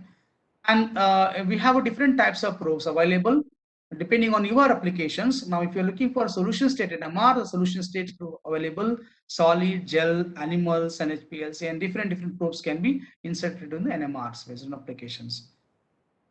Now, special features also available into that. And again, the different channels. Now, in the probe, if you're looking for one channel probe is available, 2-channel, 3-channel, 4-channel probes. The channel is nothing but the two nuclear path or frequency paths. Okay. Now, how probe is working, or how probe generally works. Now, in the probe, as I shown in the earlier stage here, see, there are some capacitors over here in these two capacitors. Okay, this is basically LC circuit. So it has a two capacitor. One is a matching capacitor and the tuning capacitor. It's basically similar like a TV antennas connections. Okay. Now, if you want to do 5 megahertz NMR, this whole circuit will be tuned and matched with the particular frequencies. Tuning is nothing but the particular frequency matching, maximum output frequency of particular. And second one is the matching is nothing but the power of the particular frequencies. You need a particular maximum output of the frequency with the power. So you have a two capacitors. So tuning, while doing tuning and matching, we are adjusting the capacitors of that to get the maximum output with the frequency and the power to the NMR tube. So it goes like this, excitation takes place, then goes back. After excitation, again this coil behaves like a receiver coil, then signal goes through this channel for the receiving side. Okay, now let's look into the inside part of the probe. So you can see this in the left side, you can see the probe. Once you remove the outer core of the probe, there is a steel tubing, then you can see this structure. The first will be the very delicate material, it's called the glass tubing. Then glass tubing, next will be the RF coil. So two RF coils, suppose you have two channels, the two RF coils. If you have a 3 channel, there will be 3 RF coils. Okay, so that will be separated by the glass bobbing. So it's very sensitive. That's when you're loading your sample, make sure that spinner should be loaded and loaded in a proper condition, so that this glass tube should not break. If the glass breaks, then you will not get a proper line shape and you will not get a proper signals, and it may create a dent to the RF coils here. So if the dent forms, then again it will make severe damage to the spectrometers, again to the probe as well. This dent cannot be removed at this in India. It has to go back to factory for repair in such a cases.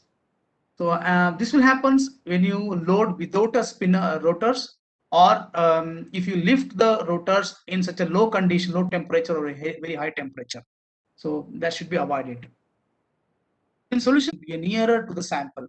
This is your NMR sample. The nearest coil will be the LF coil, low frequency coil, broadband coils. Maybe you can say carbon coil. And outer coil is HF coil, high frequency coil. Basically a proton and the fluorine outside. So in this probe, the carbon sensitivity, inside coil sensitivity is higher comparing to the outside sensitivity. So and this will be used for the multidimensional experiment. If you are looking for the HSKUC or maybe HEDCOR or different multinuclear experiments, this will be very useful. And the inverse probe, nothing but the inside coil is a proton coil, outside coil is an LF coil, the broadband coils. This is the part. So we have varieties of probes available based on your applications. As I mentioned, all probes are autotune. Most of the probes are autotune probes. We have a 5 mm autotune broadband probe where you can do nitrogen to phosphorus, proton fluorine with the Z gradient is available, and specialized probes are also available. Only proton and X channels you can decide particular nuclei, and triple channel probes also available. One channel is a proton, second channel is a carbon, and third channel is for the nitrogen sites. What is the application of this? It will be used for the biological applications, or when we want to do a triple 3 nuclear 3D experiments. If you want to do triple resonance experiments, if you want to do that, like proton, carbon, and nitrogen experiment, if you can try with this probe. And we have brought a new probe, latest design probe, that's called the Royal HFX probe. This is something special probe available in the market now. So we will discuss in the next slide about this Royal HFX probe. Happy to mention that in NIT Calicut has this probe, Royal HFX probe. It's one of the unique probe, and you can do some of the unique experiment with this probe. What is this probe? This is basically multi-purpose probe head with proton, fluorine, X triple resonance experiment is possible with the 2 channel. So as it says 3 nuclei, but the probe output is only 2. Still, you can do 3 nuclear experiments. What are the experiments possible with this probe? You can do regular experiment like a proton, fluorine, or maybe a broadband nucleoside from phosphorus to nitrogen you can do. Plus special experiment like proton-fluorine decoupling and fluorine-proton decoupling. For me, the special experiment is this one. Carbon, proton, fluorine, 3 nuclear experiments. So you know that if you've been chemist, you know that so when you make your organic molecules, there are adding a fluorine is now becomes the trend, or you can say it will increase the property of the molecules strength and way will change. So most of the drug molecule consists of fluorine. Now, as you know, fluorine is one of the highly NMR active nuclei. So when you record a proton NMR, this will decouple. So it will couple with these protons. Your all protons becomes a complex, and again your carbons also becomes a complex. When you go to the carbon as you know, it's very low abundance, again the low gamma nuclei, the signal pickup is very difficult. And if you have a coupling with this, the particular one signal will split into 2 signal because of this fluorine. Then the assignment becomes very complex. To avoid the situation, you can do this experiment, like you do carbon NMR with proton fluorine both decoupling together, so that signal intensity will increases. Not only for carbon, you can do phosphorus also. This one. The sensitivity is very high sensitive probe. In 500 megahertz NMR, the sensitivity is nothing but signal to noise ratio. It's 800, and 400 megahertz is 500 is to 1. Okay. 500 is a signal strength and 1 is your noise strength. And 600 megahertz NMR signal strength is 960. It is a very high sensitive probe.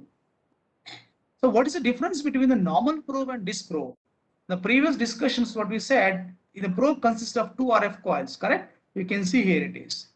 But in the case of Royal HFX case, we have added a small another coupler, or you can say idler coil next to the RF coil. It is not touching to the RF coil, next to that. So what it will do is, when you are doing simple proton experiment or a fluorine NMR, automatically this circuit will be tuned to one of the nuclei, proton or the fluorine. So you can get the measurement of particular things. But when you want to do special experiment, where you want to proton and fluorine both decouplings, so this idle coil, the position of the idle coil, like if it is perpendicular to this coil or parallel to this coil, automatically the tuning, the curve will be splitting up.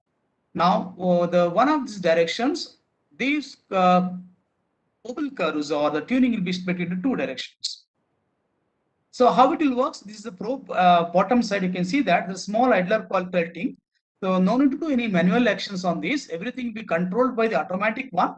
So when you are measuring, when you want to submit your proton fluorine decoupling experiments, automatically this idler coil will be tilted into particular direction, maybe perpendicular or maybe in the parallel one. Some direction will be tilted into that, this idler coils. So automatically circuit will be split into 2 parts. So you can do that experiments. This is called a dual tune mode, and this is called single tune mode.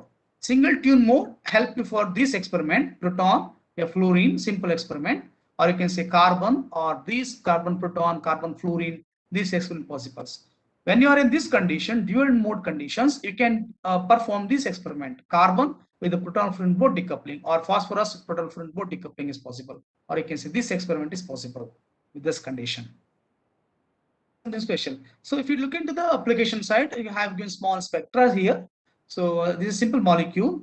So the top edge you can see it's a proton spectra with coupling. No decoupling is applied over on proton channel. So the fluorine channel. So now you can see this is the protons coupled with this fluorine and this fluorine, this fluorine, this is splitting up here, right? And this proton signal is coming from this H2 group from this side. Now, if you apply the fluorine decoupling onto that, so look at the second spectra. The second spectra is a proton with the fluorine decoupling. You can see this multiplets is completely removed. It becomes a singlet. Peak becomes singlet.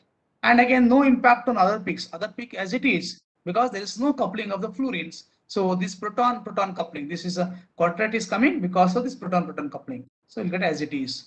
Okay. The same vice versa, if you can do the fluorine side also. If you do the fluorine NMR without proton decoupling side, so you can see fluorine peaks are splitting up completely.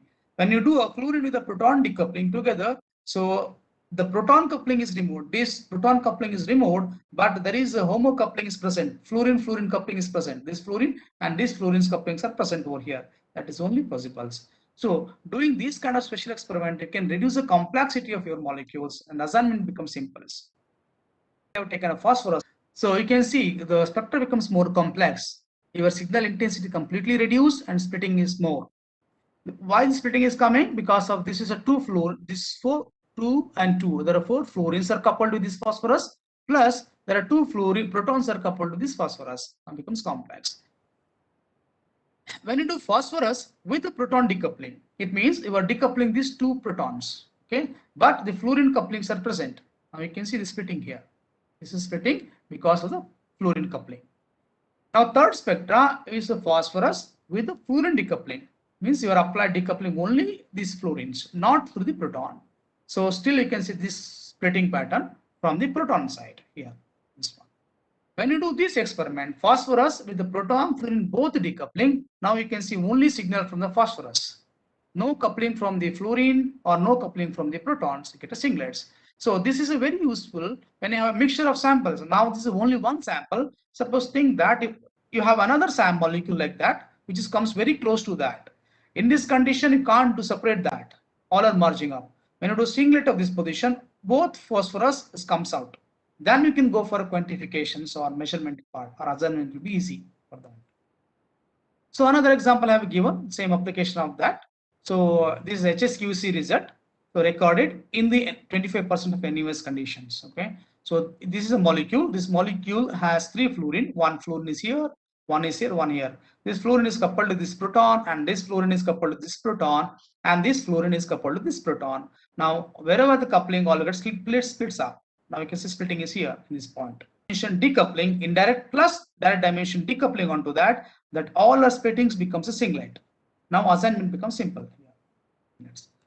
You get a very good data with the NUS condition. Of course, it is not. It's very less time is taken because only 24% NUS applied to this.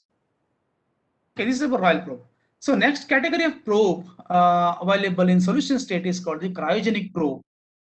Cryogenic probe is another category of probes to enhance the sensitivity of the signal. So this probe is highly applicable to the biomolecular research and then the natural product sides, where the getting a sample quantity is difficult. In NMR, to getting the best signal to noise ratio, so to do that, there are 2 methods, 2 ways. One is increase the signal height, that's also increases signal to noise ratio, or reduce the noise level, that's also increasing noise ratio. Okay. Increasing sample signal height means you have to increase sample quantity. So in case of biological samples or natural products, increasing sample quantity is not possible. So there is a limitation. Getting sample quantity will be less than 1 millimolar size. Maybe you will get a 500 micromolar or less than that. So that's the maximum we can obtain from the biological samples and again natural product sites. So that is not possible. So instead of that, in the NMR side, what you can do is you can reduce the noise level, electronic noise. Where the noise is coming from? The noise is coming from these electronic circuits, this part.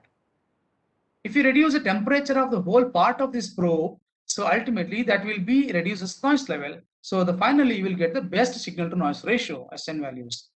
So under these conditions, we have a 2 type of probe. One is called ultra cool probe. Second one is super cool probe. Ultra cool probe, here coolant is the helium gas. Okay, the coil temperature, RF coil temperature plus this electronic temperature will be 20 Kelvin. Okay, the coolant uses helium gas. Now, what are the probes available under this? We have HC probe, HX probe, HCN probe, different type of probe. Yeah, this HCN probe is very useful for your biological sample application, like in protein NMR. This probe is very important, interesting. And what is sensitivity or gain meant? So RT probe sensitivity, it's almost a 5 times of RT probe. Okay, this is here in the basically if you look into the previous one, so this is RT probe. Okay, now Royal HFX probe sensitivity is 800. When you go to the ultra cool probe sites, it will 5 times of that, almost of 2000 sensitivity gainment in these cases, reducing. And super cool probe side, again there are 2 type of probes, again open type super cool and closed type. Open type is nothing but you have a liquid nitrogen coolant here, so you have a nitrogen cylinder connected to that. So here coolant submitted is the nitrogen gas, the whole temperature cooled down. Closed type is means again the helium gas circulation over here, but the temperature of helium is a little bit higher compared to this. Here 20 Kelvin, but in case of this coolant, the temperature will be almost 50 Kelvin. So the sensitivity gain is almost of 3 times of the RT probe. if you want to see the schematic diagram of the cryoprobe system, so this is the design here. This is RF coil basically. Okay, now this is your whole probe assembly probe and your preamplifier set. Now complete RF assembly is taken into very low temperature. Now we sending the helium gas to this, helium or nitrogen gas goes through this. It will cool down complete your assembly. You are including RF coil plus preamplifier side, so that the noise level, the electronic thermal noise or electronic noise will be reduced. So of course, to maintain that, vacuum pump is connected to that. Now your sample temperature is normal. The sample temperature is not taken to any of low temperature. This is in room temperature only. Only your RF coil temperature or this electronic assembly will be in the very low temperature.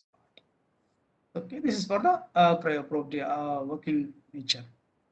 So, and again, as you know that this cryoprobe, it required more maintenance compared to the room temperature probe. Every 2 years, once you have to clean up your compressor cryo platform, you have to refresh the cryo platform part and changing some of the coolant sides, that you have to do that. So the helium gas required almost of yearly 20 liters at least of helium gas is required for this, because continuous circulation, there is no loss of the helium gas. But in case of nitrogen gases, you have to fill the liquid nitrogen diva maybe every 10 days once, or 60 liters required for this one. So the cost wise comparison, again, it's a far difference between this ultra cool and super cool probe. This part, price difference also. Okay, the next type of probes, NMR probes, is a solid state NMR probe. The design of solid state NMR probe was a little bit different compared to solution state NMR. In case of solution state NMR, your complete RF coil it's a Helmholtz coil. It will be oriented in the Z direction, so the straight, you can say vertically it's placed. But in case of solid state case, it is placed in some different angle. That angle is called the magic angle. So you know that in solid state we take a particular powder form, right? So when you put a powder form in the NMR rotors in a measurement, all molecules or nucleus are very close by. Because of the very close nature, all signal becomes very broad.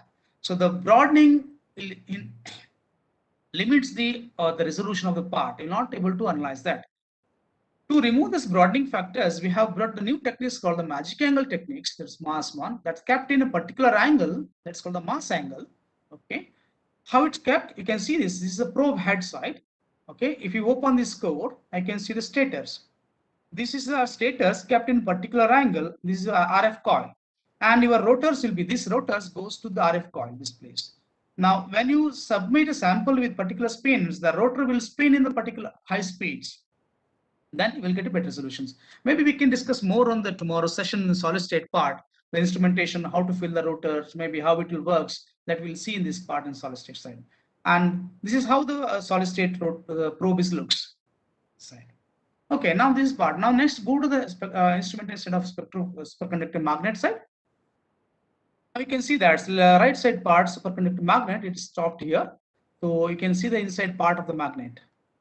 In a magnet, now you know that we are using superconducting magnet. It requires two coolant. One is liquid helium inside, and outside is liquid nitrogen. And your magnetic coil is immersed in the liquid helium.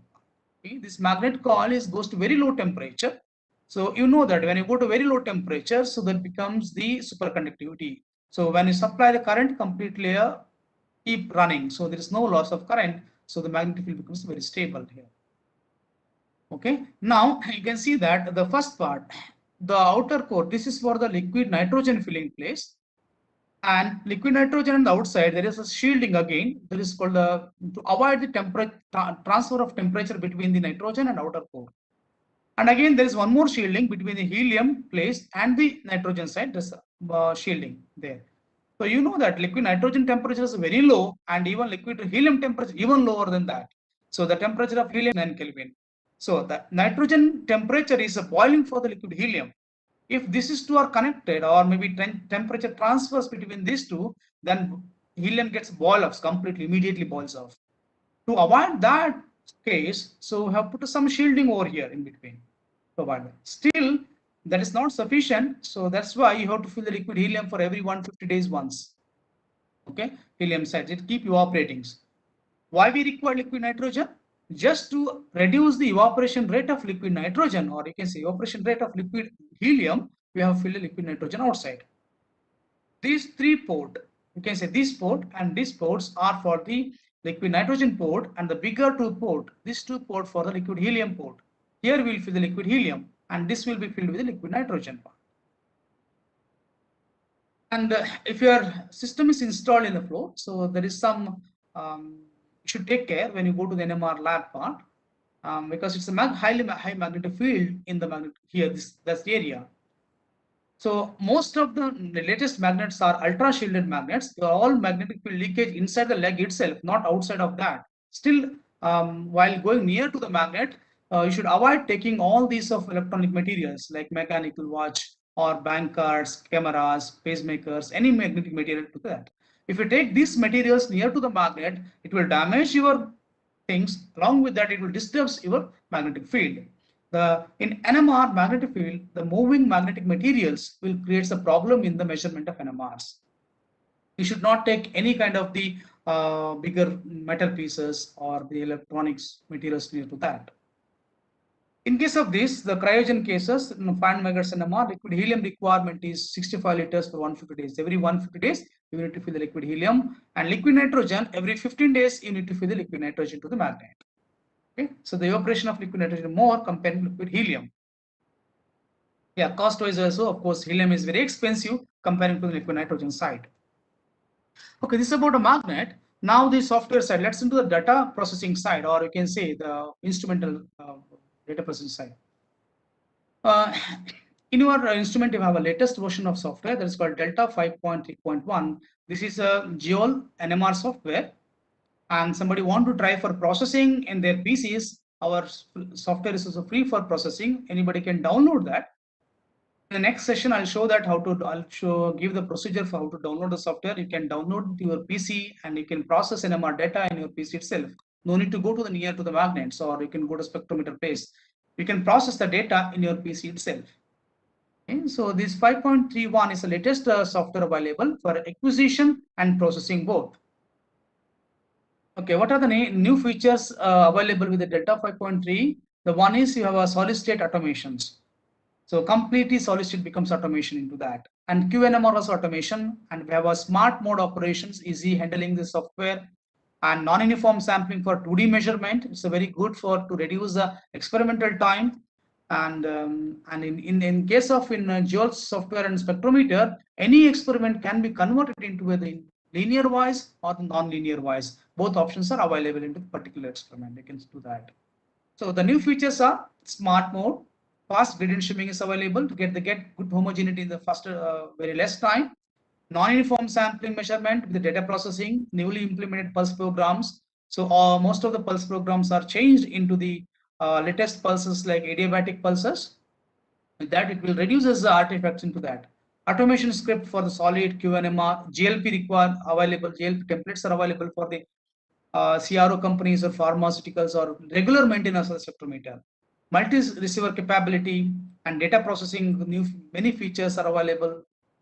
Data processing, measurement, and the solid state, the chemical shift tensors identification, we have a small statistical tool, HBA is available with the software sides.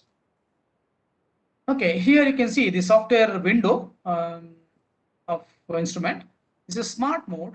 You can easily handle the, anybody can do experiments. Suppose person is not knowing much NMR, but he want to record NMR. In our software, it's very easy. Just take a sample, you have to place it in the NMR magnet, and then need to enter the sample name, solvent, and the slot.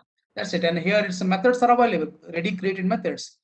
You can take that. If you have your own methods, you can call from this page. Just click it and you can increase the method list. And the parameter, if you want to change, you can change from the parameter over here. So we will discuss more on next session on this part. So where to change the parameter, how to submit the experiments in that next session. And the gradient shimming sites, we have brought the new shimming method called the fast shimming, that is called the 1D gradient shimming and 3D gradient shimming part. And the different methods of gradient shimming is available. You have fast homospile gradient shimming is available, or if you want to try with a gradient method, PFG based one, in it you can do that. It's homospile, nothing but we create gradients in the Z1 coil, shim coils, to know the field homogeneity. But in case of gradient sites, we are using the PFG units, pulse field gradients unit or coil, to create the field maps onto this to get that. So both options are available with the gradient streaming methods. You can just click one click, do that. Very fast streaming methods available.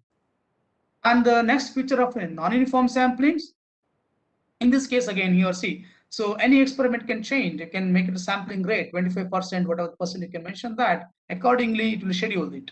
So automatically that will be scheduled to like that.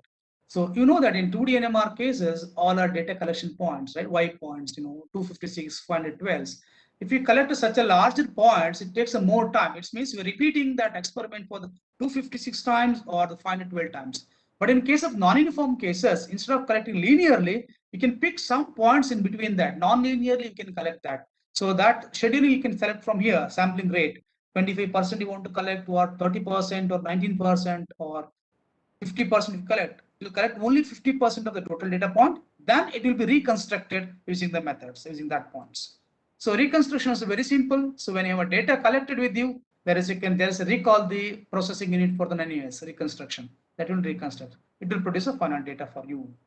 Here as you can see, it's a proton N15 HSQC. The sampling rate is 25% of the NUS part. So you can see how beautiful the spectra is. You get that. The latest new pulse sequences are implemented in the software or instrument. To name few of that, I have shown here. You can see the crisis experiments are available. Crisis HMBC, crisis edited HSQC, crisis HSQC toxi, crisis HSQs are available. Basically, these adiabatic pulses are the normal pulses are replaced with the adiabatic pulses. So this is a pulse programs. So you can submit. And in our case, edit and non-edit options are in a single experiment. Just check mark and remove the check marks. You can opt it. So that part. So new experiments available. So automation script, it's a very simple, elegant view of the software. You can call button. You can just select that experiment. You can submit it. So there are standard templates are available for this. You can get that. And standard experiments are available, proton, carbon, cozy, all these experiments are available. And GMP side, there are so many experiments available. You can just call that experiment and you can straight away submit. It will finish all of your experiments and gives the final data for you and the measured experiments, particular samples. And another feature is a multi-receiver side. So now you know that multi-receiver is one of the new designs required by the people where you have multiple receivers, not one receivers. The traditional methods, one receiver, one time collection times. But if you have two receivers, you can at a time you can collect the two data points. Example, like you have in your molecule, you have a proton, carbon, fluorine together. You want to do proton, carbon, HMBC plus fluorine, carbon, HMBC. You can design pulse programs like that. Wherever the proton carbons are attached, those spins are taken, filter out for the HMBC, and the rest where the fluorine and carbons are coupled, that's also taken in the same experiment. You can see this is here, this is a proton channel, and this is the fluorine channel, this is your carbon channel. So now the proton channels, again, so you have a carbon here. So wherever the proton and carbons coupling, it goes through these and detection happens. When you have a fluorines and carbon couplings, the fluorine pulses here, fluorine and carbon again goes to the same channel, and then finally receiver part. So ultimate receiver signals is proton signal and the fluorine signal. Two signals are received. The two data set, proton carbon HMBC and the fluorine carbon HMBC data are obtained into that. So you can design the pulse programs that to receive it. So here you require two receiver into that. When you have, basically you can say multi-receiver is very useful for the biological samples. Biological samples, you require triple channel spectrometer, and in our spectrometer, 3 channel 2 receivers are given, and 2 channel 1 receivers are given to that. So you can do this multi-receiver experiment. The software can handle that.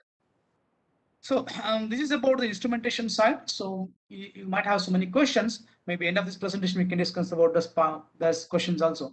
So next part is practical aspects. Now, before going to the practical aspects, I just want to explain what are the capabilities of the NIT Calicut instrument having it. Now, NIT Calicut purchased ECZ 500R S3 model. It is one of the high-end spectrometer. They purchased it. So, what is the applications or the advantage of spectrometer is this spectrometer has the 2-channel spectrometer, and it has a 90 Gauss per centimeter gradient strength, very high gradient strength is using. And this is basically useful for the when you are doing the diffusion analysis for the polymers or diffusion analysis for the proteins, or you want to try for diffusion for the lithiums or some low gamma nuclei diffusion measurement. This will be very useful. And power amplifier sets, you have 100 watt and 300 watt. So this is a good for the solution solid state measurement together. And the probes available, solution state RT probe available, RT Royal HFX is available. As I discussed earlier, HFX is one of the special probe. You can do all the routine 1D, 2D experiments plus special experiment like proton fluorinated experiments can possible with that. And the next probe is called the 3.2M solid state probe. They have HX mass probe, the CP mass probe. You can do all solid state NMR. Software is 5.3. So there are some highlighted experiments from the NIT Calicut set. Of course, you can do all the experiment. Just to pick few of the interesting experiment, I just listed down over here. This experiment is possible with this instrument. You can do all routine 1D and 2D NMR of combination from proton, fluorine, phosphorus to a nitrogen, and potassium and Ag, silver is possible to do that. Yeah, you can make a combination of experiment. If you try, example, you want to do fluorine with nitrogen HSQC, yes, you can do that. That capability is available. Or you want to try the fluorine and fluorine COSY, that is possible. Or you want to try fluorine with the phosphorus heteronuclear correlation, that's also possible with this. And a special experimental list, you can do NOD NMR, QNMR, kinetic experiment is also possible. QNMR is nothing but quantification can be done. Kinetic experiment with time-dependent experiments, concentration-dependent experiments possible with that. So you can set up the times. So maybe keep a sample in the magnet. There is an option for kinetic options. So set the timing difference. So automatically all experiment will be collected with the particular time duration. That's possible.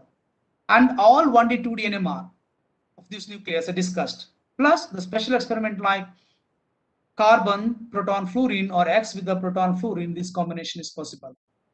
What are the routine experiment possible? Like you can do COSY, TOXY, NOSY, ROSY, HSQC, HMQC, HMBC, MQT experiments. Of course, is a morning session. Professor Prakash was discussing about this experiment, multi-quantum transition experiment. This is possible with that. And DOSY NMR, again, very good and interesting experiment. This is also possible. I hope you have went through all of experiment details. So I'm not going to that. This experiment is possible with the instrument. And there are some 1D category special experiment like 1D NOE, 1D ROE, 1D TOXY, 1D homodecoupling experiments possible. This is basically a spatial correlation experiment. And 1D TOX is again selecting one spin system and finding out the toxic total correlation. That's possible. And the latest experiment is called a pure shift NMR. It's one of the latest trend in NMR like broadband homodecoupling science. You can do proton-proton decoupling. It means, so if proton-proton, now you know that when you record a proton NMR, all proton couplings are coming up, all multiplates, right? If you remove the complete of all the multiplicity, the all peaks become a singlet. So that's called the broadband homodecoupling experiment, the pure shift NMR. That is possible. In your instrument, you can do 1D version of pure shift NMR, 2D version of pure shift NMR is possible. DOSY NMR, as I mentioned, you have a very good PFG unit, 90 Gauss, you can do very good DOSY experiment. Water suppression and water logsy, STD NMR is possible. Again, water logsy and STD NMRs are useful for the protein drug binding studies. Binding studies can be done with that. If you have something like protein and ligands are binding into that, if you want to find out which ligands part of binded or is not binded, that can be a different water logsy experiment side. And CPMG T1, T2 measurement. CPMG is again basically filtering out the bigger molecules like a protein. I want to measure some small molecules, that's possible, or you want to make T2 measurement, that's also possible to do that. And then next category of experiment, HSQ-MBC and the J-resolved HMBC experiments. And these experiments are very good experiments for the assignments for the natural products or to identify the unknown compounds. Okay, what is HSQ-MBC? It's basically to measure the long-range coupling of proton and heteronuclear sites. And J-resolved also same thing. So to measure the proton and carbon long-range couplings values, that will give a hint for the how the molecule is oriented and which is connected to each other's groups are connected. H2BC is another category experiment to separate out the two bond proton carbon 2 bond and proton carbon 3 bond couplings that can be separated out. When you do a simple HMBC experiment, where 2 bond and 3 bonds are, you can see that, but the intensity of 3 bond will be weaker than 2 bonds, or you can see that's vice versa. But these experiments only filter out only 2 bond, 1 bond. And VT-NMR said you can do, your probe can work from -100 degree to +150 degree. So you can do varieties of dynamic studies with this experiment, this probe. And solid state case, you have a 3.2 HS mass probe. So you can spin for 22 kilohertz. High spinning speed can be done. Nucleus possibles are proton, fluorine, phosphorus, nitrogen. Whole range is possible. What are the routine experiments? Generally, people will do CP mass, CP toss, or DD mass, APT experiments. Like in solution state, you have depth experiments similar like in solid state. You have APT and CPPI experiments where you can do separate out CH, CH2, CH3 groups. And 2D correlation experiment like HEDCOR, JHMQC, 2D inadequate experiments are possible with that. And another special experiment in solid state is a proton measurement. You know that when you go to the proton measurement in solid state, the proton it has a very strong homonuclear couplings, so it becomes the peaks are very broader. So the broadening cannot that proton not be useful here. But now you have a special experiment called WPMLG experiment. You can apply that, get the high resolution proton NMR can be obtained with this. And another MQ mass experiment for, of course, quadrupolar nuclei measurement that can be done with this experiment. These are capable to do that. You can try. So when you are using the instrument, you can try those experiment for your samples. You get those beautiful, useful experiments. Okay, now I have mentioned here NODI experiments. One of the new techniques I can say it's good for the most of the organic people, I can say, or most of the small molecule researchers. The name itself, NODI NMR, does not require deuterated solvent. Okay.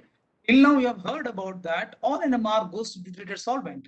Without deuterated solvent, you cannot do the NMR. But in our case, we have brought a new module called the NODI. So without deuterated solvent also, it can be do the NMR.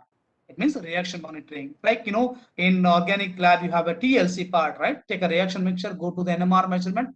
I mean, TLC, identify whether my reaction is procedure, not procedure, can be identified. In the same way, we can do NMR also. This NMR does not require any deuterated solvent NMR measurement.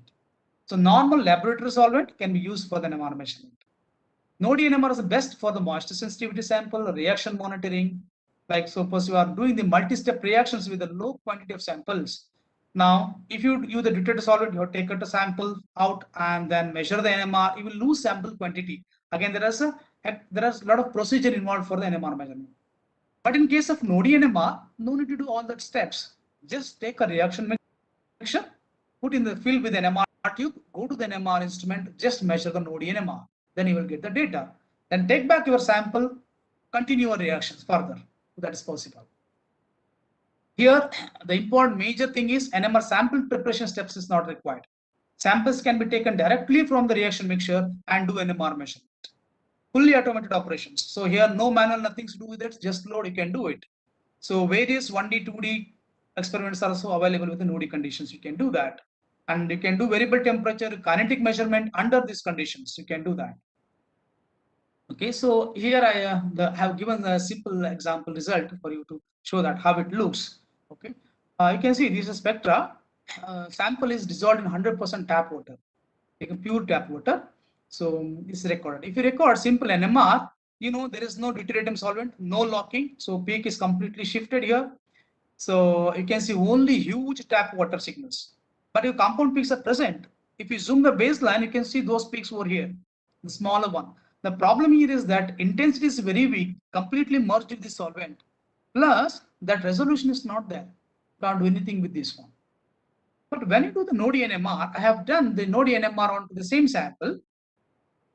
So you can see the result here.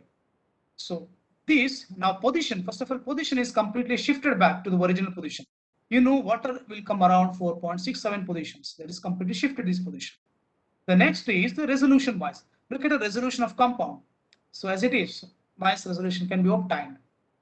Okay, and these peaks are very close to the solvent. Still the peaks can be visible. It is not merged, not suppressed. So when you do the NODI NMR, you have to suppress the signal of this one.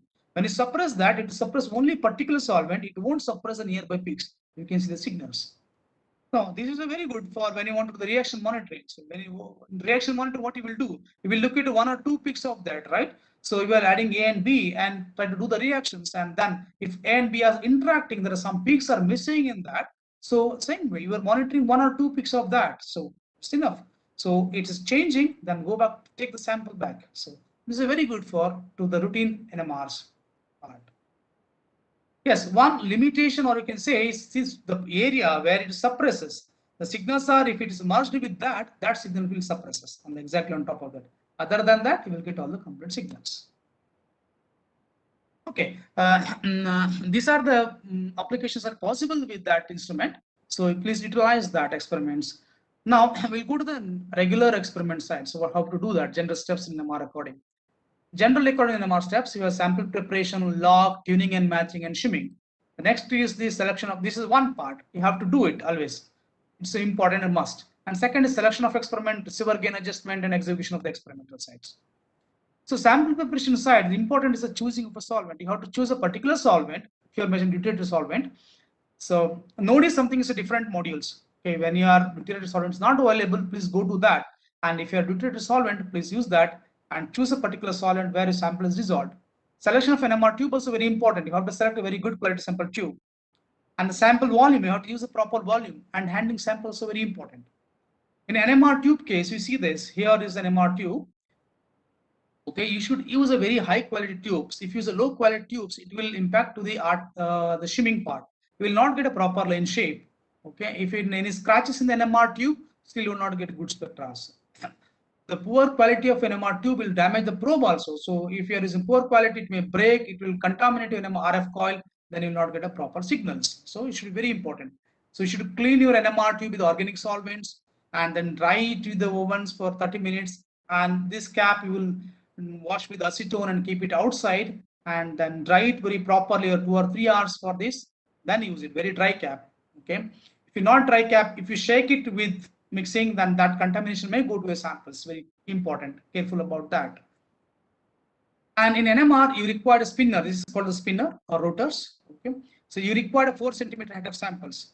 You have to take a 500 to 600 microliter of solvent. You have to dissolve your sample in 500 to 600 microliter solvent, and that will become a 4 centimeter height. So then you can use an NMR. Just fix the NMR rotors, then load it to NMR. Don't try to load just empty tube or tube into the magnet. Without these spinners, if you load that, it will damage the probe. Now, as I explained earlier, that is like glass bobbings are present in the NMR probes. So that will break, that will damage the probe. And liquid sample measurement, you have to properly height measurement has to be done with this. Okay, don't make it too much concentration. So if you use highly concentrated samples, you will not get a proper line shape. So peak becomes very broader, the shimming will be very vast. So you'll not go to speak. It required a proper concentration.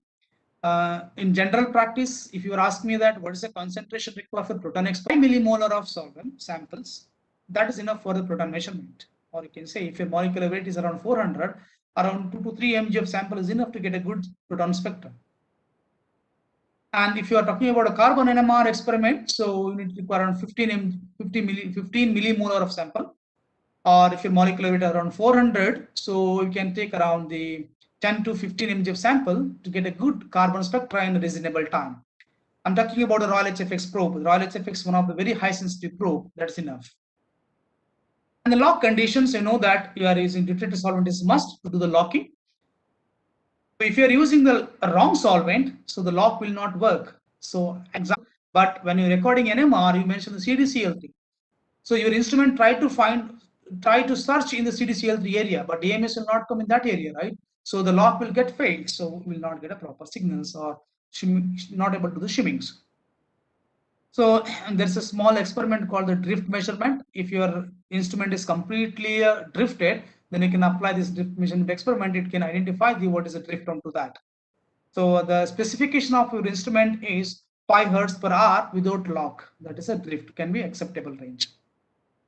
Okay. Don't select a wrong solvent. If you select a wrong solvent and if you select an insufficient height, both will impact on the locking and shimming part. You will not go to proper shape, proper height. And please try to remove the precipitates or solid particles in your sample. The solid particles creates a problem for shimming and getting good spectra. The magnet has a drift a lot. If magnet is drift a lot, I request you to measure this drift experiment for overnight experiment. It's simple, like a water sample. Load a water sample, measure the NMR without lock. You can see identify the drift rate from this. Okay, so if really drift is problem, then you can call the engineer for fix it up. You can't do with that. So, but this you can take care of that. Don't select the wrong solvent, select the properly. Insufficient, you should take minimum 500 to 600 solvent height and then solid particle. If you have a solid, not precipitate or turbid sample, take out the turbidity and give us clear solution for NMR measurement and get a good results. So there are so many solvents are there. You can see the solvent chart. Acetone gives particular position 2.0 for proton NMR. When you go to the carbon experiment, position is 229. Two signals are there for carbon NMR side. And chloroform is to 7.26, and then the carbon of the chloroform is 77. So it has particular values. Okay. So when you mention the particular solvent, your instrument will try to search the signal in that area only. Now, as I give an example previously, you have added DMSO solvent and you are trying to do locking. So DMSO, you know that dimethyl sulfoxide 2.49. This is the position of the DMSO. But you have mentioned CDCl3, the position is 7.26.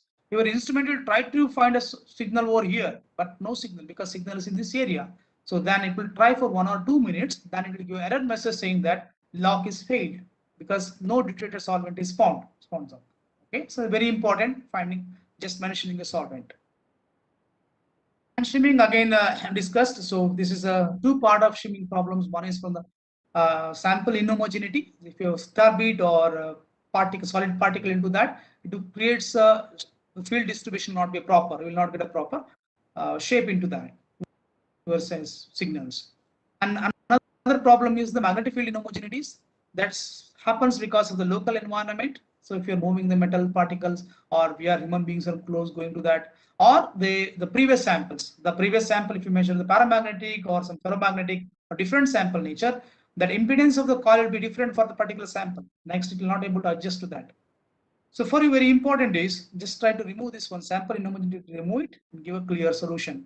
If you give a clear solution, the magnetic field distribution from bottom to top will be clear, nice. We'll get the proper signals.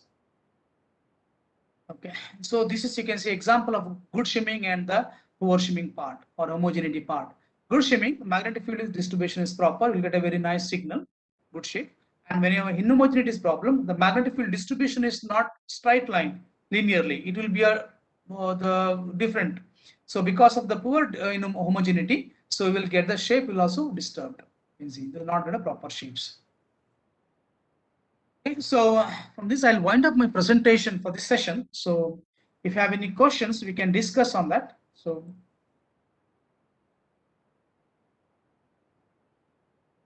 yes, I completed my presentation for this session. Yeah, actually, I have a question. This cryoprobe and the VT experiment which we do, is it the same thing, or what you have given along with this instrument is cryoprobe? No, cryoprobe is different and VT experiment is different. So VT experiment is basically for sample temperature variation, but cryoprobe is nothing but whole electronic assembly like preamplifier sets and probe temperatures will be lower temperature. That is called the cryoprobe. So the instruments with the RT probe, room temperature probe. RT probes, okay. And the second thing is when we do this NODI experiments, how the instrument locks, right?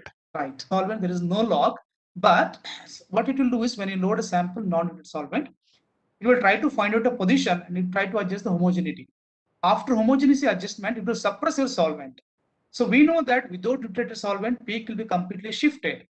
But from the literature, from the instrument knows your D2O should come, or okay, CDCl3 should come to 7.26, automatically whole spectrum will be shifted. It will do the referencing also. So there is no lock basically. It will run without lock condition. Later on, it will reference that automatically. Instrument will do that. So once it generates the spectra, then it looks back at which is the possible solvent, and then it suppresses that one. Yes, everything will be computer control. No need to do manually. So yeah, that's true. Yeah, it will automatically reference back. Okay. So press the solvent, and then it will basically record two spectra. One without NODI, just a simple NMR with whatever signal comes. Then it will do the NODI NMR. Then you have a reference, automatically reference that it will do it. Okay.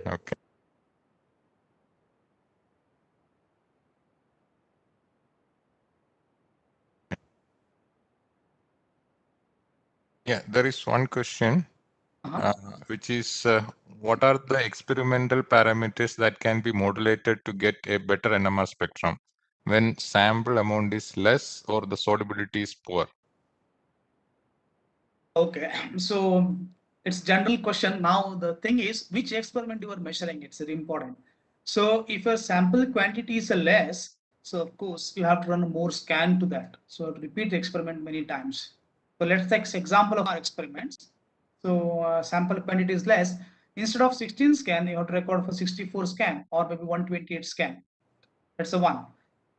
And if you're multinuclear, of course, it is if you're proton measurement multinuclear experiment, those are multi-dimensional experiments like COSY, HSQC, TOXI experiment. Same things. You have to increase a more number of scans to that. That's one. The second part you said turbidity. So turbidity is really a problem. It requires that you try to saturate the solubility. Whatever soluble solvent you can give it, and turbidity to remove it. Then run experiment with the more scan to that. Any more questions? Yeah, actually, I have one more question. Suppose we are running a magnetic sample. The sample itself is magnetic in nature, and you said it will affect the homogeneity of the magnetic field, right? So, how do we bring it back once this experiment is over? Okay, so you in this case, generally what we recommend is before start your experiment, do one line shape experiment, simple proton NMR with good spectra, any standard sample. Then in your sample, you said you know that there is some paramagnetic or ferromagnetic or magnetic material into that. So our request is reduce the concentration of that, maybe take a very low concentration that and run experiment without lock condition. So you know that without lock condition, whole spectra will be shifted, but anyway you have a solvent, you can do the referencing later. So doing that, what we'll do is your Z0 value, lock values will be remain same as it is in the previous one. So then next sample, what you do is you just call the shims from the user shims from your whatever standards one, then you can start the experiment. Okay, that means we restore the value to the previous experiment. Right. You can restore from the previous experiment. Previous experiments, okay. Yeah, there is one more question. What is the advantage of non-uniform sampling measurement option? When to use it? Okay, so in 2D experiment, if you have seen the theory for 2D NMR, it is number of 1D experiments are collected. Okay, so let's simply take a COSY experiment. It will repeat it for 256 times. Like you have 2 pulses, so then you will repeat the experiment for the 256 times. That is called the linear methods. If you do linear method, you have to wait for such a long times. So you know, example, if you take one proton one data of one slice of COSY takes 1 minute, and if you repeat for 256 points, it will become 250 minutes, 256 minutes. So it will be such a long time. To reduce the experimental time, you can apply the non-uniform sampling. So the first one I said the linear or the uniform sampling. The second one is non-uniform sampling. If instead of collecting 256 points, collect only 25% of that. Like in 256, you can collect 25%, maybe around 50 or 30 points from in between of that. So then using that point, you can reconstruct back whatever the missing points. So that's called non-uniform sampling reconstruction. So for doing that, you can reduce experiment time. As I mentioned, first is 256 point, so 256 minute, and when you do non-uniform sampling, it will reduce to 25% of the timing. Maybe you can finish by 15 minutes or 30 minutes into that experiment. To reduce the experimental time, you want to use the non-uniform sampling.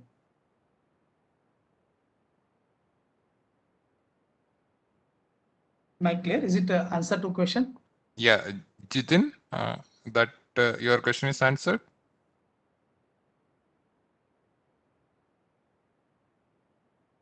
I hope it is answered. But there is no response from him. Yeah, any further questions? Yeah, it is answered. Okay, he says Okay. yes. Any question from our NITC fraternity? NITC students?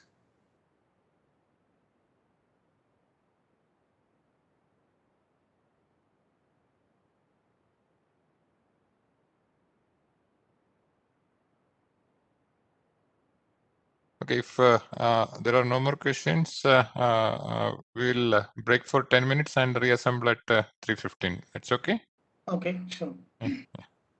Yeah, we'll maybe the control room can take control.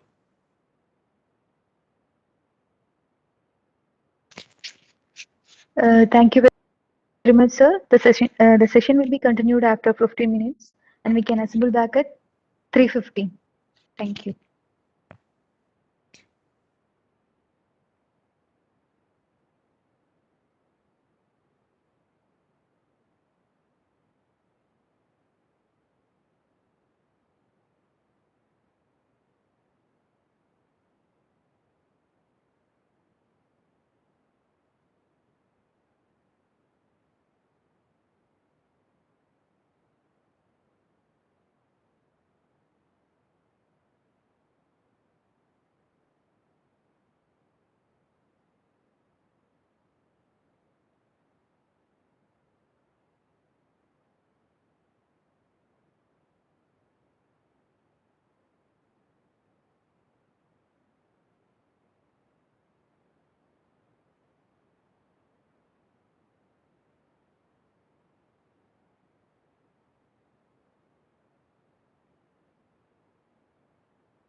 Welcome back.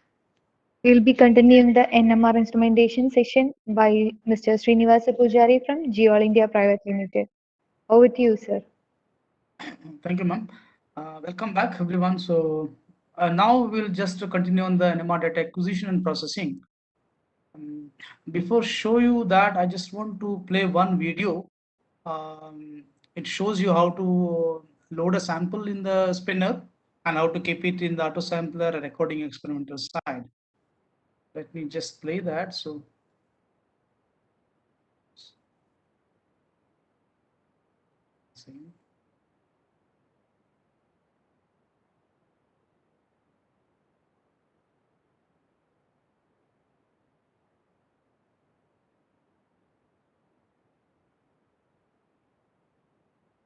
I hope you can see screen, right?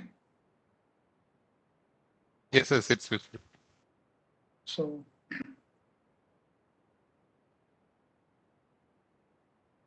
is the video is on now? Can you see that, right? Yeah, I think it's coming. Can you hear that? Yeah. No audio. No audio?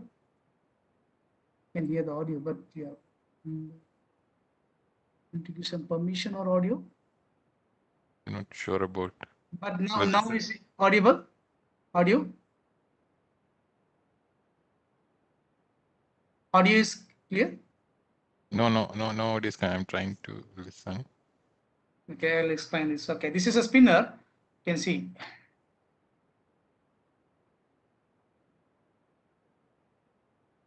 I have to insert the sample tube into the spinner.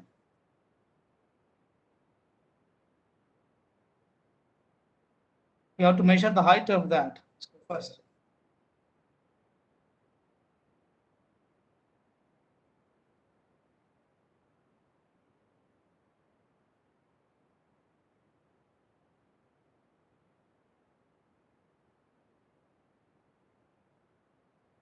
So this is a height measurement. You can say depth gauge. So 20 centimeter height should be required.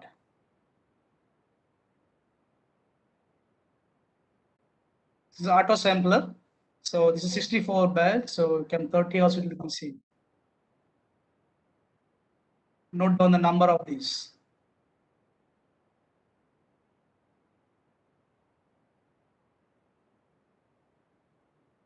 Here it's a sample name, solvent.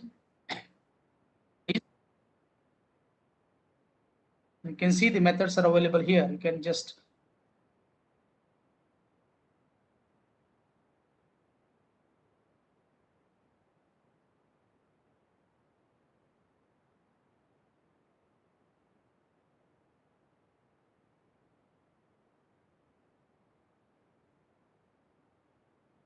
this is something kind of policy is defining, but if no policies, you can just save it.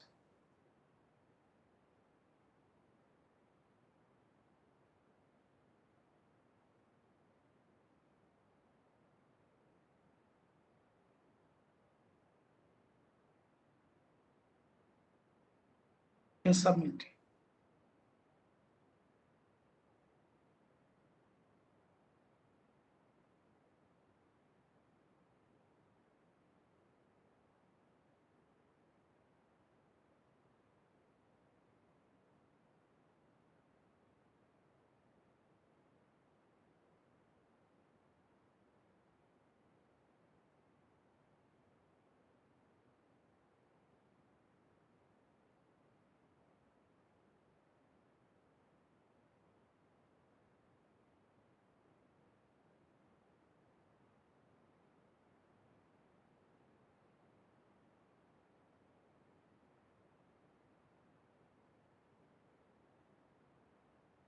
Srinivas, if you can just explain, that would be more ideal. Okay, I'll go to this, just to have a look of this. Maybe next session I'll show in the sliding presentation slide. Then I'll go to the actual software and I'll do the same thing, whatever shown in the video. Okay. Oh, you will explain it again with the software. Yes. I'll open the same software. I'll show that again one more time. Okay, done. You can just have a look of this.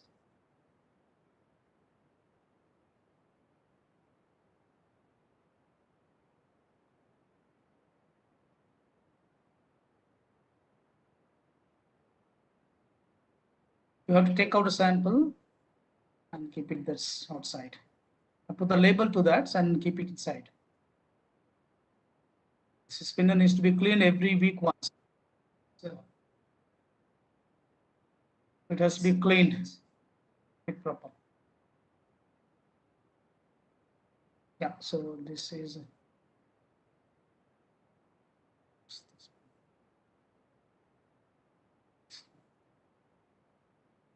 okay. I'll just go back to the slides now.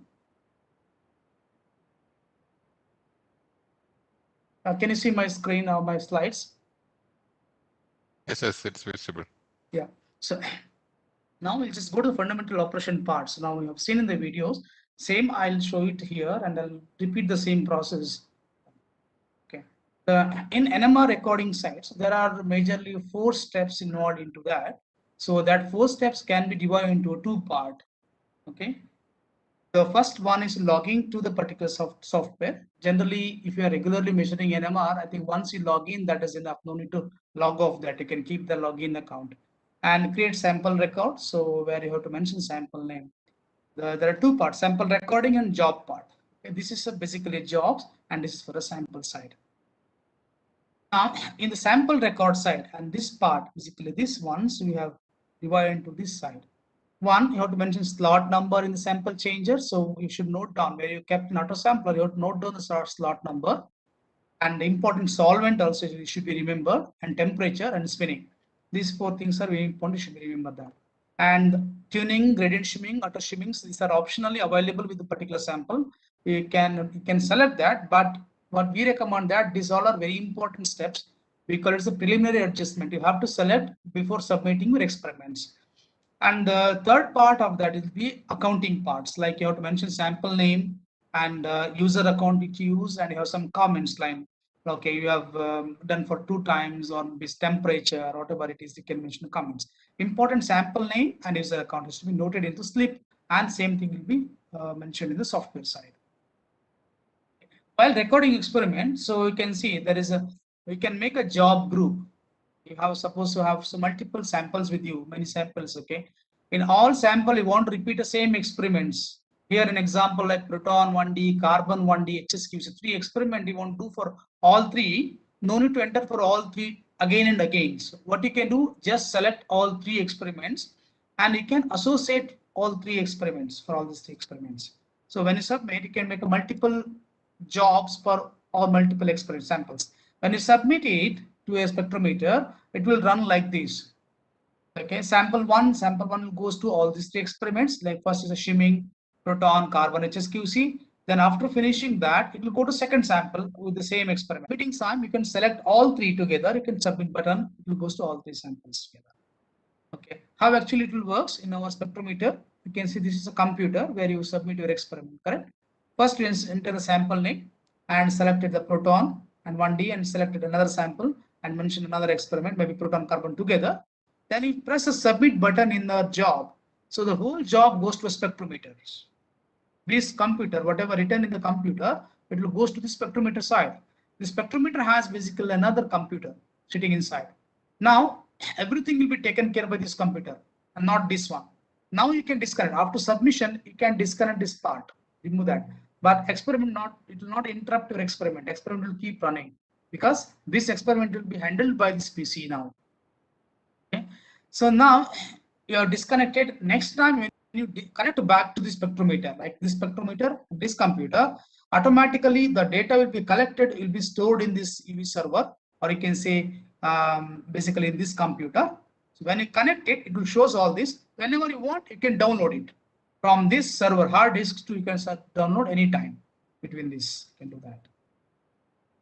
Let's do the actual process. How we will run that. First is login. So this is, let's take this is an experimental software window. So mention the username and password, login time. So when you log in, it will show us then you log into a spectrometer part. So the current window is advanced window. We have different mode options: advanced, smart, and workup mode.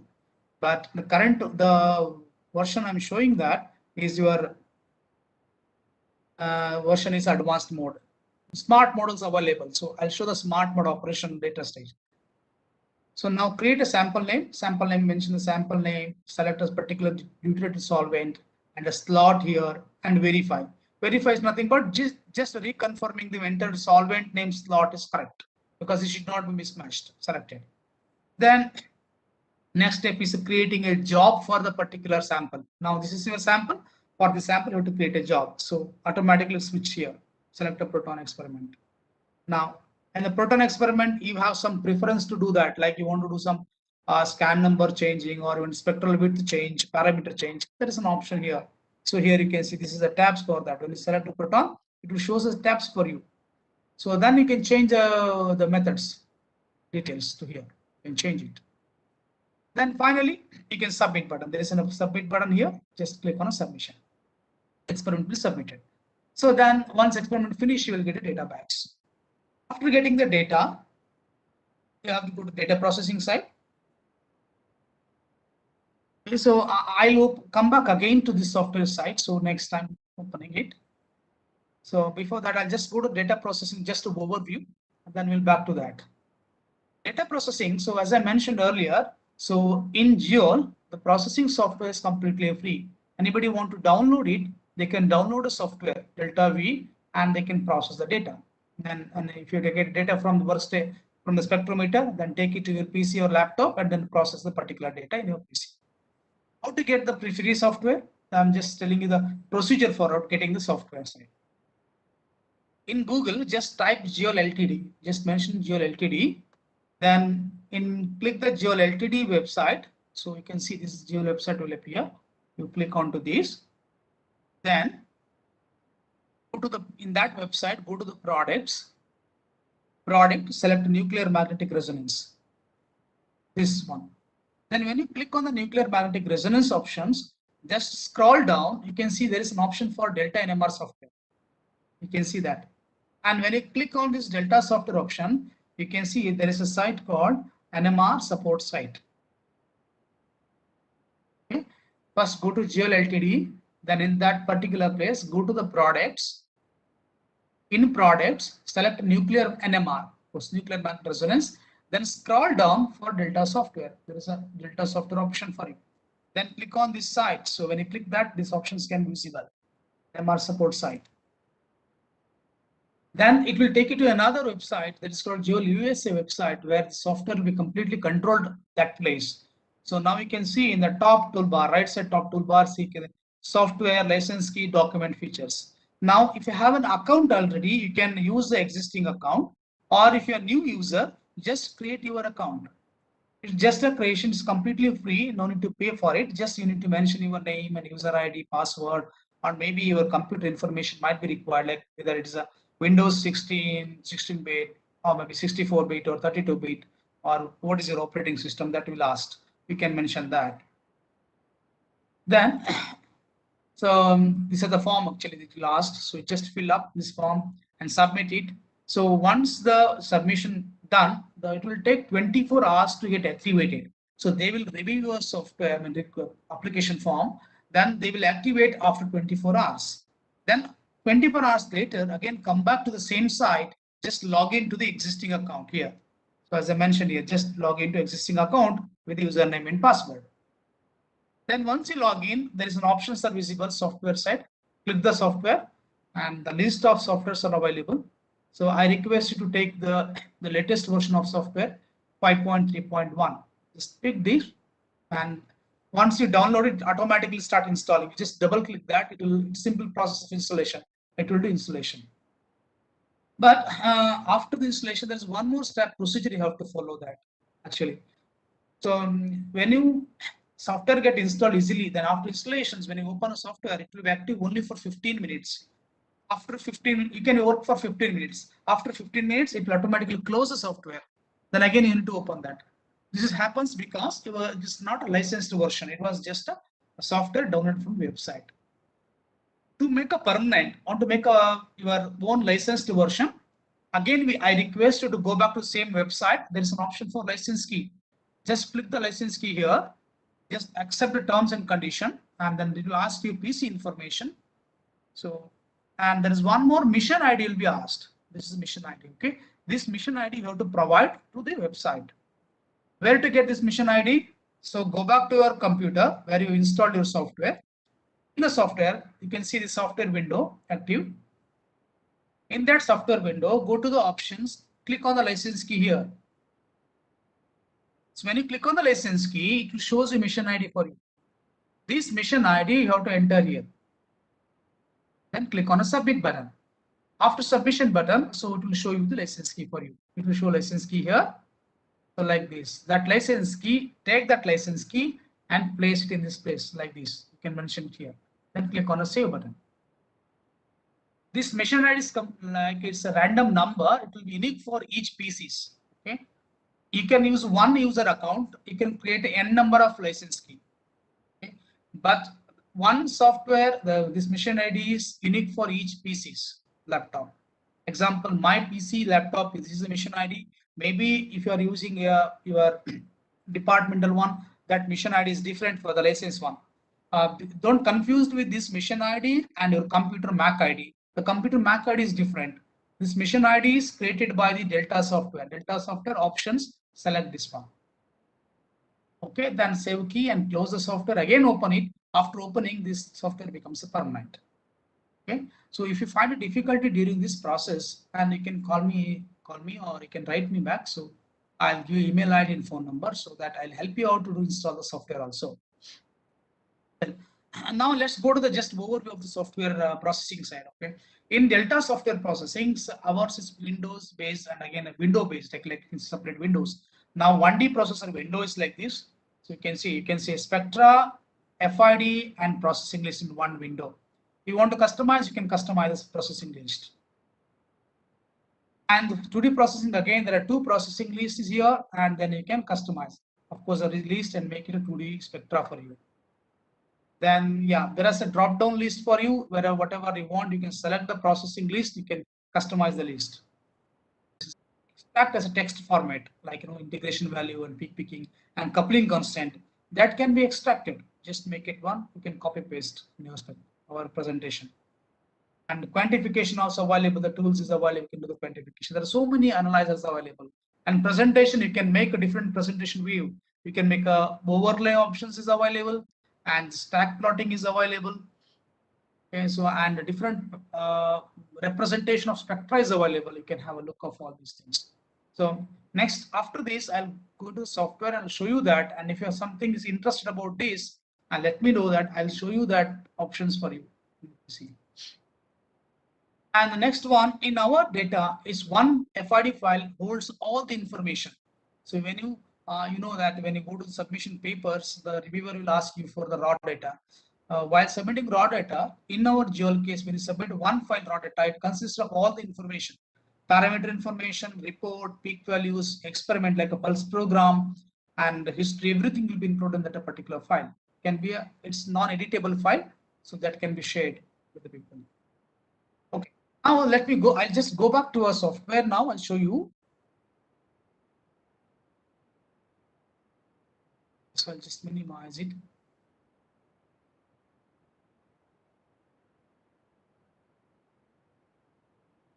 So this is a software. We'll disconnect it. Should not get troublesome. Yeah. So okay, when you open your software, Delta software, this one. This is your software. I was talking about a license key. See, this license key option is here. So options, license key. Okay. And if you click, you can see the mission ID here. This one you have to provide to the website. So if you find difficulty, let me know. I'll help you out that. Now let's start the processing of the data files. Now you can see the software. When you click on this, you can see this window. Now this is my spectrometer. Now currently I'm having the virtual spectrometer installed in my PC.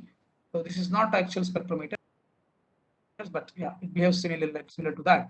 Now select your spectrometer. So complete information is available. You can minimize that if you want.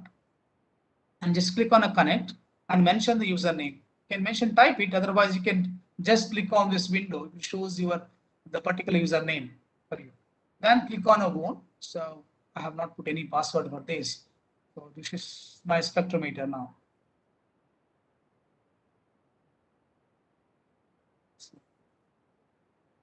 Yeah, it's just connecting. Yeah. So this is my spectrometer, you can see window. So now you can see plus indication here. So just when you want to make a new sample, just click 1 plus. Then enter the sample name. Here is, if you have any comments, you can mention the comments. Comments is nothing but you have some special condition of the sample, like you have done your reaction with a particular temperature, or maybe some acid reaction, natrium catalyst, a particular solvent you use, something you can mention the comment line. You can mention it. So then, so the methods are available here. You can see that this is a ready methods: proton, carbon, depth, goose, HSQ, QC experiments. And you want a more, you just click on here. So it will show you the available methods for you. So standard one. So as I mentioned, automatic standards are available. Standards. Yeah. So there are so many experiments are available here in automation script. You can select it.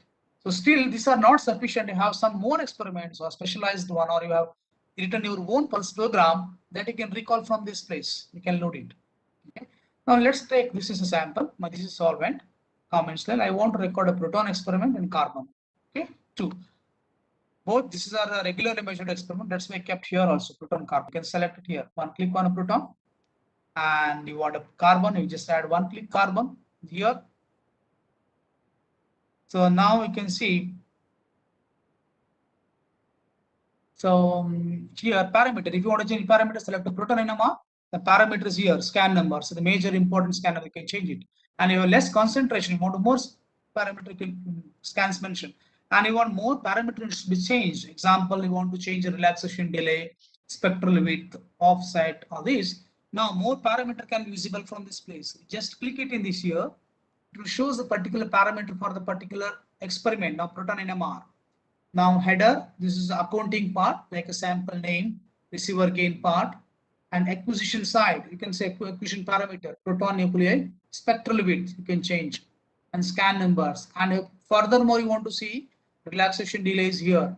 Okay. And yeah, you can change the relaxation delay. And you have water suppression into that. Okay, now our pulse program is very one pulse program. There is complementary options are available with that. Now currently you can see pulse sequence here. So one pulse, observation pulse, and this is your receiver gate side, okay, acquisition side, and this part is basically relaxation delay. You can see relaxation delay is this place, and this is your complementary part. Complementary, it is actually now it is not applying anything. It's just an empty space or delay. Okay, one experiment, and you want to do some special condition to that. Example, you want to suppress one peak, or you want to do water suppression to the particular proton. Just in the pulse section, scroll down, just IRR options, you can select it, pre-saturation. When you select a pre-saturation, this option get activates. Then go back to the diagram and look into this. Now see, this is a pre-saturation got activated. Pulse. And where you want to apply the pre-saturation, you want to apply proton. Of course, pre-saturation generally for water signal, and you want to suppress different signal, you have to specify the offset for this pulse. Out setup, offset is here. You can mention this. Now currently is a 5 ppm shows, it means 5 ppm position peaks got suppressed. And what is the power is applying? You can see now nothing power, it's the virtual instrument, it shows different values. But when you have a spectrometer, that will show some particular value for that. And you want some other experiment, as I mentioned, homo decoupling. Like you want to do site specific decoupling. So you have 3 peaks, A, B, C. And you don't know A is coupled to B or A is coupled to C. You just want to come to know that. So you can decouple one of the signal so that it will impact on other signals. So that options are here. You can see same homo decoupling you mention the position. Now if you mention, it will decouple this particular peak. So it will give an impact on another peaks. Suppose it has a re-couplings. Okay, if you don't want, you can just off it.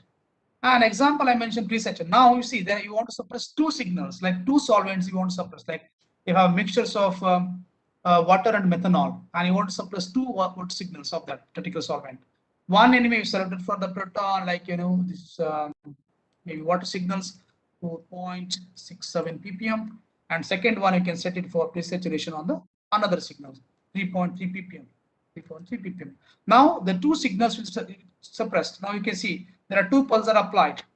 Okay, one for offset 4.67, second option is 3.3 ppm. Two signals are suppressed. So ultimately we'll get a proton spectra with the two positions suppressed. It's a complementary options, you can opt any time. So this is one, I'm just offering it for my experiment. Yeah, my things are ready. So to submissions, now parameters are ready. And after this, it just close means it's just minimizing the parameters. Now the one job, two methods. Now carbon NMR, if you want to change, go to the carbon. Major is parameters is scan numbers you can change, or even more one, just again go here, change parameters over here. So whatever they want, you can change it. Well, so I want to submit it.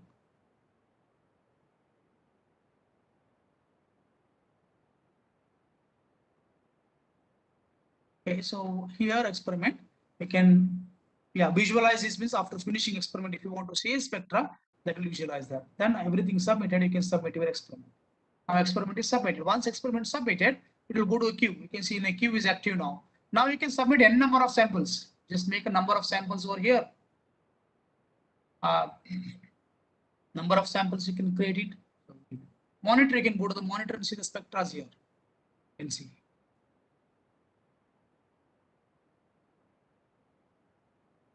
This is the real collection spectra. You can see the spectra of this. So there are n number of samples can be submitted. And if you want to submit all together, so no, here you don't submit one by one because it's a smart mode, but when you go to advanced mode, you can select everything, you can submit together. So this is possible. And now only few experiment. If you want to see a more experiment, click on this. So here is a list of experiments available. Click here, and then it shows many experiments for you. So global. So now you can see there are so many experiments are available. Okay. So let me show you one of the group. So maybe COSY. And under COSY, there are so many experiments are available for you. So different fashion. Now COSY is basically plus gradient plus COSY, and this is a 1D COSY. Or you want to have a shaped COSY, so only one signal excitation. And so many are available here. So if you want to look into the list, HSQC side, yes, there are so many HSQCs are available, and 15 HSQCs available here, and WH Watergate sequence, because you can apply the Watergate on this suppression part. There are so many HSQC pulse sequences that are available here. You see all files, so you can see these are the experiments available. You can select that. Let me, just to show you that, let me open a COSY data. So the COSY experiment, how to set up the COSY experiment. 2D NMR, COSY is selected. Okay, this is my sample. So this is let's take solids. Maybe CDCl3, my solvents. Yeah, COSY. Now COSY anyway, it's available here. Okay, you can select from here also, but I have selected from the list over there. Now parameter you can change. So this is the spectral width for direct dimension, and again the scan numbers over here. Both dimension is the proton itself, so it shows only one. So now I said Y points is here. Y point is here. Okay, 300 points are selected. Now sampling rate you mentioned. I was talking about non-uniform sampling. If you select a linear combination, if I mention 16 scan here, so now this experiment you can see takes 2 hours 30 minutes. Okay, COSY. Now this is a fashion of your linear combinations. Now when you make a non-uniform sampling here, automatically it selects. So now NUS is selected. Non-uniform sampling rate is 25%. So instead of 256, 300 point, it is collecting 75 points. Now you can see the experiment time here. The experiment time is reduced to 35 minutes. Previously it was 2 hours 30 minutes. Now it's become 35 minutes. To reduce experimental time, NUS is very useful. Okay. Anyway, course generally takes very less time. It will not run in such a long. So 15 minutes or 30 minutes will run that. Okay, you can do that. Well, yeah, HSQC can do it basically. Now there is another experiment. This HSQC is basically a normal HSQC. As I mentioned, I was talking about adiabatic HSQCs or GHSQCs. So yeah, GHSQC is here. So this is a crisis HSQC.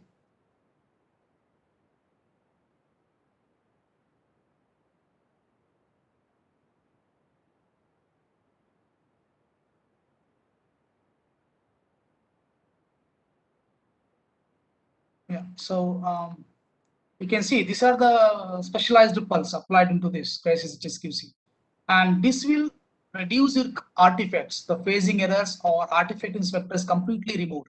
And this is edited pulse. This edited pulse. Okay, so we can do that. Now in the pulse section, the same experiment can be selected for different options. Now you can see when you go to the HSQC experiment, HSQC1, now there are 3 methods are inbuilt into that. You can choose according to your usage. Now multiplicity edited nothing but it's a depth 135 edited one, up and down. Up and down means CH2 gives a negative one, CH3 gives a positive one, CH2 and quaternary carbons will give a null signals, no signals. Now if you want to opt it for different options, you can select it off. Off means it won't make you a differentiations. It will give you exactly HSQ simple one with all are similar color, same color. And if you want to make only CH peaks, it gives a CH only. So where this is CH only useful, when you have your CH2 and CH3 peaks, sorry, CH2 and CH peaks are merged. If you are edited options, no up and down, you know a CH gives a positive, CH2 gives a negative. If it's a merge, it becomes a nullified, signal becomes a 0. So those condition peaks will not be visible. And CH2 and CHS are merges together. So the up and down is not good options. So you can opt for CH only. Okay, so then it gives only CH peaks. Or if you can off it, it will use no differentiation in the colors, but it gives it one spectrums. All in same color. Okay. Now carbon experiments, again here uniform, non-uniform samplings are available. Linear 15 minutes, of course 15 minutes because my scan numbers are less here. If I mention 8 scan to this one, it becomes 56 minutes here for HSQC. You can see in this side, right, at 56 minutes. And now we change it to the non-uniform sampling. I'm selecting auto. Manual means you can set up your own parameters, but if you want auto, automatically select it to 25%. So the experiment time got reduced to the 56 minutes to 14 minutes. Experiment is completely reduced. Okay, this is how to do that. And I was talking about the preliminary adjustment part. You can see from this here, interactive sessions. So it's complete manual options, like sample loading is here, spinner condition is here, and temperature setting also is here. If you want to high temperature, you can just mention temperature over here. I mean, this is maybe 100-degree target temperature and just select it. So it will go to very high temperature parts. So this is how we can do it. Off it, you can switch off the temperature. And here shimming part, you have both options are available. One is 1D shimming options and 3D gradient shimming is available. Both is available. Okay, and after setting, close it. And yeah, so now current is running. I mean, I have the virtual machine, nothing simulated spectras. I'm just stopping my experiments here. And stop in between. There are 2 options for you. One is kill, one is to collect the data. Well, this is how to submit experiment on this side. If you have any questions, we can discuss in this side, or no questions, then I'll move on to the processing side. Now acquisition part is finished. Sir, I'm okay to take the questions for acquisition side. So if they're okay, then I'll proceed next for processing. Yeah, we are waiting for questions.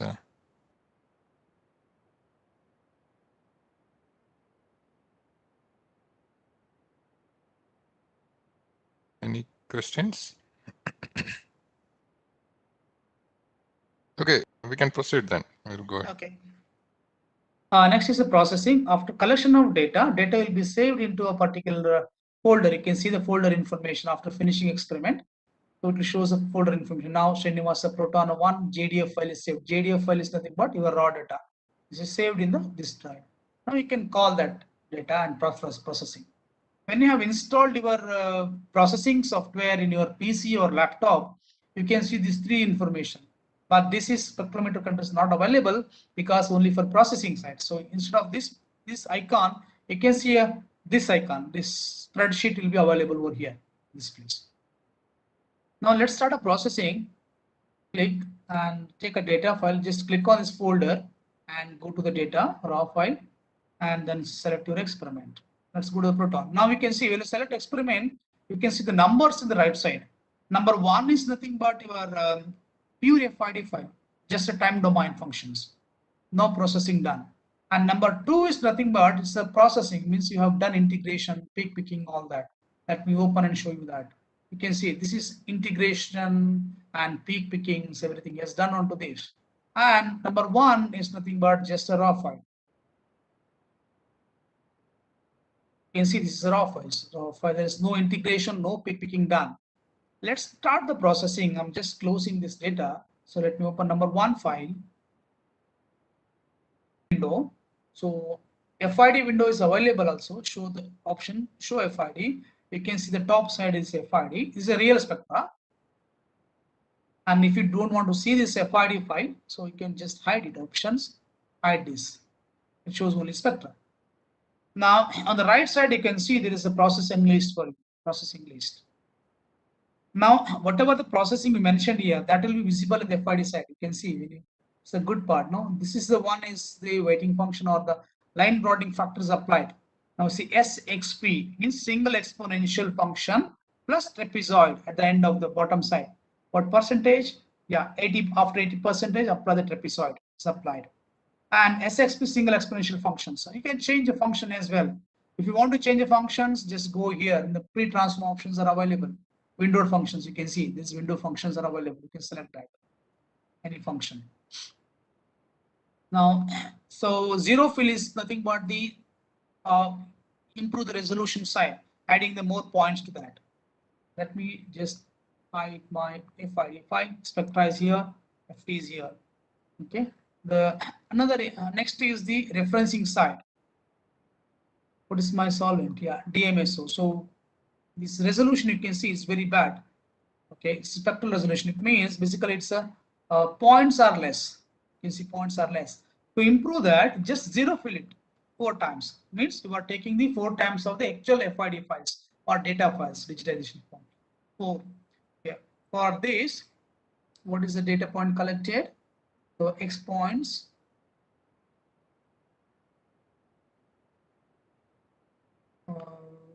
X points. See, the X point is 16,000 points collected, actually collected.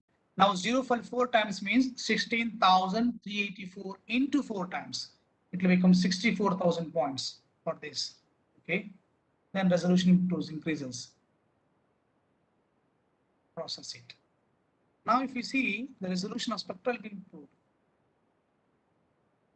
I hide my point number. I can see resolution got improved. Spectral is quite good. Okay, next is SXP. So SXP is nothing but increase the signal height, decrease the noise level. Okay, to decrease this noise level. But yeah, there is a limitation. You can't apply too much. For proton NMR, this is okay. Applied is okay. Line broadening factor. So let's do a referencing side. For referencing, you have auto reference options available. Auto reference go to the display and select referencing, automatic referencing, and just process it. Process means click on this, it will do automatic referencing for you. You can see this is TMS is 0 ppm. Auto referencing reference set to TMS peak is 0 ppm. So zoom it and just check it with this. You can see 0 ppm. This is 0 ppm. Picking. Peak picking, so you can adjust now. If you click this one, it will pick every peaks, all peaks, like bottom line from the all noise are picked up. This is so many peaks. You can reduce that, adjust the threshold line, select a threshold of this and adjust the threshold. So now wherever the position is clicked, that will be selected. Click on this. Now, only the wherever this line touches, so that will be picked. If we take it a further higher side, and if you press one more time, so it shows only these peaks. The remaining peaks are not visible. Peak values, I'm talking about peak values. Select anyway my peak. I want this one. So if I take this one, apply. So there are sometimes you need a small peaks, you want to do peak picking. Now zoom it. You want to manual peak picking, go to this option and click on this. Yeah, it's not giving because this line is above this peak. That's why it's not selecting. Maybe if you can hold shift into this, then it can be done. Shift and alt, it will be done. Shift and alt, click it, that peak position will be selected. Or maybe you can threshold. In this case, I can do it because if I press clean, maybe I'll select and do this. Yeah, there are more peaks that got picked. And this is peak picking. And next is the integration. For integration, zoom the spectra. Auto integration is available here.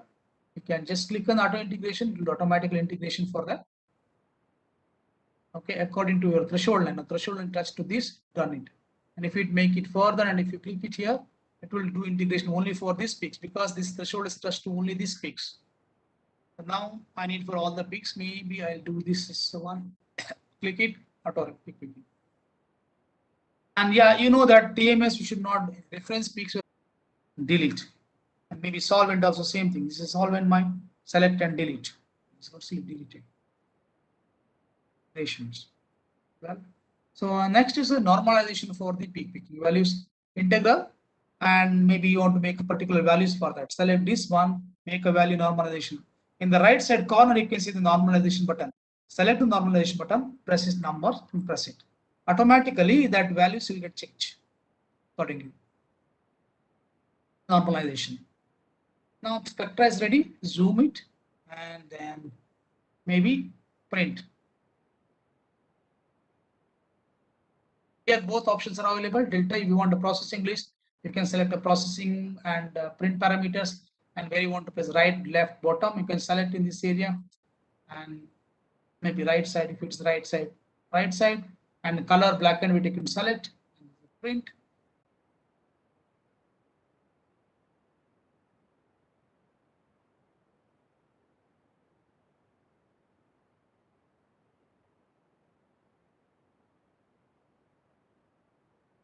This vector should be saved. I hope.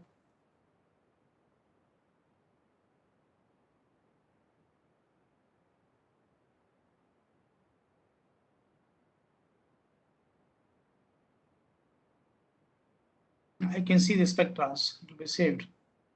Okay, you can save the spectra. Yeah, so this is how to do the 1D protein processing. And after that, you can click on the save button. Whatever the processing that will be saved. So if you see it here, it will say shows like this. Now this is my proton spectra. Though this is my file name. So RMA proton with the 2 number 5 processing list. Okay. The why 5? Because already there are 4 files are available with this. This is 4 are available. Next processing one. So here in our case, there is no overwrite options are there. So whenever we make a new processing, it will be saved a new version. Yes. So sometime and you go to the private pharma or CR companies, there should be like everything has to be noted or recorded.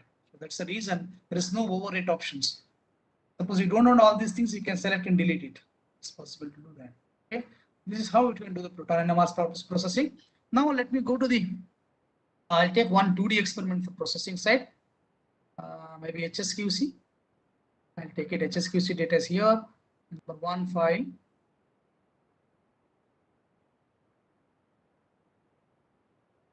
Okay, this processing list is missing.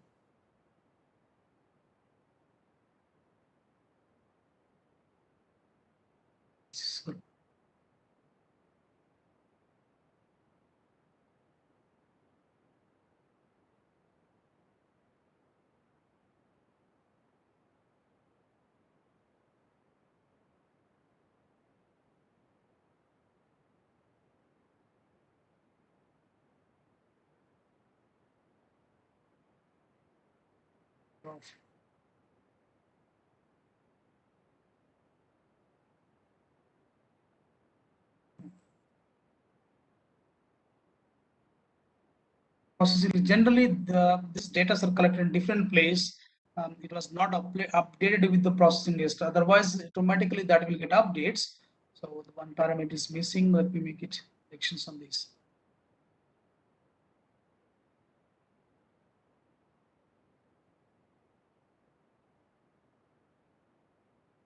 Maybe I think I should take it different data files. Okay.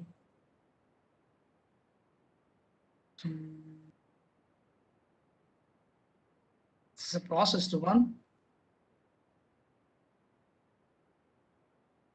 This is a processed data files. So now there are modern spectrometer. When you new instrument, it is a CZR. So I have all a GHSQCD. So we'll get a data like this. So the phase correction is very rarely you need to do that. Some options are available. Let me see with my negative levels. Probably my negative level is off. So it's not showing my negatives. So this is a HSQC data. So you can see two different colors. One is CH2 peaks, CH3 and CH groups. And whenever you have quaternary carbons, that is not missing. So you can load high resolution proton spectra on top of these. So now loading that, on layout, load, X projection. This proton spectra is here on X side. Okay, so next is carbon spectra on the Y dimension side. So that's my carbon spectra is here. Spectra somewhere here, carbon. So this is my carbon. So I can load my this one. Layout, load 1D, Y projection. This is the one. So I'll just remove the peak values and integrations. Alt I and Alt P to remove the integration, or you can say to hide the integration values. Y is to put the Y scale. So now you can see these are the protons. So there are some carbons are missing. Links, right? These protons. Maybe this is not actually attached to one. You can see these carbons are not showing any correlation to any protons. It means quaternary carbons that are missing. So now here color indication gives you the indication that it's basically a depth edited one. CH2 group, CH3 group, and this is again the CH, maybe CH or CH3 groups. So not for sure this is CH. By chemical shift place position, you can say that which is CH2 or CH3 groups. This can be obtained. Yeah, so this is how to do it. So I'll wind up here. So if you have any questions on the processing, want to see something, then I can show you that. I'll just finish my presentation. Maybe anybody have one special request want to see it, and I can show them data file processing on that.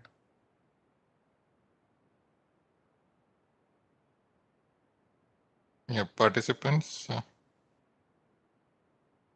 Yeah, in one of the case, we have observed that the proton signal is actually splitting at the top of the signal.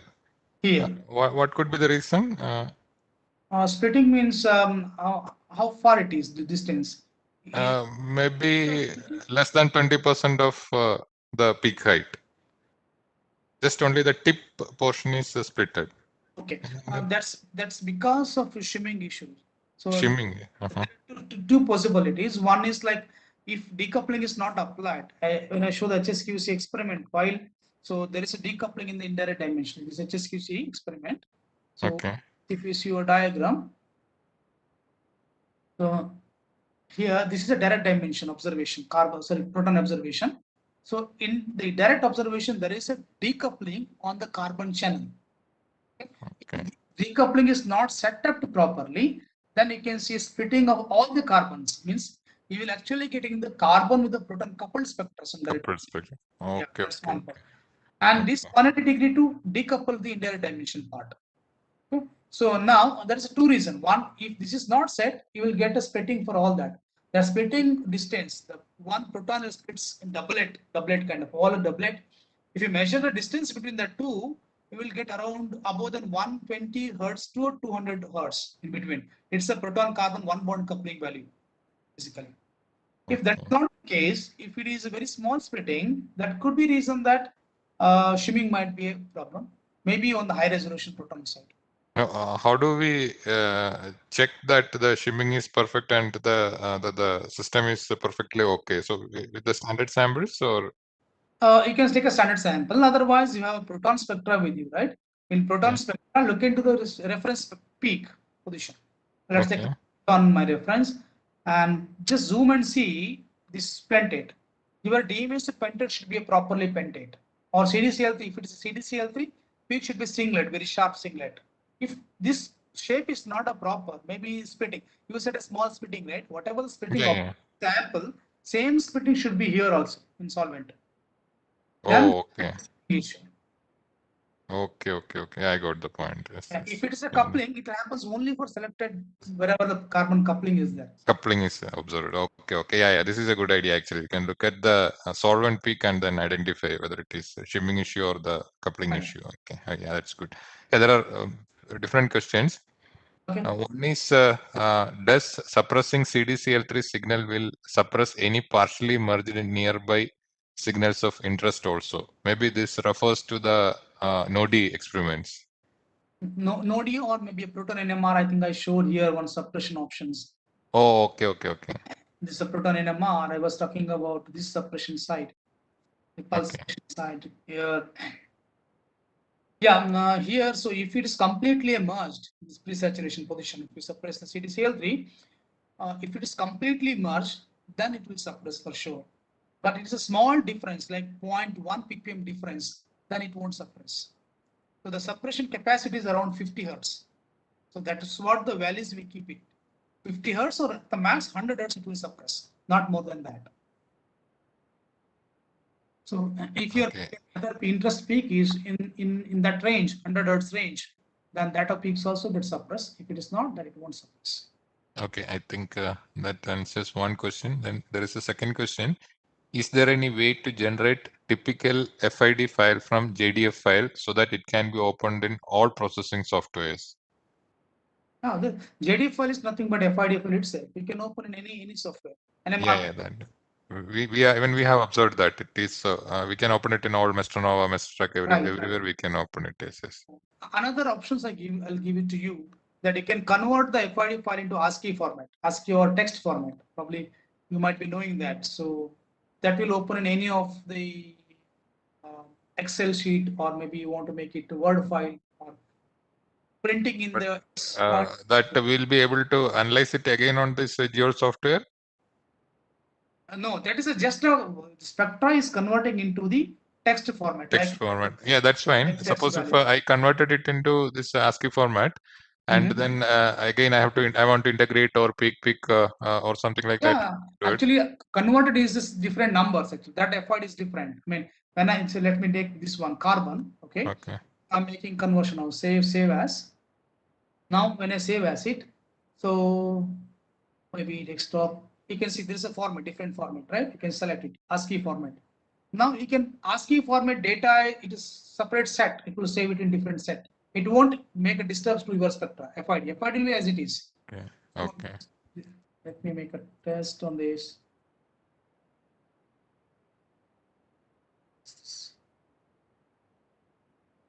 Carbon, save it. Okay, now if I close it, this FID is here only. This carbon is FID is here. You can open in JDF. I mean, in your Delta software or in NMR process software, you can open it. And the conversion one is here. It's in desktop text. Send it.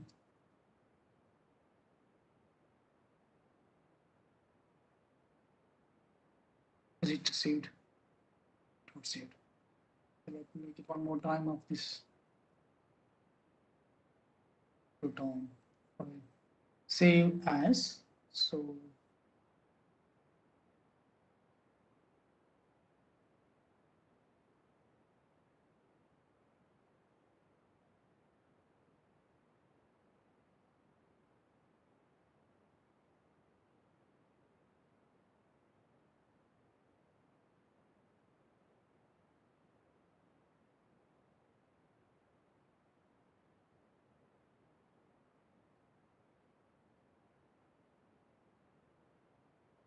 happened.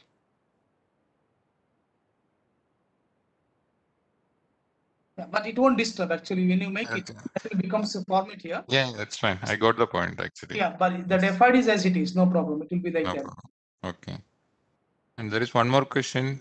Which are different types of 13C measurement options available in Geo NMR at NITC? Which method will give more intense spectra? Intense spectra. Okay. Maybe resolution he is referring to probably. Then when you remove the NOE, do only decoupling. That can be used for quantification to carbon. But important is the 90-degree pulse length and the relaxation delay should be the 5 times of T1, 5 or 7 times of T1 for the particular T1.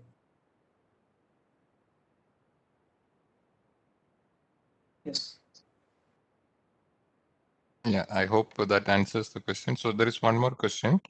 Could you please briefly explain water logs what looks the NMR experiment for protein ligand binding studies. How to perform it in GeoNMR? Okay, so what looks the experiment itself says, we are hitting the, okay, basically as you mentioned, it is a protein ligand binding studies, or maybe you have proteins and you have some 2-3 drug molecule to that. The binding affinity will be different for different drugs. So some may be very strongly binded with the protein, some may be not binded, or some may be a partially binded, something like that. So water logs is nothing but you can apply the irradiate or excitation, so you can hit the proteins or maybe water molecules, which is maybe the main source for interacting between the ligand and the protein side. So if you hit the waters or proteins, that whatever the NOE effects will transfer to the ligand part, then that will be measured up in the signals. So water logs, you can see, it is just need to put the offset of the particular proteins. So then you can set it up. So you can do the water logs experiment. It's a simple, you can do that. So let me open the water logs experiments I have here.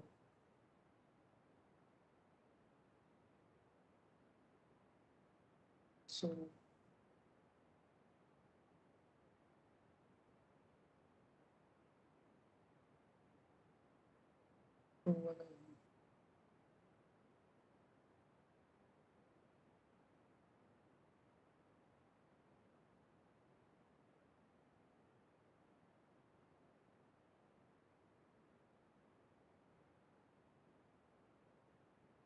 so here different water logs sequence, of course, depending on your applications.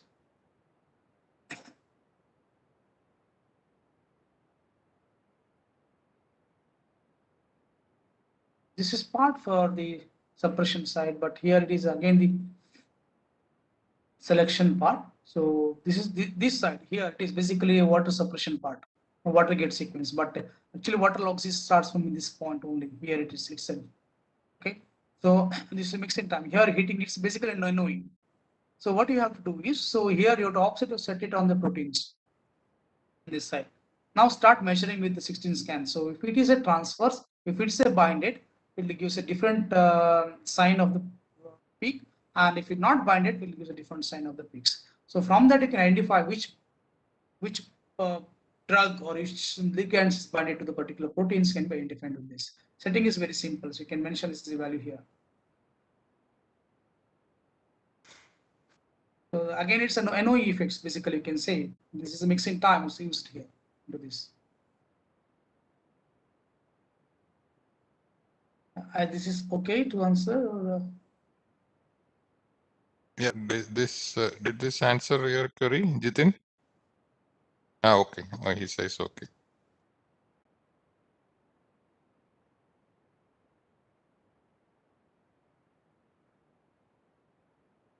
Let me check it in. okay.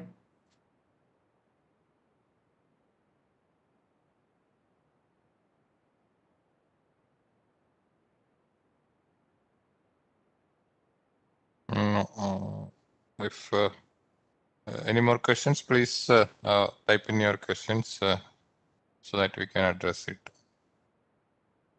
From NIT Calicut students, do you have any question?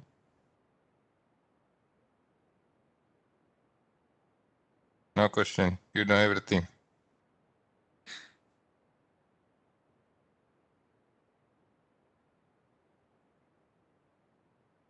At least the students also are going to use the NMR instrument. Or in fact, started using. Okay. So they're using the instrument. So Yeah, actually, we started running some trial samples. okay. It's up only. So they have collected the data. So I hope they're using the smart mode or. yeah, actually, the sample is run by me. So we are using Okay. smart mode only. Smart mode only. Okay. Yeah, so far we have not gone to the manual mode. Only smart mode Okay. we are using. Yes. Maybe during application training, we can discuss Yeah. more the experiments. Yes. Okay, if there are no more questions, let us thank Srinivas Pujari for this, in fact, wonderful, because he started from the basic instrumentation to the data acquisition to the actual data processing. So it, in fact, covered the core theme of this whole workshop, actually, methods of data acquisition and analysis.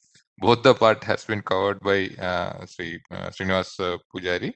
So let us thank Srinivas for on behalf of the department as well as the participants. Thank you, Srinivas, and hope to see you in the next session for the next session. Okay. Right. Thank you. Thank you so much, sir. We'll meet tomorrow again. Yeah, we'll meet. Yes. Thank you. I'll disconnect now. Yeah. Maybe the control room can take over. Thank you very much, sir. It was very helpful and informative session. Both the sessions are very informative. Thank And you dear so much. participants, now we are coming to the end of day 3. Hope all of you had a good learning experience. Tomorrow we will be having 4 sessions including an HRMS instrumentation session. So please be online on time. Thank you.